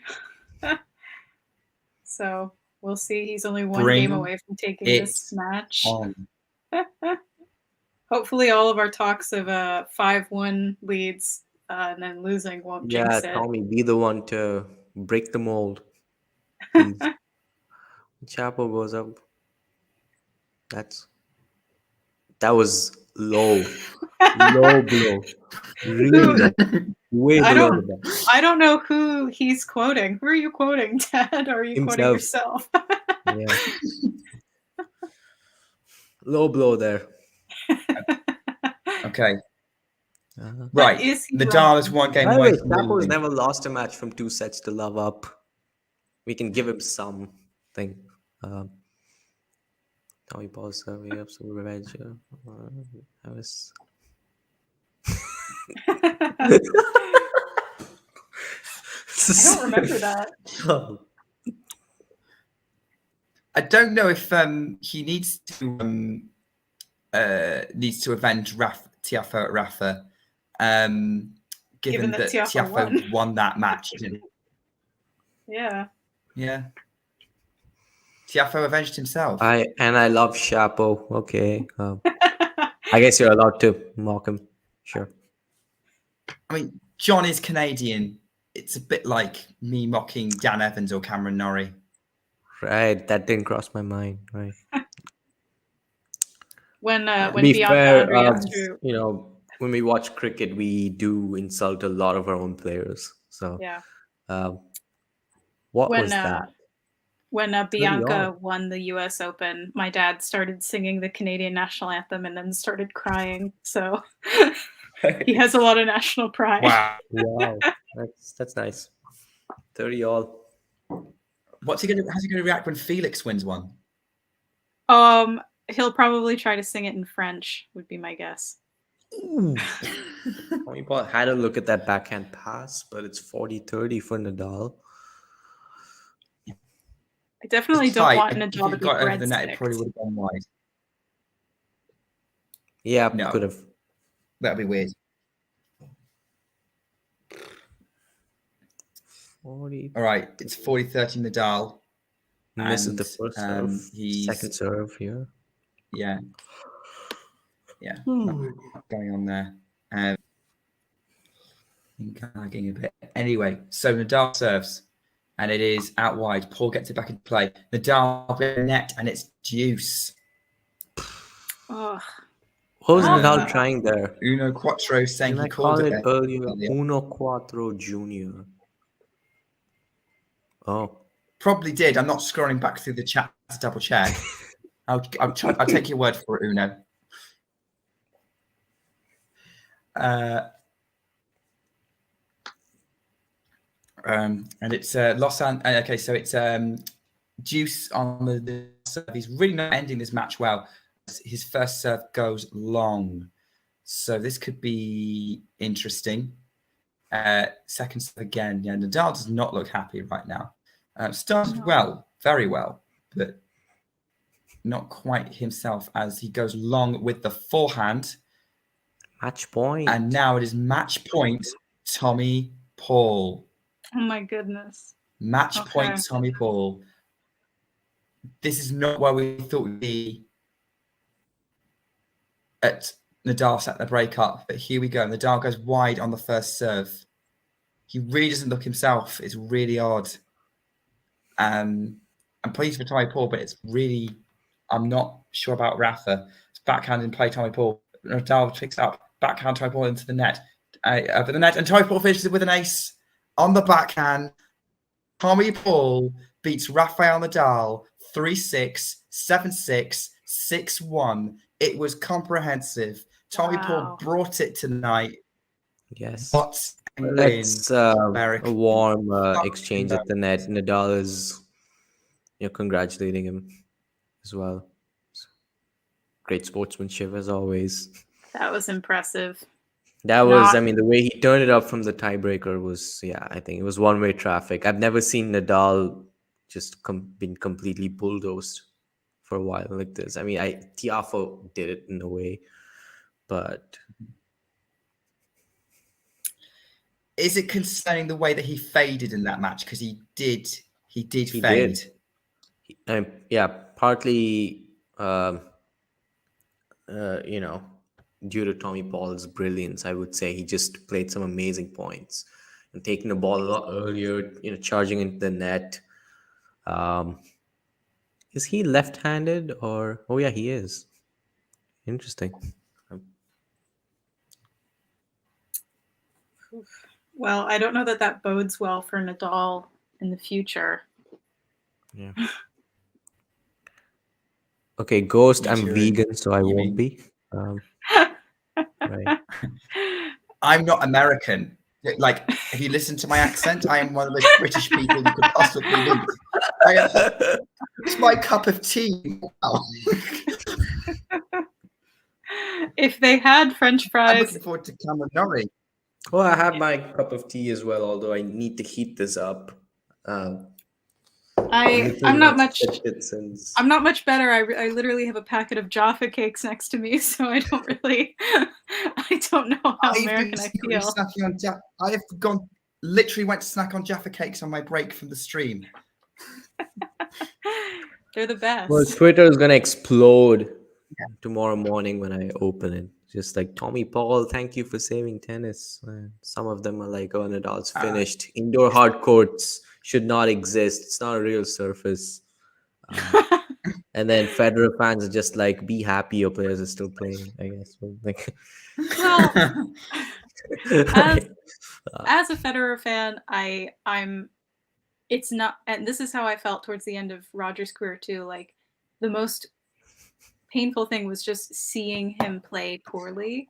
So even though I'm not like the biggest Nadal fan, I don't want to see him play badly. I don't mind watching him lose, but I don't want to see him fall apart on court. I don't nobody does really.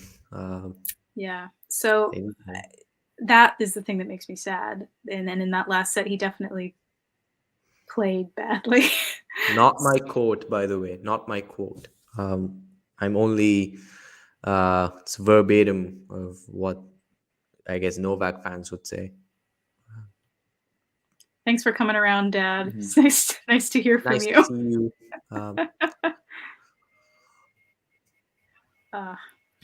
So who thanks. does? Good work. Thanks, John. Yeah, sorry about the result, John.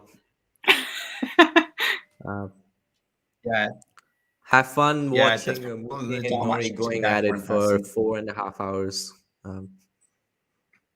Yeah, I'm not staying up for that. Nobody, yeah. I don't think their parents Yeah. would watch it either. Like they just. So wait, so Tommy plays Yeah. Carreno Busta in the next match? Yeah. Yeah. Who do we think will come out on top in that one? I hope Tommy Paul. I want Carreno Busta to be nowhere near Djokovic in the draw. So sooner he goes out, better. Because you know that the second he plays Carreno Busta, he will default or do something awful. Somebody's gonna get hurt physically. Balls are gonna be launched. I always get excited when they play each other. Yeah, no way. Strahiri, you're a Djokovic fan. Sure, you're not allowed to make these jokes. This is why you get blocked by the Nono fan. I've been blocked by enough, right? I think all of the head crocs have me blocked and blacklisted. I don't want to use the other listed word, but yeah, I'm blacklisted by all of them. Blacklisted by no fan. Yeah. Oh, that's hysterical. I mean, I think you are too, Isabel. Let's be honest. Yes, but for very different reasons. Well, which we don't need to go into. No, it's X-rated content really for this stream. What do you expect? No, let's not go down the jokes, please. It's too late at night. What? So Nick, who do you think if will anyone's win? interested, what, the Paris Masters? The next Carreno Busta Tommy versus Paul or Paul? Carreno Busta? I'm going to go with Carreno Busta. I think Paul will come down a bit from that win. I mean, I hope I'm wrong. He's got the game to outplay Carreno Busta, but I'm going to go with Tommy Paul. Not Tommy Paul, Carreno Busta. I don't know who I pick.